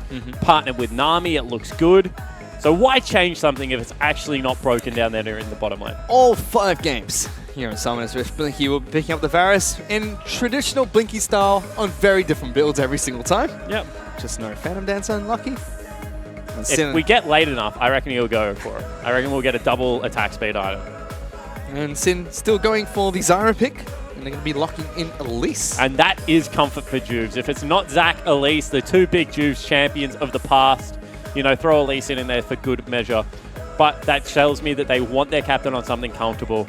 You can see that he's been focused all game, all day. There's so much pressure on him. And as I said, he's had really good split. I want to see him perform regardless of the outcome of this game because he certainly deserves it. But see whether he's able to get it together because sometimes it just doesn't go like that on game day, Fish. It doesn't, but the fact that he's this focused is always fantastic to watch just because, I mean, you have 4 bad games in the best of 5. Comes down to 5th and final one. At least if you pull out something special in game number 5, your team picks up the victory regardless of your performance in the first 4. Yeah, exactly right. And it feels good. Captain's games across the board. But similar first round of pick ban and Ryoma throws down the gauntlet straight away. Whoa, picks up Zed. And the final pick of the first round of drafts here. Like you mentioned, Avant Garde, exactly the same. Sybil, get back in the Lee Sin, get into Juve's jungle. Nami, give it over to Jake. Play the Varus Nami bottom lane. My goodness, Zed in game 5. We had some spicy picks in 3 and 4, but a Zed's going to be great. Yeah, exactly right. And the Zed has the potential to just rip the heart out of this series because if he's able to get rolling early, no one goes with it. I mean, he has percentage AD that he gets on his W. He has an execute on his passive. Then he has so much burst damage that comes out of the rest of his kit, as well as high mobility. I feel it's a great champion for Ryoma, and if you want to really take it to triple and snowball the victory, that is certainly a champion that can do it. And right away, banning out the Oriana. Vladimir follows closely after, as Fiora and Cannon, the standard bans from Avant Garde. And I wonder, does he throw the gauntlet back? I mean, is he willing to play something like a Katarina into it? Is he willing to play a LeBlanc into it, as we've seen in the past? I mean, I believe it was Triple going up against Swiffle, where Triple was able to get a solo kill on the Zed into the LeBlanc combo. But we have seen people fight fire with fire, and they've given Flares, who really has showed up to become the star of this team in this finals gauntlet so far, the last pick going up against Series. So Avant Garde have to show their hand in the mid lane, as well as the top lane. There's always potential that we see him go back to Victor. Pretty stable in the mid lane. Does fairly comfortable with the gravity field into a Zed. Still, it's it's up to Ryoma now to change the tide of the game. Again, Sin picking up a very aggressive lineup with their champions. The Victor is locked in for triple. Not going to throw the Gauntlet here, and now Series has to show his hand in the top lane. Let's see what the final pick for Avant will be. Yeah, and I'm expecting it to be like a Gragas, just because I think they will want to have a tank in this lineup, and Gragas doesn't really have all that many counters in the current meta. I mean, you can certainly go for Nautilus again if you're more comfortable on it, but I just think you'll be having a couple of flashbacks, or not! Picks it up. He knows there can't be a Renekton pick here. So I'm going to take the Nautilus top. And that leaves Fizz open. Exactly what we talked about when they banned it out. If you're going to pick Nautilus top, I mean, Renekton does well, but Fizz dumpsters this lane. Yeah, it certainly does. I mean, he does very well. Fizz is just a good split pusher at the moment. Trinity Force into Bork. I mean, you can get tank if you want to. I still feel like that's just a hard 1-3-1 comp, and it closes the door on any team fighting possibility. I mean, unless they get really sick flanks coming out of flares, there's just no way they can really 5v5 in this game, which, you know, is fine. You have to play towards your win conditions, but it means that if AV run away with the early game, it becomes nigh impossible. You have limited wave clear, you have limited ways to withstand a siege apart from Zyra ultimate, really, and I think that is a risky draft to take into Game 5. But they are, and if there's a team that were well known for their split pushing capabilities, it was Sin. Let's see if Ryoma can do just that. Still, this is a big pick to throw out in Game 5. Again, we've seen it 3 games in a row now. Very strange picks being thrown in amongst it. And it seems like Sin and Avant have definitely been practicing heading into this match of the Gauntlet. But it's just the first run of the Gauntlet. As the 4th and 5th place teams, they've got a long way ahead of them. And I hope one of these teams has to have some cards left, because they have to play them against the Chiefs tomorrow. And the Chiefs obviously are going to be sitting at home with a microscope pulling this apart with, Volt as well as Mitch, their manager, and Cyclone sitting there. So I really do feel like this is a game where both of these teams have been going at it for 4 hours now. They've given it their all. I mean, this is the last one to get you over the line. You still have to play the Chiefs, but this has been such an exciting series, and I just hope that they both clean it up a little bit, and we get to see what 1-3-1 versus 1-4 looks like. Because so many of the games have been decided by little mistakes. Yeah, it's just been one-sided the entire time. I think the closest match we had today was Game 1, and that was still lots of mistakes from Avant Garde to blow it wide open for Sin. But Game 5, all the way down to the wire. This is what a lot of people expected coming into the first match of the Gauntlet, and we're back onto the Rift for the last time tonight, not the first time tonight, for Game 5 between Avant Garde and Sin Gaming. And you can see this time, no 5-man group, just a fan out everywhere. Potentially going to bump into the Fizz. Playful Tricksters away, starts the E. So no W start going to come out, which is where Fizz gets some of his advantage. But he has taken Ignite, which means that he wants to kill Series. And in this matchup, if Flares gets 1 or 2 kills, as FBI steps forward there, if Flares gets 1 or 2 kills, he can dive Nautilus, even at level 6, easy. And it's a very clean dive for Fizz. This is a decent matchup for Nautilus early, but once you hit level 6, Fizz is just a monster. I mean, Grasp is just so frustrating on Fizz because he has such a good way of staying in combat through the bleed and being able to continually proc it. And yeah, I agree. It's just such a good winning lane. We've seen it played a couple of times. I believe Pabu played it a couple of times. He played it today as well. Played it earlier today and also played it during the OPL regular season. And what we do know is if Fizz gets behind, it does become a little bit irrelevant. However, if he stays ahead of the curve, is a legitimate 1v1 threat at every stage of the game. Well, let's see if he can do just that. And for now... Ooh, are they going to bump into each other? Like ships in a night spot. Yeah, all right, cool. They're not going to because neither of them waited. They just both power into lane. But Series does know he's taken Playful Trickster, so he can do what he did in Game 1, which is just push up this wave. Oh, that's not good. Missed all the creeps. Missed most of those creeps and got 0 damage on the flares. He's going to be able to return some there. And level 3 is where the Fizz really starts to come online, and Nautilus has to bully him early. Deny as many corrupting potion charges as possible, but small mistakes like that will eventually cost you. Mid lane, Zed against Victor. This is an interesting matchup. Yeah, I think that Zed actually wins a lot of these matchups pre-6 now, just because of his all-in potential. You can see no exhaust taken for triple, instead valuing the cleanse for both the Ashe as well as the Elise. So see whether that comes back to bite him. Instead, Jake's had to pick that up. And We've talked about that in the first game. When there's an Ashe on the other team, once the turrets fall, even if it's just a 1-3-1 comp, you can expect those arrows to fly at you when you're alone. Especially when you're the 1-4, and you can't afford to be hit by them. You need to be able to keep yourself nice and healthy. Sybil, once again, he's going for pretty much a full clear of his jungle. He's going to only leave Krugs up this time. You can see the Lee Sin stays very healthy while he's doing it. Juve's actually peeling off his Ren to go take Raptors instead. Yep. Still falling behind a Lee Sin. Now hits level 3. I mean, Lee Sin just jungles very quickly, to be honest. So he's scared. He's backing out, back and forth. Juves wants nothing to do with Sybil. But he's doing the right thing. I mean, he's pulling it down. He's been invaded on this side of the map, red side of the map, a couple of times. And Sybil does the right thing. I mean, he just changes up his path slightly, and he's going to be one camp up. Instead, going for a gank. Yep, you can already see that Flair's trying to get away. That's a flash aggressively forward from Sybil. Ignite is ticking. Series is jumping in amongst it as well. He's going to try and run away. Sybil is low. Flair's waiting for the play for Trickster. It doesn't come up. Sybil's still going forward. Juice is flashed in. Misses the cocoon, but he's dead. First blood picked up, and now Series is in trouble. Flares are still alive. That's a double kill and double buff on Flares. Nice and early. Sybil, what are you doing? There is no point in re-engaging that because he was just always going to be able to turn around and pick it up. All of a sudden, Flares is in the exact position he was in game number 3. And that's an inexcusable error out of a veteran. This lane is done. As in, Renekton against Jax, yeah, that was great for the Renekton, but this is actually just done. Sheen picked up, Darkseal picked up. We take a look at it again. Aggressive from Sybil, but follow-up was so late. But this is actually nice. I mean, they get everything. Right now, you just leave it because you've got the wave in a good position. You can force recall. There is no point in continuing to chase here. Ooh. He misses the Wardhop W. Like, he just missed everything, Fish. And then Skerrix of health, but we talk about this, never fired in a creep wave. Oh, no. He's being doped between his turrets. In between the turrets, Series is going to get taken down. And if you were watching the player count during that, he had his hands on his head. He knows this is an absolute disaster at the moment. I mean, this is going to be a bloodbath now. There's just no way back into the lane. He's going to be level 6 by the time he's level 4. And he's just going to continually dive in. I mean, yeah. Do you lane swap? Like, what can you actually do at this stage of the game? 5 minutes in. Oh. I think this is where you just look towards bottom side of the map. You need to be able to do something. But that's so telegraphed. That's the problem. I mean, you're already 1,300 gold down. You know, all that sits on your top lane.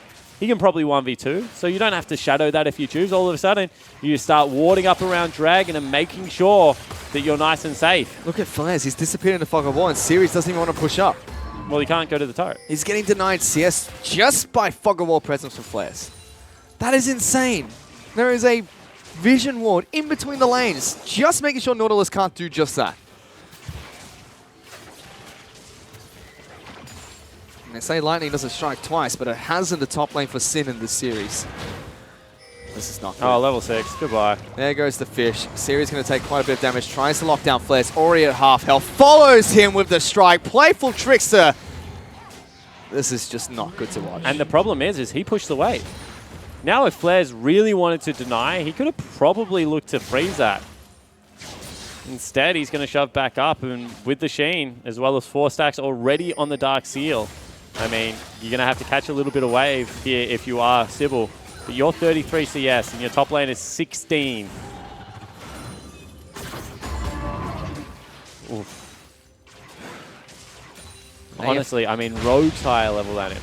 And he could potentially dive Sybil here. Sybil has hit 6. He's trying to go toe-to-go against Flares. I don't think you want to do that. He's got Ignite up. He's going with the Ignite. That's ticking.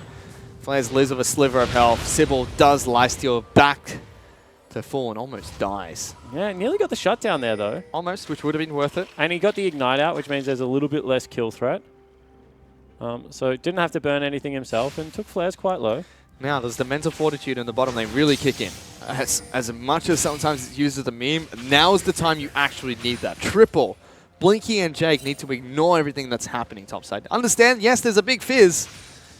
They still have to try and play through this one. It's the last hope for Avant Garde to move further in the Gauntlet. Yeah, it certainly is. And the other thing is that Series needs to actually just shut up shop now. Push out the wave, look for a teleport play bottom. I mean, just don't ever engage in the Fizz's game, which is, you know, sitting underneath the turret and trying to scrounge for CS. Get every single shop in you can, this is the right call, and then just look to be active elsewhere. Because honestly, you do not come back from 2 levels down, 4 kills in a hard counter matchup. Nope. Very difficult. And for once, Sybil, proactive in the plays, doesn't work out for him. Yep. This is twice now, actually, that Sybil's been proactive on his play. Top side of the map, not working. And it just seems to be a little miscommunication between himself and Series. Series missed the hook in that play, didn't really stay with it. You can see that Series like looking for deep vision. This is what I'm talking about. He's just not going near the wave. Remember, tweet coming in from Loltais. Flares just wants poor Avant on the dance floor. But we have a 5 first. It's probably not going to be a kill here. Sybil's going to try and jump in. Ryoma's trying to dodge as much as possible. Juice takes some damage. Cleanse coming out. And Series going to rotate here as well. This is good. They get some good damage here. And to finish off that tweet, led them around and just left them hanging with a fake. That's actually quite brutal. It is true, but very brutal. Now all of a sudden, Series has to get back towards the top lane. I mean, he can sit here technically. That's turret. That's first turret picked up by Flares for a 4-0-0 Fizz. Ryoma going to kill Sybil as well inside Sin's jungle. And now picks up double buff. And the lane's going to bounce back. He decides not to go back up there because he knows he can be dove. That's fine. Smart move. It's level 5 to level 8. Juice Spine Triple. He already burnt his cleanse. Does have flash. There's a teleport. Burnt by Series. Cancelled as well. Not great for the Nautilus. It's a pretty good teleport to save Triple's life. He's already... I mean, how can you get further behind? You're 3 full levels down.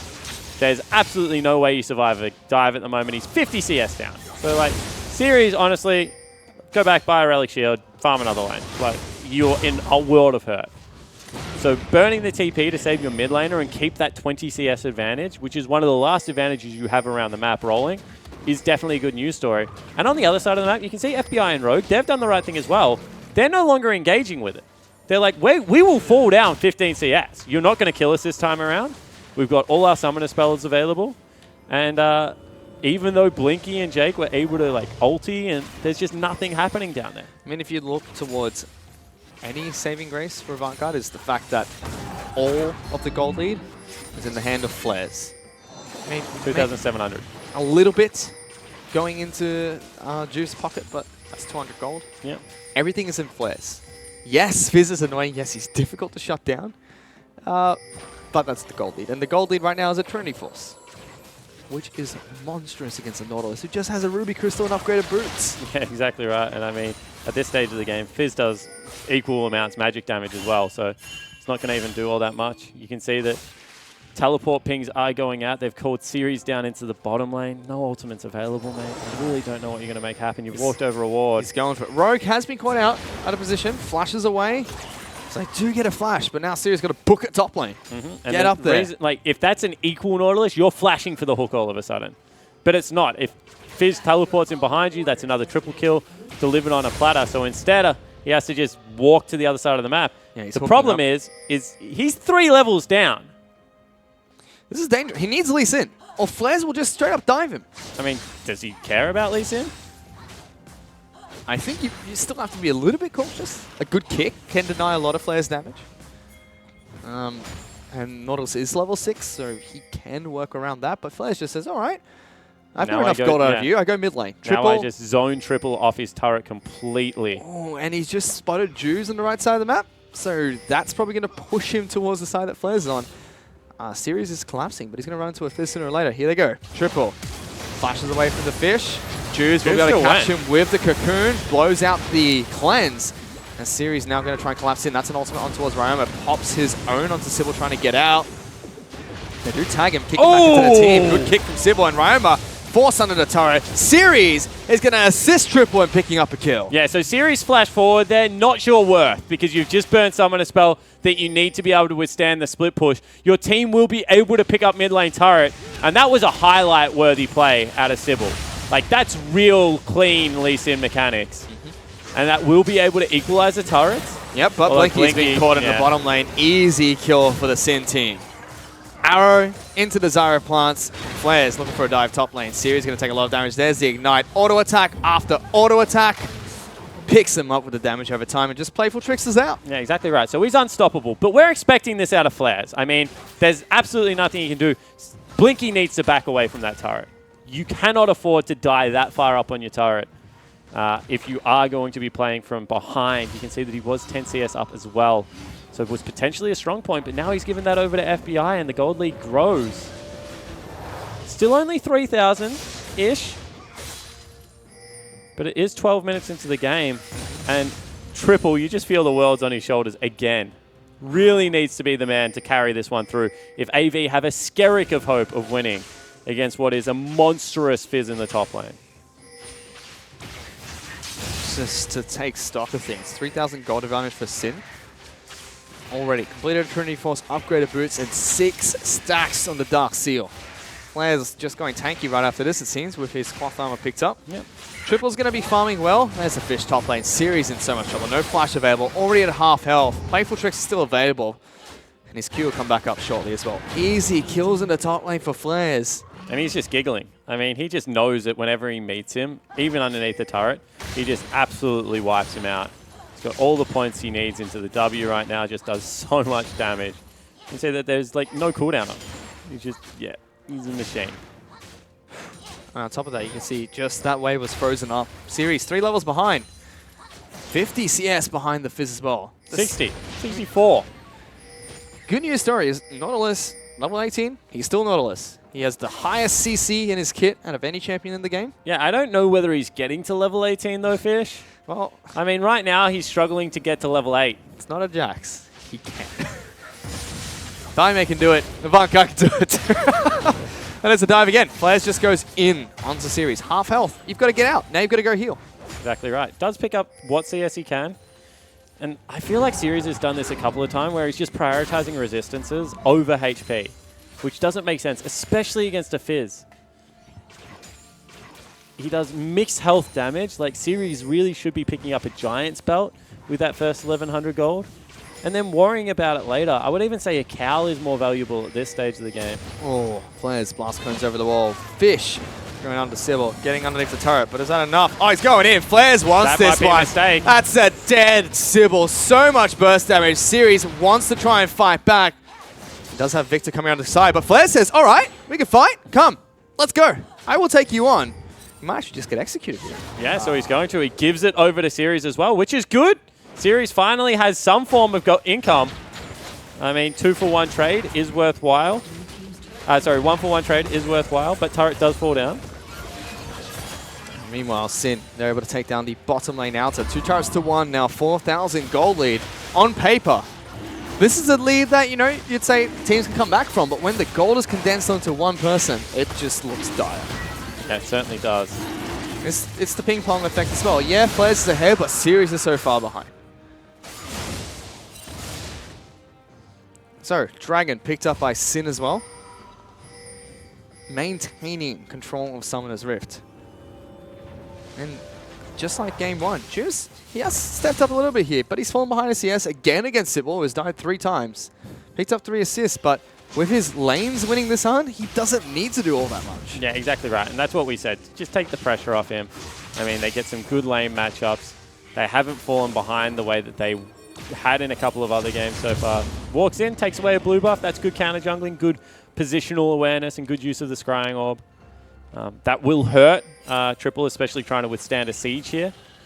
But really across the map, the 1-3-1 is so far ahead already. 4,000 gold at 16 minutes in. It's going to take a minor miracle to slow down a Zed in the side lane, a Fizz in the other one, and this 3-man unit of Elise, Zyra, and Ashe. They need a force hard mid. That's the only option they have left available to them. Series is going to find Juice. He's going to potentially find Flares behind him as well. Got to be careful now. Sending Jake up towards top side of the map, making sure that he's supported. It's something that we saw in the OPL a lot. Sending a support to help out the top laner when he's that far behind. As Ryoma now continues his split push bottom side of the map. Lee Sin is close by in case he decides to get the jump onto the Victor. Good side steps from Triple. But really, you would expect Lee Sin to be top lane right now. Because you can see that he's picked up a Barmy Cinder there for Flares. And Juice is here. There was an arrow middle. There's a Cocoon. Good flash. Avoids 2 crucial spells. That's a gigantic fish. Why did you go back in? Throws out the ultimate. He does have people rotating, but Flares underneath the turret. Going to be able to play full tricks around. All right, nice so he actually defends the turret with the members rotating.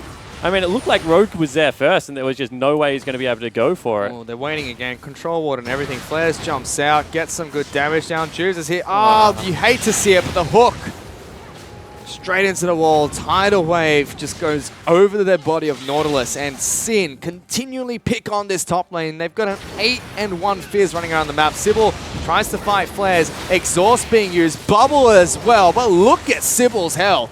Flares doesn't care. Yeah, exactly right. He just has no worries in the world at the moment. Jake, get out.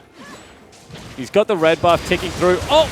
That's a playful trickster. He's out of damage. Sybil now locked down. Jake has the Ignite ticking. Kick almost as good. Sybil wants to go back in. Does. Gets a kill. Minions are attacking him. Will return 1 for 1. But you can see that they're actually all chuckling at the game right now. They know that the game has devolved so far into their favor that they're just chipping away mid lane turret. That's Blinky against 2 members. Actually might... Ooh, throws out the ultimate, says, let's go FBI. Oh, that's going to miss by Triple. Jumping in. Picks up the kill onto the mid lane Ashe. Rogue forced to run away as the Chaos Storm is ticking. TP. Triple still wants to try and fight here. That teleport is a Fizz with ultimate available. Flashback in from Rogue. Cleanse a little bit too early for the Victor. And Flash just does way too much damage. Exactly right. And all of a sudden, Zed is diving underneath the turret onto the Varus. Goodbye, Blinky. We're not even going to watch it happen. No. Close your eyes. Turn away. No, Rogue. It's not live. This Flare's now going to work on this mid lane out of turret series. Lockdown again. You can see Flare's is like, I've got enough health to take up 5, 6 shots. Yeah. And then I go invulnerable. Exactly. He's just a full tank at the moment. 10 steals as well as the Trinity Force is enough damage for him. You can see that Sybil potentially looking for Ryoma. Level 13. Doesn't have ultimate available or any kind of ward hop, really. He had 1 left, so this is a replay of Ryoma. Blinky going back to base in a poor area. Does spot him out, but then, you know, just an all-in. Good flash, but Ryoma matches it. Yeah, good play from both players, but like you mentioned, backing in a poor spot. 6,000 gold. Oh, Jake. Going to be caught out by Cocoon. Instantly taken down. A fish and a spider, you never get caught between the two, apparently. It's just the animals attacking. Isn't there a... It's 2 fish. Nursery around about that? Fish and a spider came down beside us? I have not heard maybe that. not. No, definitely not. I just made it up on the spot. Not much else to do this game, trying to break down. Unfortunately, the Fizz is just massive. It's a shellacking. Absolutely. See the gold again. 10,000 for Flares. He's double his gold. Oh my goodness gracious me. And the rest of the map is pretty much even, Fish. Hate to see it, especially if your series as Sybil narrowly avoids the Ash Arrow. And twice in one series. Series on the top side of the map is just not being able to stand up to Flares. And I mean, he's their marquee player. I mean, there is a reason that Sim brought him over.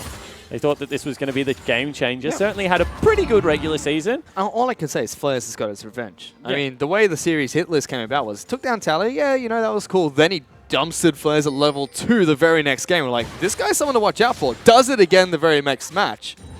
Now Flares said, all right, you can do it during a regular split. Twice in a best of 5 series for you, though, where it's going to look a lot uglier. Yeah, exactly right. And it really has, because he has capitalized on these leads in an emphatic way. I mean, we're looking at 3 components versus 2 completed items for Flares, and 3 levels up. He's just knocking down turrets wherever he goes. Baron probably going to be the next focal point on the map. He's tanky enough to go there as well if he wants to. Does enough damage to take it down. When he feels like he's dropping off a little bit, he's just going to dip his pockets in, produce a Blade of the Ruined King, and then really there is nothing that will be able to stop him. Siri's got his back against the wall as well. He can't leave base, and even if he's under base and alone. So if... almost. Still going to go for it. Throws up the fish, hits Blinky. He's dead. He can do. Easy kill for Flares. We'll get locked down underneath the turret, but Playful Trickster gets him out. Sybil tries to go for a kickback. Burns the Zyra ultimate, but they can rinse and repeat that. Easy. Arrow still available for FBI. Exactly right. That was only the Fish and the Zyra ultimate used. They still have Zed ultimate as he's split pushing a lane. They still have Arrow for FBI, and they can just look towards this Baron. They've got plants, they've got Spiderlings. They're going to be able to tank it up. Really, unless Triple has the best Victor ultimate, of all time, they're in trouble. Ash Arrow on towards Jake. Triple even burning the cleanse, and now there's an assassin on top of the man himself. Roma gets a kill, and Sin straight away walks straight back towards the base of Avant-Garde. As Flares, decides to dive for series one more time, forces the Varus up here. They could try and make a pick, but already too far away. Flares does not care. Yeah, exactly right. And all of a sudden, they've opened up the top side of the map. They're going to make it 10,000 gold. And you just can't really speak highly enough of Flares at the moment. Juice shadowed his lane. The reason that they were able to get such a clean turnaround is because he was there for the counter gank. But really, this was just all started because he was able to withstand all of the pressure early and then translated into 100 CS and 11 kills at 23 minutes. Flares is at half health, and he's got more health than a full health Nautilus. That's how far ahead. I mean, he's 4 levels up. There's just no other ways. Like, in every scalable metric, anything that you can measure, Flares is ahead of anyone on Summoner's Rift. He has more gold, he has more items. Serious, I wouldn't even be walking that far out if I were you. I know you're trying to shadow to get Sybil down here.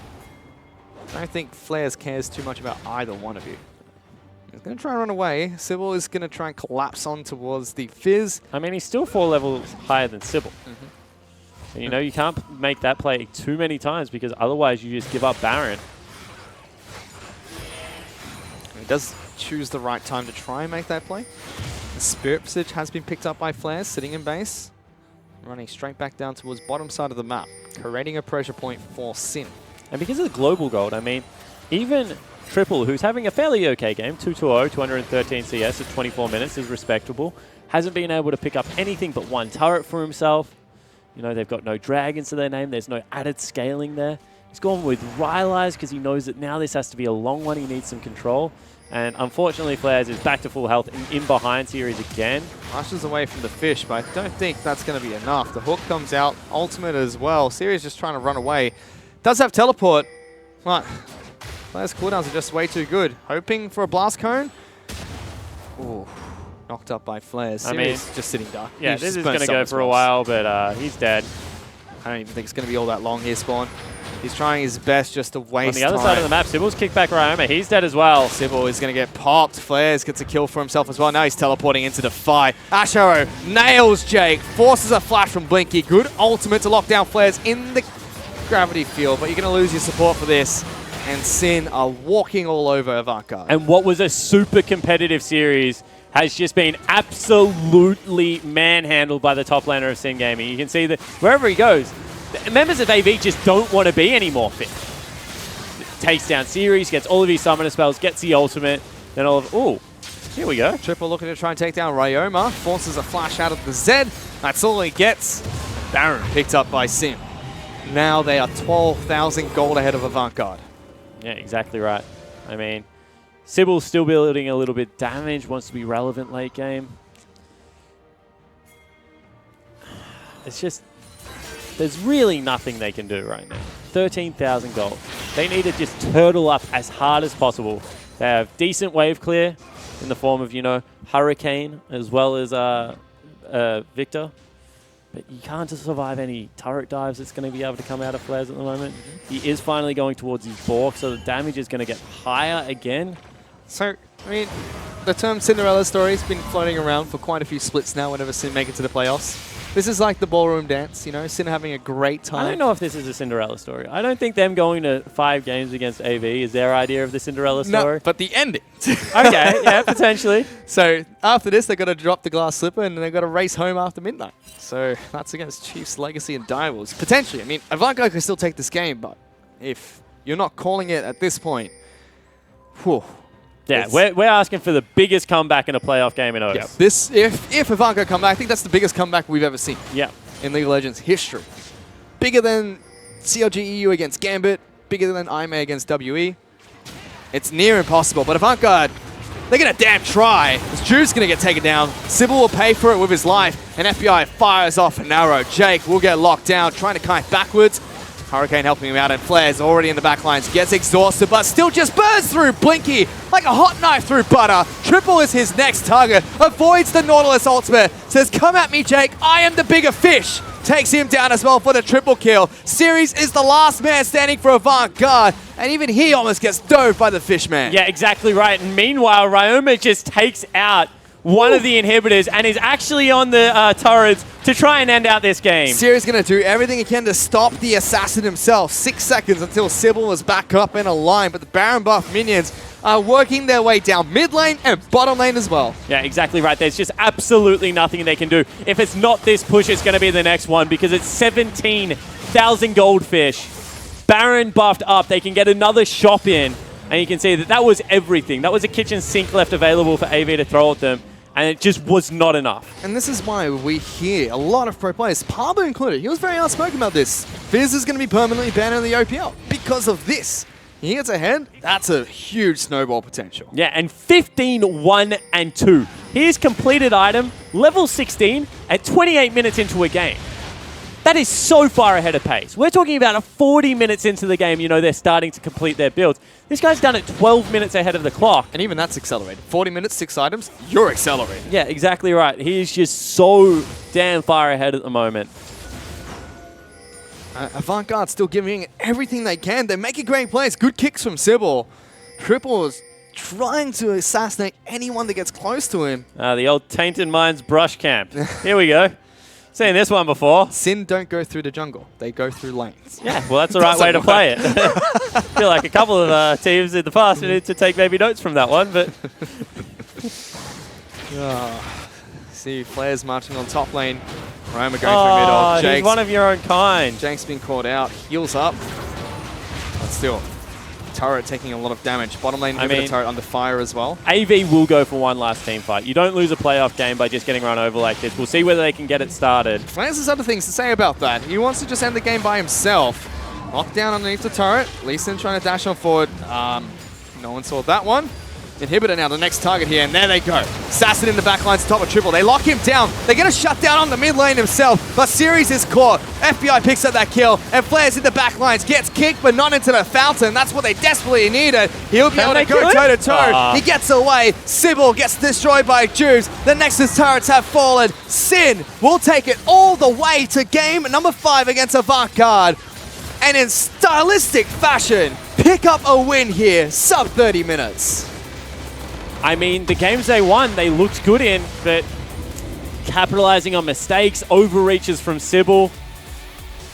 You have to hand it to them. They really did draft well. They got their best performing player on the day, counterpick, in the matches that really did count. And then they were able to execute and close out. I think their closeouts were good, but up and down play out of Sin today. If they play that way versus Chiefs, is it enough to get it done? Definitely don't know, Fish. You don't know. And if they pull out a single game like they did in any of the Avant Garde wins, that is not going to be great for them against a team like the Chiefs or Legacy. And they have Avant Garde on the screen right there. They won 2 games in that best of 5, and those 2 games looked fantastic. Game 1 looked like it was going to be the exact same story. But the games they lost were just in brutal fashion. And AV went away, they worked in their laning phase. That looked better. However, top lane, they just had so many series of miscommunication between their jungler and their top laner. And really, what you have to do is you have to give credit to Flares to be a good enough player to capitalize on that every single time. As soon as a team made a mistake, Flares even in game 1 looking for the deep flanks, games 3 and games 5, really punishing that top lane side of the map. I mean, if he's not MVP, I have absolutely no idea how we even vote for things anymore. Well, we'll have to find out if he is going to be MVP of this game. But to wrap up the day, let's go back to Hingers and the rest of the analysts at the analyst desk. Thank you, Fish, and thank you, Spormore. Congratulations to Sin, who take the series 3-2, our first in our Gauntlet final series of Split 1 2017. Here the guys are. Rogue handing out some hugs. Jake there in the background giving out some firm handshakes to close out the series.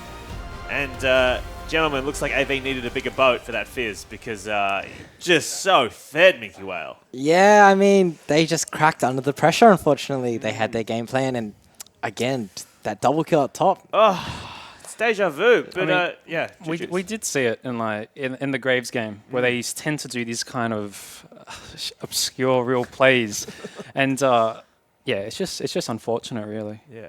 Let me just say, I think I know why they've been banning Fizz this pretty much the entire series and left it until that very last game. I mean, he actually, after he managed to get that advantage, played out of his mind. And another thing to note is the dive wasn't a dive that time around. It was actually a more calculated play. Fizz had pushed up. It wasn't a dive underneath the turret. It was, him actually just outplaying purely.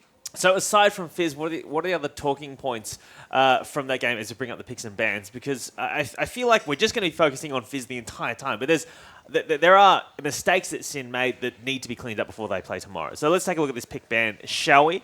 Fizz over Nautilus. I mean, that's pretty standard, I would say. Like Fizz wins. But elsewhere on the map, Mendrix, what are you seeing there?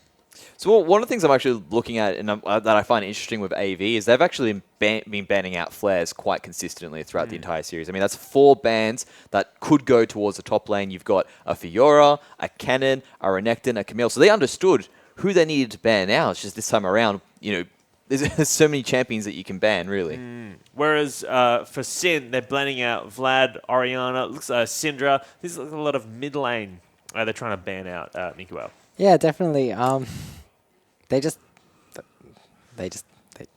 done. I think I want to point out that even though Nautilus was 0-2, I was looking at the other lanes or how ways AV could really get back into it. And I did notice that Triple was playing really well in that matchup. And so was the bot lane. The bot lane was up 10 CS or something around 4 or 5 minutes. So how should the Victor into Zed mid lane matchup work? Because you've played mid lane professionally for a number of years. So what's the story with that? So Zed wins. Okay. Zed wins. Zed does win, but Victor has early pressure, obviously, because he's ranged matchup. And he played it really well. He did pull up like about a 10-15 CS lead on the first base and came back. But I think just from the Fizz getting the early turret into threatening him from the top side from his blue area, really forced Triple to play back a bit more. He seemed to be playing like a bit of a war on 3 sides. It was actually at one point in time when he was sitting there trying to get the farm under his turret, and then you've got Juves on one side, and then you've got Fizz on the other side, and he was literally zoned off his turret for about 30 seconds to close to a minute. The last thing I want to talk about on with this pick ban phase, just before we move on, is that we saw consistent bans towards Thresh, right? Because Rogue, very good Thresh player. But then we also saw Sin picking up Zyra very early on in that bottom lane, as a priority pick. So, I mean, is that moving forward a thing that other teams are going to want to look to ban, do you think, Medris? What I like to point out with that pick is that it's aggressive. Yeah. And it also has really good zoning potential in terms of when you do get to team fights, which we know Sin like to do, but it is still an aggressive pick and lane. You are trying to put out the damage. And Rogue just typically likes to play towards damage. I mean, we had 2 Malzahar games. We had, I think it was close to 2 Zyra games as well. So he does like his aggressive mages. And it's something that Zyra just sort of can pop off at the right moment in time. I think it was just a stylistic choice. Sure. Yeah, also the Zyra did complement the Ashe pick. I Yeah. mean, we saw Sin making lots of picks against AV when they were out of position, and it just suits their style very well.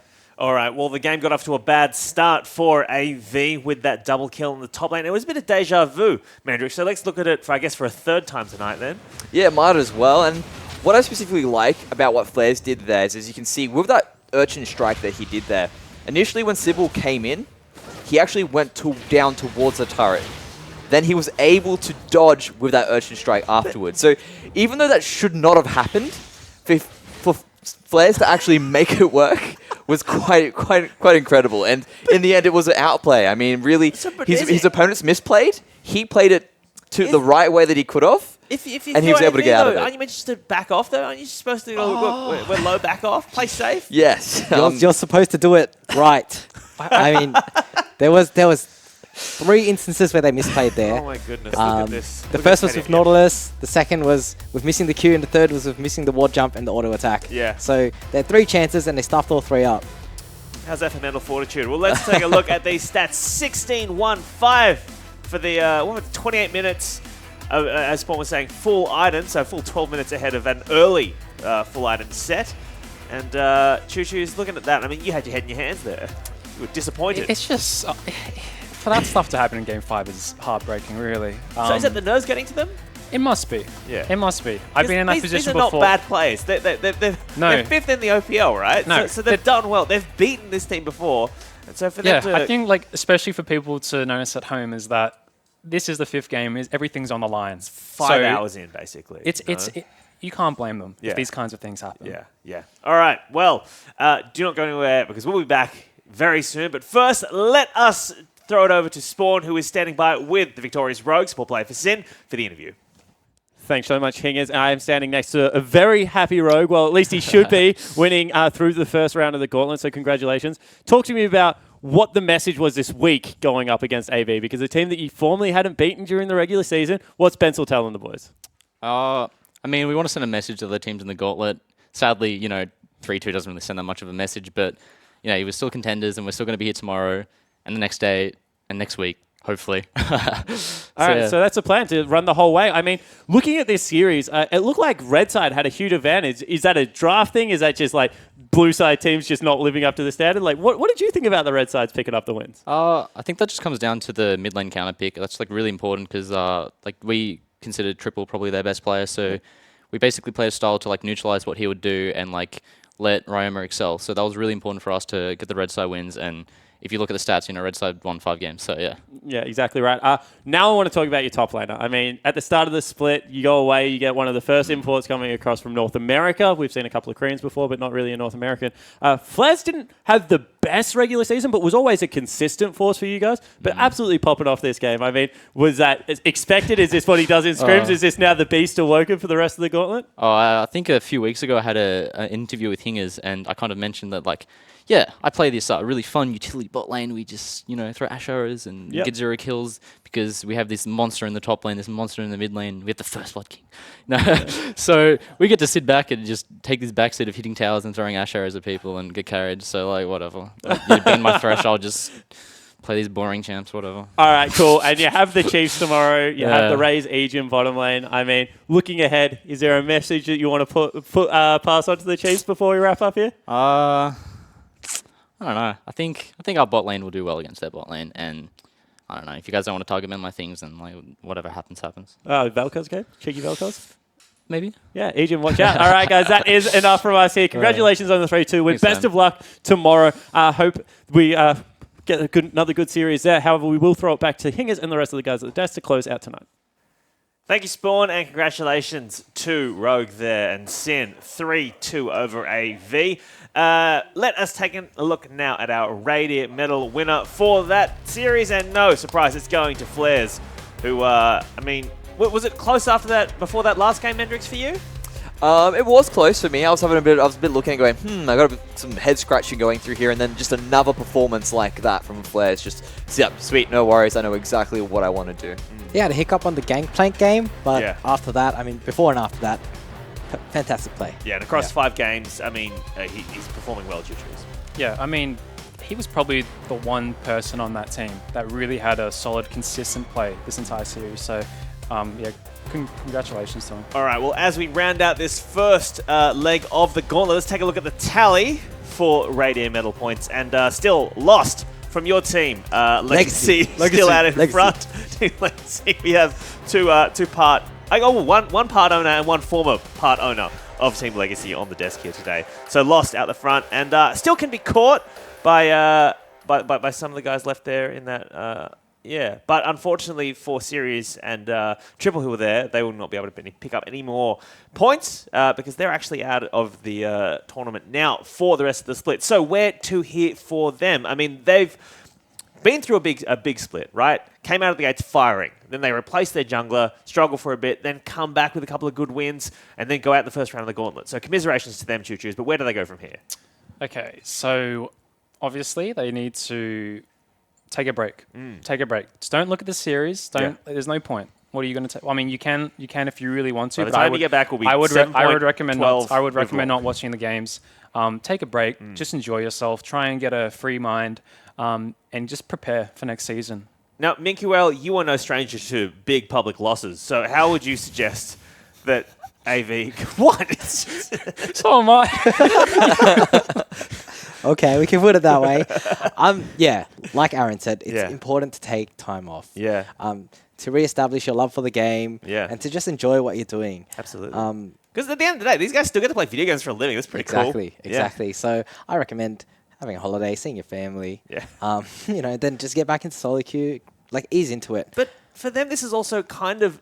yes, they wanted to win this Gauntlet, right? But for them, they kind of replaced their jungler midway through a split. This is still a rebuilding split for them because they brought in Sybil. You know, it's going to take a while to gel. And then Mendrix, I mean, moving forward, they can only improve, right?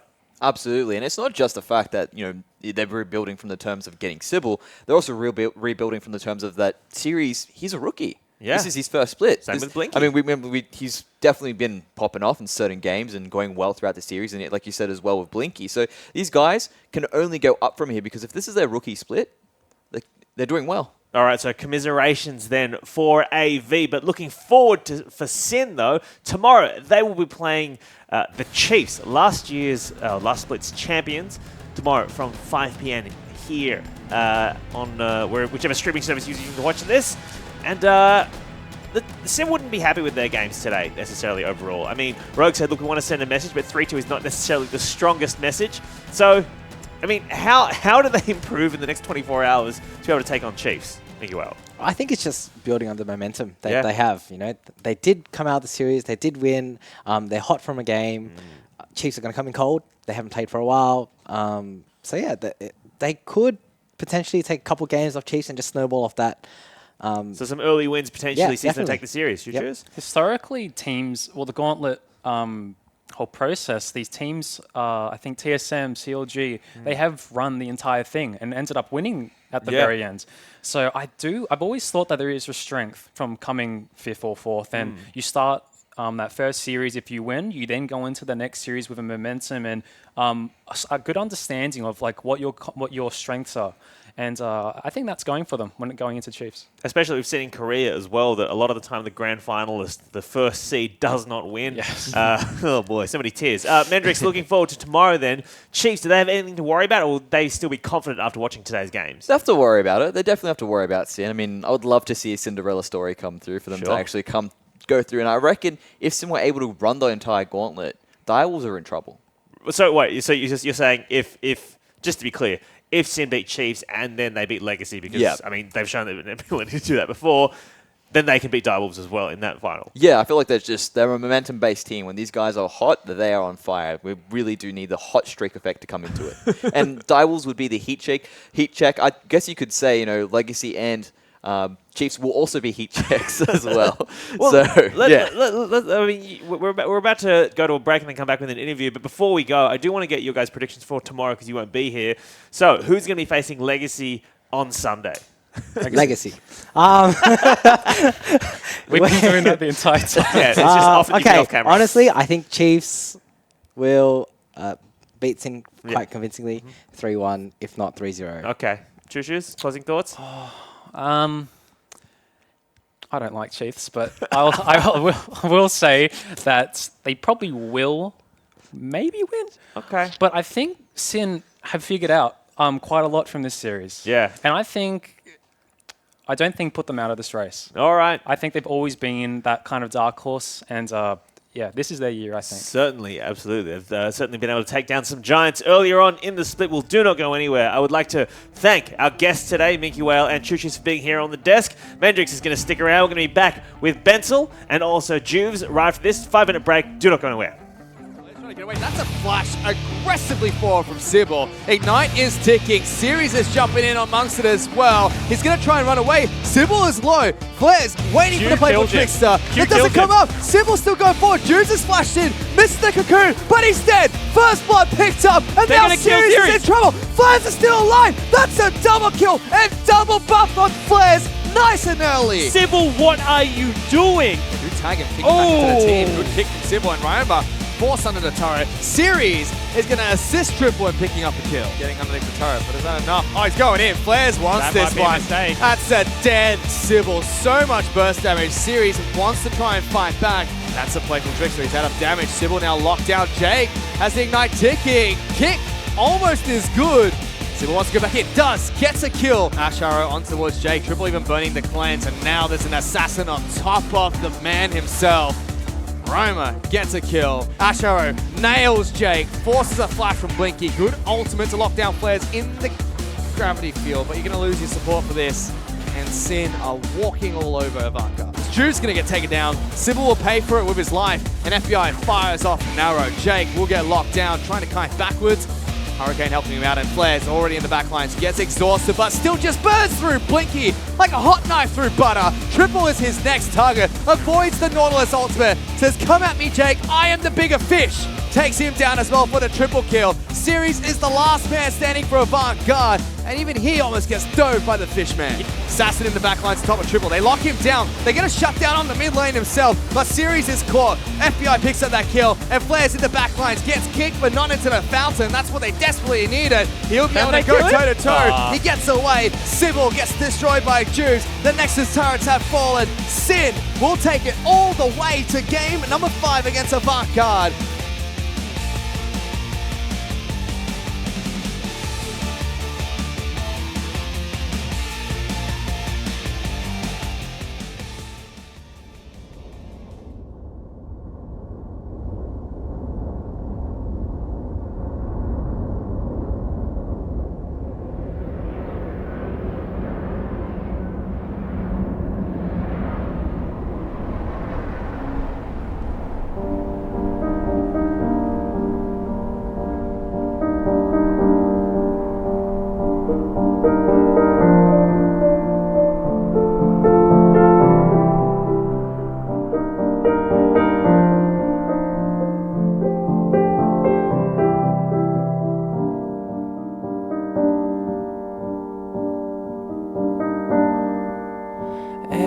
Child in Valorant has heard the tale before about the cursed mummy boy who felt his heart no more.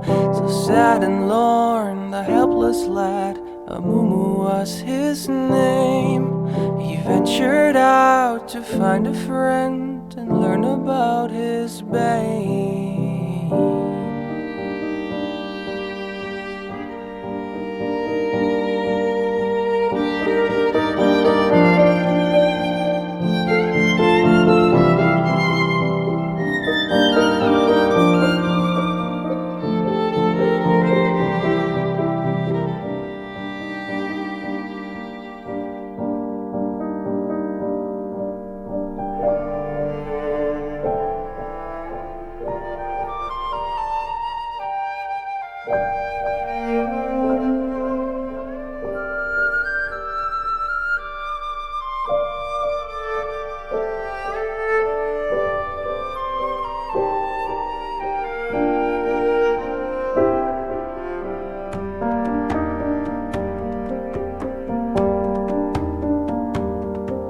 For many years, young Amumu traveled through the lands, determined to make friends if only they would understand.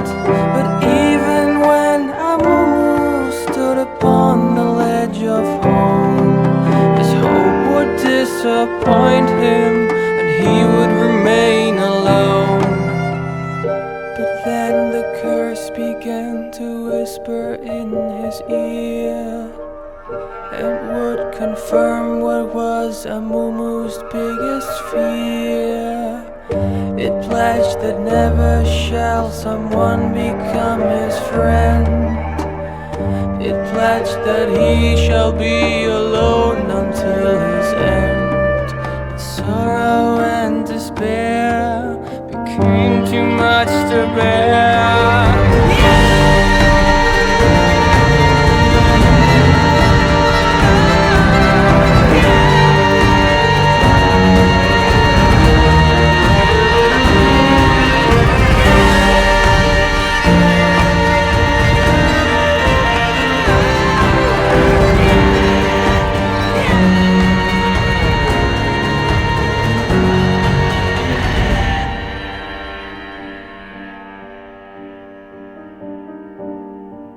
The moment when Amumu realized what he had done, too late it was for him, for them, the evil curse had won. The anger and the anguish overwhelmed his fragile soul and caused a wicked tantrum that he never could control.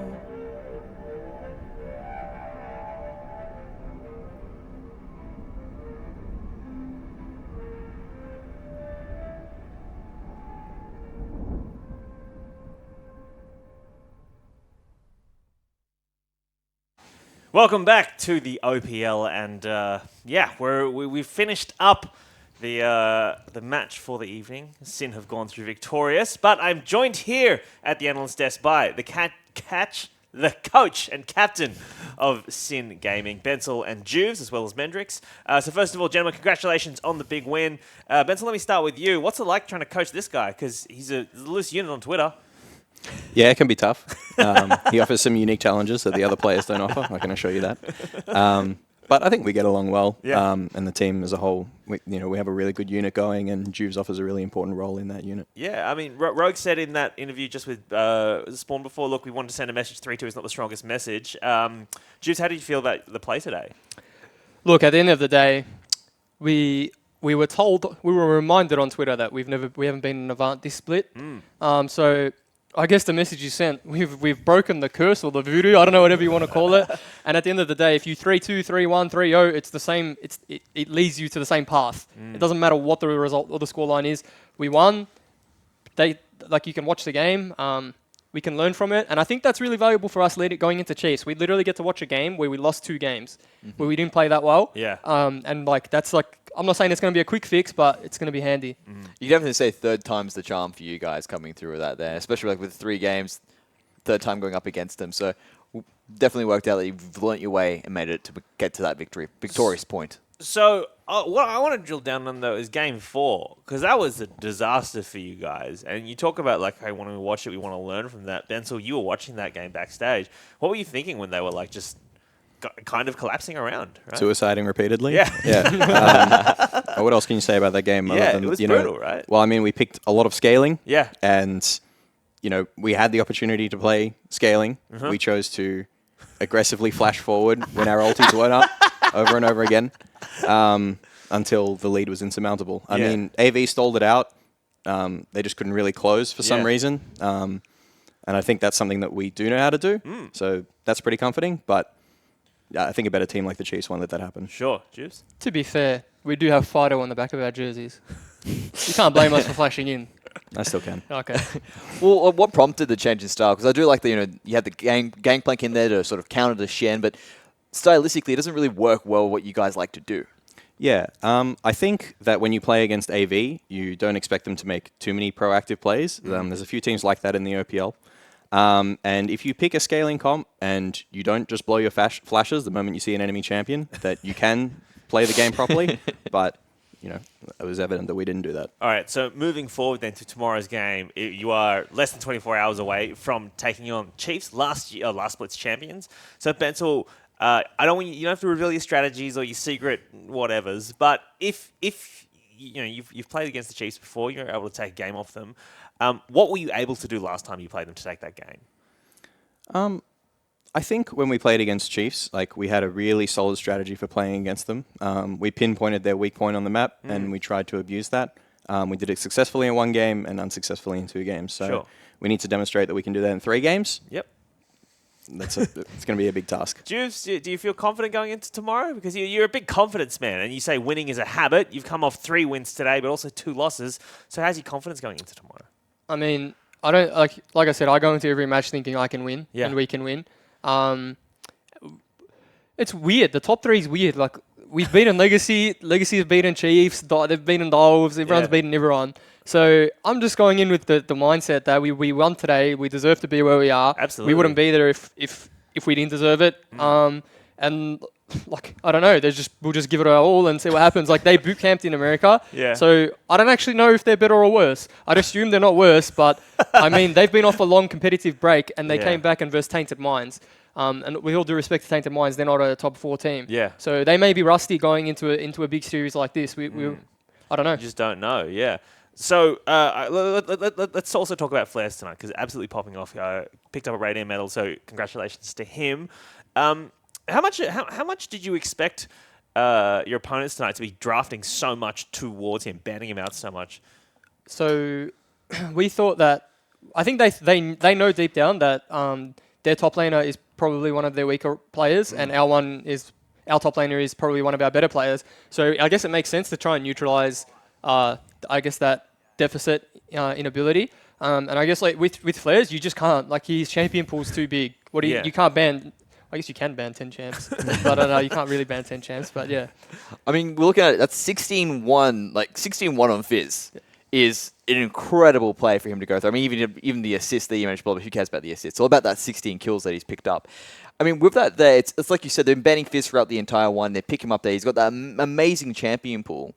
And do you feel all the bans will just, these are all specifically against him? Or is it, we don't want Kennen because we like to be able to play Shen, and Kennen typically counters in that situation? I think the Flares has shown consistently that when he can get a lead, he can abuse that lead pretty heavily.